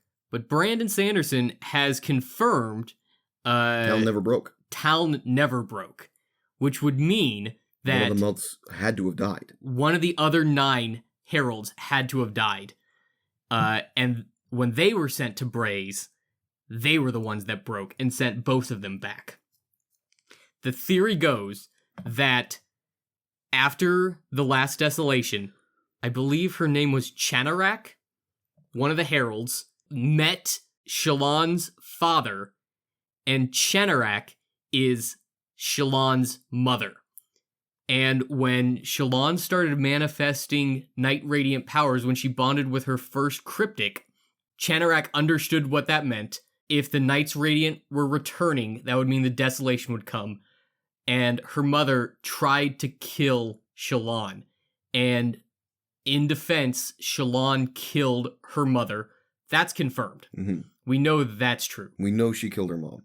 But by killing her mom and sending her to Braze in the 7 years since that, Chanarak broke, causing the Voidbringers to come back. And what's important about Shallan is in order to achieve the next ideal, she has to speak a vital truth about herself. And my theory is that Shallan's final truth, the 5th ideal of the Lightweavers, will be that I'm the one that caused the desolation, the true desolation. I'm responsible for all of it. I would even bet that how long ago from this book, how long ago was Gavilar killed? 6 years. I'm willing to bet that if she was a Radiant, broke immediately. Because judging by what Vinley is experiencing, like bonding with a Voidspren, that means they're out. Yeah. Well, so that's interesting. Not necessarily true. Okay. This is stuff. So book 4 really becomes Cosmere aware, is what they call it. And honestly, it's kind of what kind of threw me off of the 4th book a little bit, is now we've got world hoppers. It got pretty big. It got big. It got a little too big for me. I still liked book 4, but now we're talking about people from different worlds traveling through Shadesmar. The theory goes that Gavilar has been meeting with some of these world hoppers. And Gavilar's plan had always been to start the next desolation, because he wanted to basically form a new Oath Pack or bring back the Knights Radiance. He wants to figure out how to become immortal like the Heralds. Yeah. So, I believe this is confirmed. Gavilar has been to Braze, and that's why he had the Void Light and the anti-Void Light spheres. And the theory goes that he brought back some Voidspren with him. Oh. So it wasn't the Oath Pack breaking that brought the Voidspren back. It was Gavilar going to Braze and getting them himself and bringing them back. Or maybe just like in the process of going there, like opened up a window or something. Yeah. And well, you think about how Venli got her Voidspren. She got it from one of like the Ardents on Gavilar's trip. Oh, that sounds good. Yeah. And so it's like that character, I can't remember her name, but she obviously knew more than she was letting on. She was not just an Ardent. she was being real shady, and like I even think they say something about her accent. Mm-hmm. Like she speaks their language really well. Yeah. Or something. In regard to your theory, Shallan mentions that her father forbade her from spending time with the Parshmen. It might be nothing. But everybody else treats Parshmen like they're objects. Yeah. Certainly not something to be like, hey, don't get near those. But if her father was married to a Radiant. If he knew the truth about the Parshmen, and see, that's just subtle enough where it's like, I could understand her father just being like, don't mess with them. Stop looking at They're those. gross. But it might be something more nefarious there. Interesting. Another observation, this literally means nothing, maybe. The Palladium has a room called the Veil. And just interesting based on just Shallan's future BS. That's literally what I wrote. Interesting. So, what's really fun about this is figuring out where the other 9 heralds are. Yeah. We know at least 4 were at the feast, at Gavilar's feast, 6 years ago. We know Nail, Kalek, Shalash, and Yezrian were all there. The beggar. Yep. I believe one of the heralds is in Carbranth during this book, because Shallan goes to one of the very lower levels of the Palanaeum, and it's a blink and you miss it, but in hindsight, it's so obvious. It's a blink and you miss it thing where Shallan says an Ardent walked by with a gemstone lantern, and the way the light reflected off of the scene, it looked like one of the heralds themselves was walking down that hallway. And literally, it was like the Ferris Bueller just spiking the camera. It's like, I know what we mean. So apparently one of the heralds was in Carbranth. Talon was on Braze. Chanarak was in Yakaved, by my theory. And then the others, who knows? So you and I made eye contact. Was Elokar's paranoia from him being courted by a Sprend? Yes. The gems in his armor were cracked, according to Sadius, or were they just drained? Yes. So this gets brought up in Words of Radiance, where Kaladin, while wearing other people's shard plate, can use his Stormlight to fuel the shard plate and stop it from cracking. It happens during his duel with Adolin and the other shard bearers. I think maybe. I think it's yeah. I think so. I alluded to this earlier. The 3 characters that see creatures just out of their sight. It's Shallan, Gaz, and Elokar. Elokar mentions seeing faces in the mirror. Faces in the mirror, yes, with twisted symbols for heads. Yep. And I totally missed it on the first run. Absolutely. I don't know how I missed that. It couldn't be any clearer. I zeroed it. He's like, okay, making a note. Like he said symbols. Okay, there it is. That's interesting because, as far as I know, Elokar never spoke the first ideal. But I was assuming when he was in the middle of doing it, fuck you, Moash. Yes. When he was in the middle of doing it, he was just becoming one of Kaladin's knights. That's interesting. But maybe he was... I think he was supposed to be a Lightweaver, like Shallan. He was. Because it was the cryptids that were watching him. I absolutely think so. So yes, Kaladin was using Stormlight to a degree prior to him swearing his ideals, I think. Yeah. So maybe... I think so. The gems... I don't think it ever is explicitly mentioned how those gemstones got cracked. Maybe it was sabotage. Maybe he was just pulling from them. And maybe even they weren't cracked. Maybe Sadius like, oh, these are done, but these 3 aren't. Oh, yeah. I don't remember if it mentioned they were cracked. Sadius said they were, but it could just been they were done. They might have been just depleted of Stormlight. In chapter 42, Shallan's talking just after the incident with Yasna where she kills 4 dudes. Them debating morality is like a spotlight on everything Nail represents. Yeah. The whole thing was just, is law inherently good? Like that kind of thing. Yeah. All about Nail. Is it the action we should judge or the intention we should judge? Kaladin talks to the Stormfather in chapter 46. Literally tells us everything about Odian in that chapter. But all of it's out of context. We have no idea what he's talking about. Yeah. Sin had a death rattle. I mentioned that already. We're going to talk a lot about death rattles after I get to the end of this list. Oh, we'll just do it right now. So, let me cook. I haven't looked up anything. And in fact, I'm afraid to, mainly because I think I'm going to be proved wrong. I don't think this has been confirmed in any of the books, not from my recollection. I assume it must be one of the Unmade. Yes, that's my theory as well. We've also know that the Thrill especially isn't like a character. It's like a force of nature. I think the Thrill is also one of the It Unmade. is. We know that. Yeah. What I'm saying is, I think this one is like, what if it's like the computer that allows Odium to make his plan? Oh, interesting. And when people have death rattles, they're like, for whatever reason, maybe it's even part of the plan, I don't know, they're getting a glimpse at Odium's plan. Mm-hmm. And the only thing that pushes back on that is, like, one of the death rattles is like a 5-year-old kid, and they make note that he was speaking like not like a 5-year-old. Yeah. So that doesn't really Something explain speaking through them. Exactly. And then several of them are like from the perspective of town. Yeah. So It's like, I don't know what's going on. maybe with not that. town specifically, but maybe just one of the heralds. Yeah. They all have similar experiences. I made several observations that like That's interesting. 5 or 6 of them are specific, based on my reckoning, specifically about Kaladin. And I'm talking book 4. Yeah. This is just a guess. It could be anything, I think.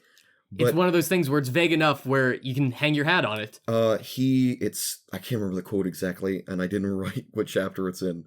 It's something along the lines of, I'm falling and twisting through the storm, grieving, and I say the words, and it sounds like when he says the next ideal. Yeah, the in fourth book ideal. 4, and in this book, like, those who would kill me ahead of me, those who would protect me behind me, and the void beneath me. I say the words, and That's absolutely him swearing the second ideal. Absolutely. So many of them seem to be about Kaladin. So many of them seem to happen around Kaladin. Mm-hmm. Is it specifically Odium's influence? Like, I'm cooking, all right? And when he sees his men die, was that Odium Kaladin who killed the Shardbearer? Oh, that's interesting. When in book 4, when unfortunately Tef passes, Mm-hmm. Kaladin loses his mind. Yep. And just like red eyes glaring, goes insane. Total Sith eyes.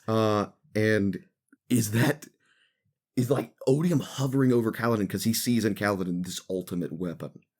Interesting. I might push back on that. Go for it. Because in book 4, Odium... Well, maybe. Odium is trying to figure out what to do with Kaladin. Yeah.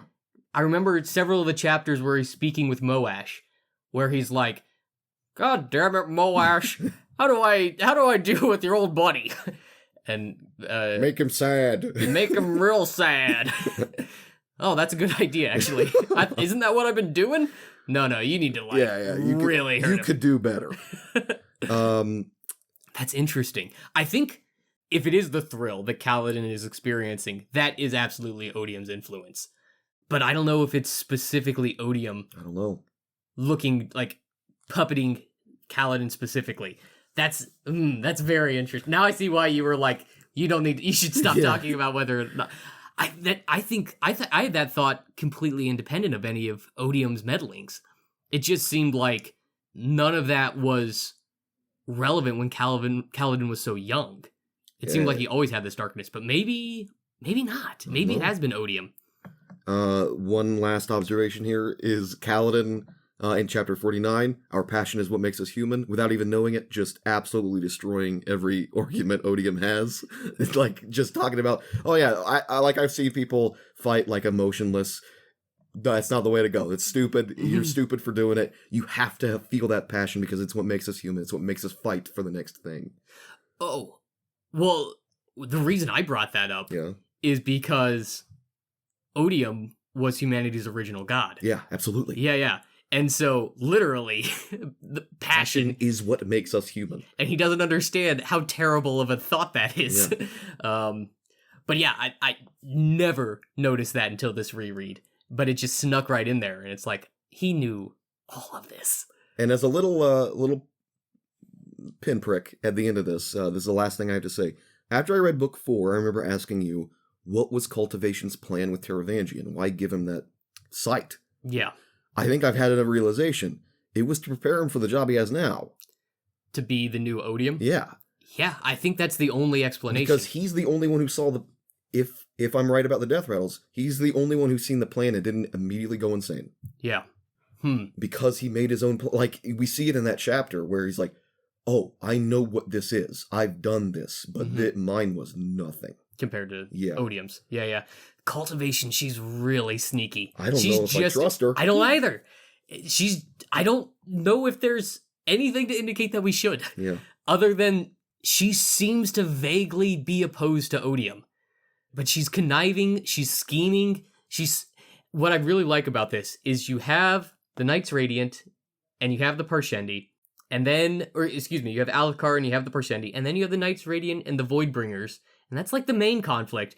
But then you have Cultivation, the 16 and the Ghostbloods and the Sons of Honor, and all these different splinter factions. There was way more Ghostbloods in this book than I remembered.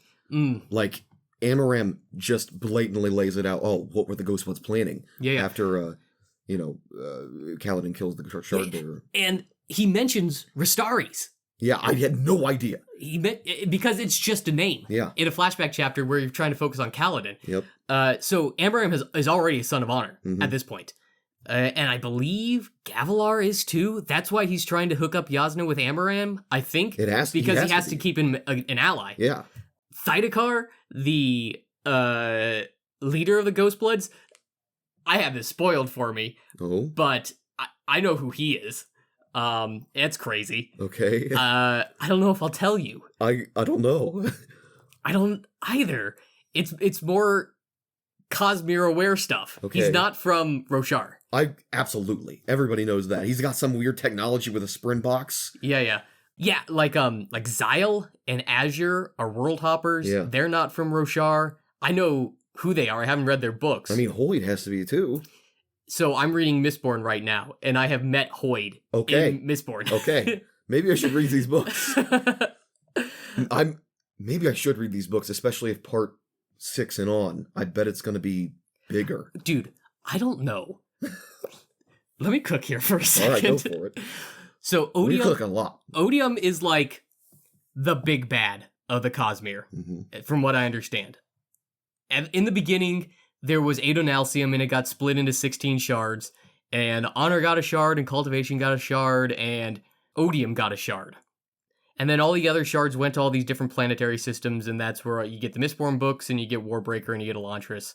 Those are all planets with their own shards, kind of creating their own magic systems in those solar systems. The Rosharan system got Honor, Cultivation, and Odium. So, like, I know that some of the characters from these other books are at the same point in the timeline as Way of Kings, Stormlight Archive. So, like, is the end of all of this, all of these characters teaming up Avengers Endgame style to fight Odium? And then Yasna else calls them all. Yes! Is that what's gonna happen? Oh my god. Oh, that'd be pretty silly. That's but my unified Cosmere theory. I'd be cheering along with everybody. I have no idea how you do that. No clue. But yes, like I said earlier, part of why book 4 kind of didn't resonate with me as much is it just got too big, and it started to be. I needed to start reading other books to know what was going on. I feel that. So, we didn't even mention the chickens. We didn't. Hey, there are chickens, but they're not chickens, though. Isn't that weird? I don't even know if chickens are native to Roshar. Every time anybody sees a chicken, they're like, man, that would get destroyed in a high storm. Absolutely ripped to shreds. There's nothing they can do. Yeah. I have some other stuff to talk about, but I don't know how much it'll add. Yeah. So. I hope you guys enjoyed this. I feel great. If you did enjoy it, we're gonna make more. Yeah. Oh man, it has been a long night. Longest just us talking video we've ever made. That's for sure. Yeah, I'm starting to sweat, honestly. Yeah, same. So, I always sweat when I talk to my friends about stuff I like, about stuff I enjoy and am passionate about because I am human. And honestly, I said it at the beginning, but the reason I got y'all to read the books is so that I could talk to you about this. For this, exactly. So Thanks for tuning in. I'm looking forward to Words of Radiance. Hell yeah.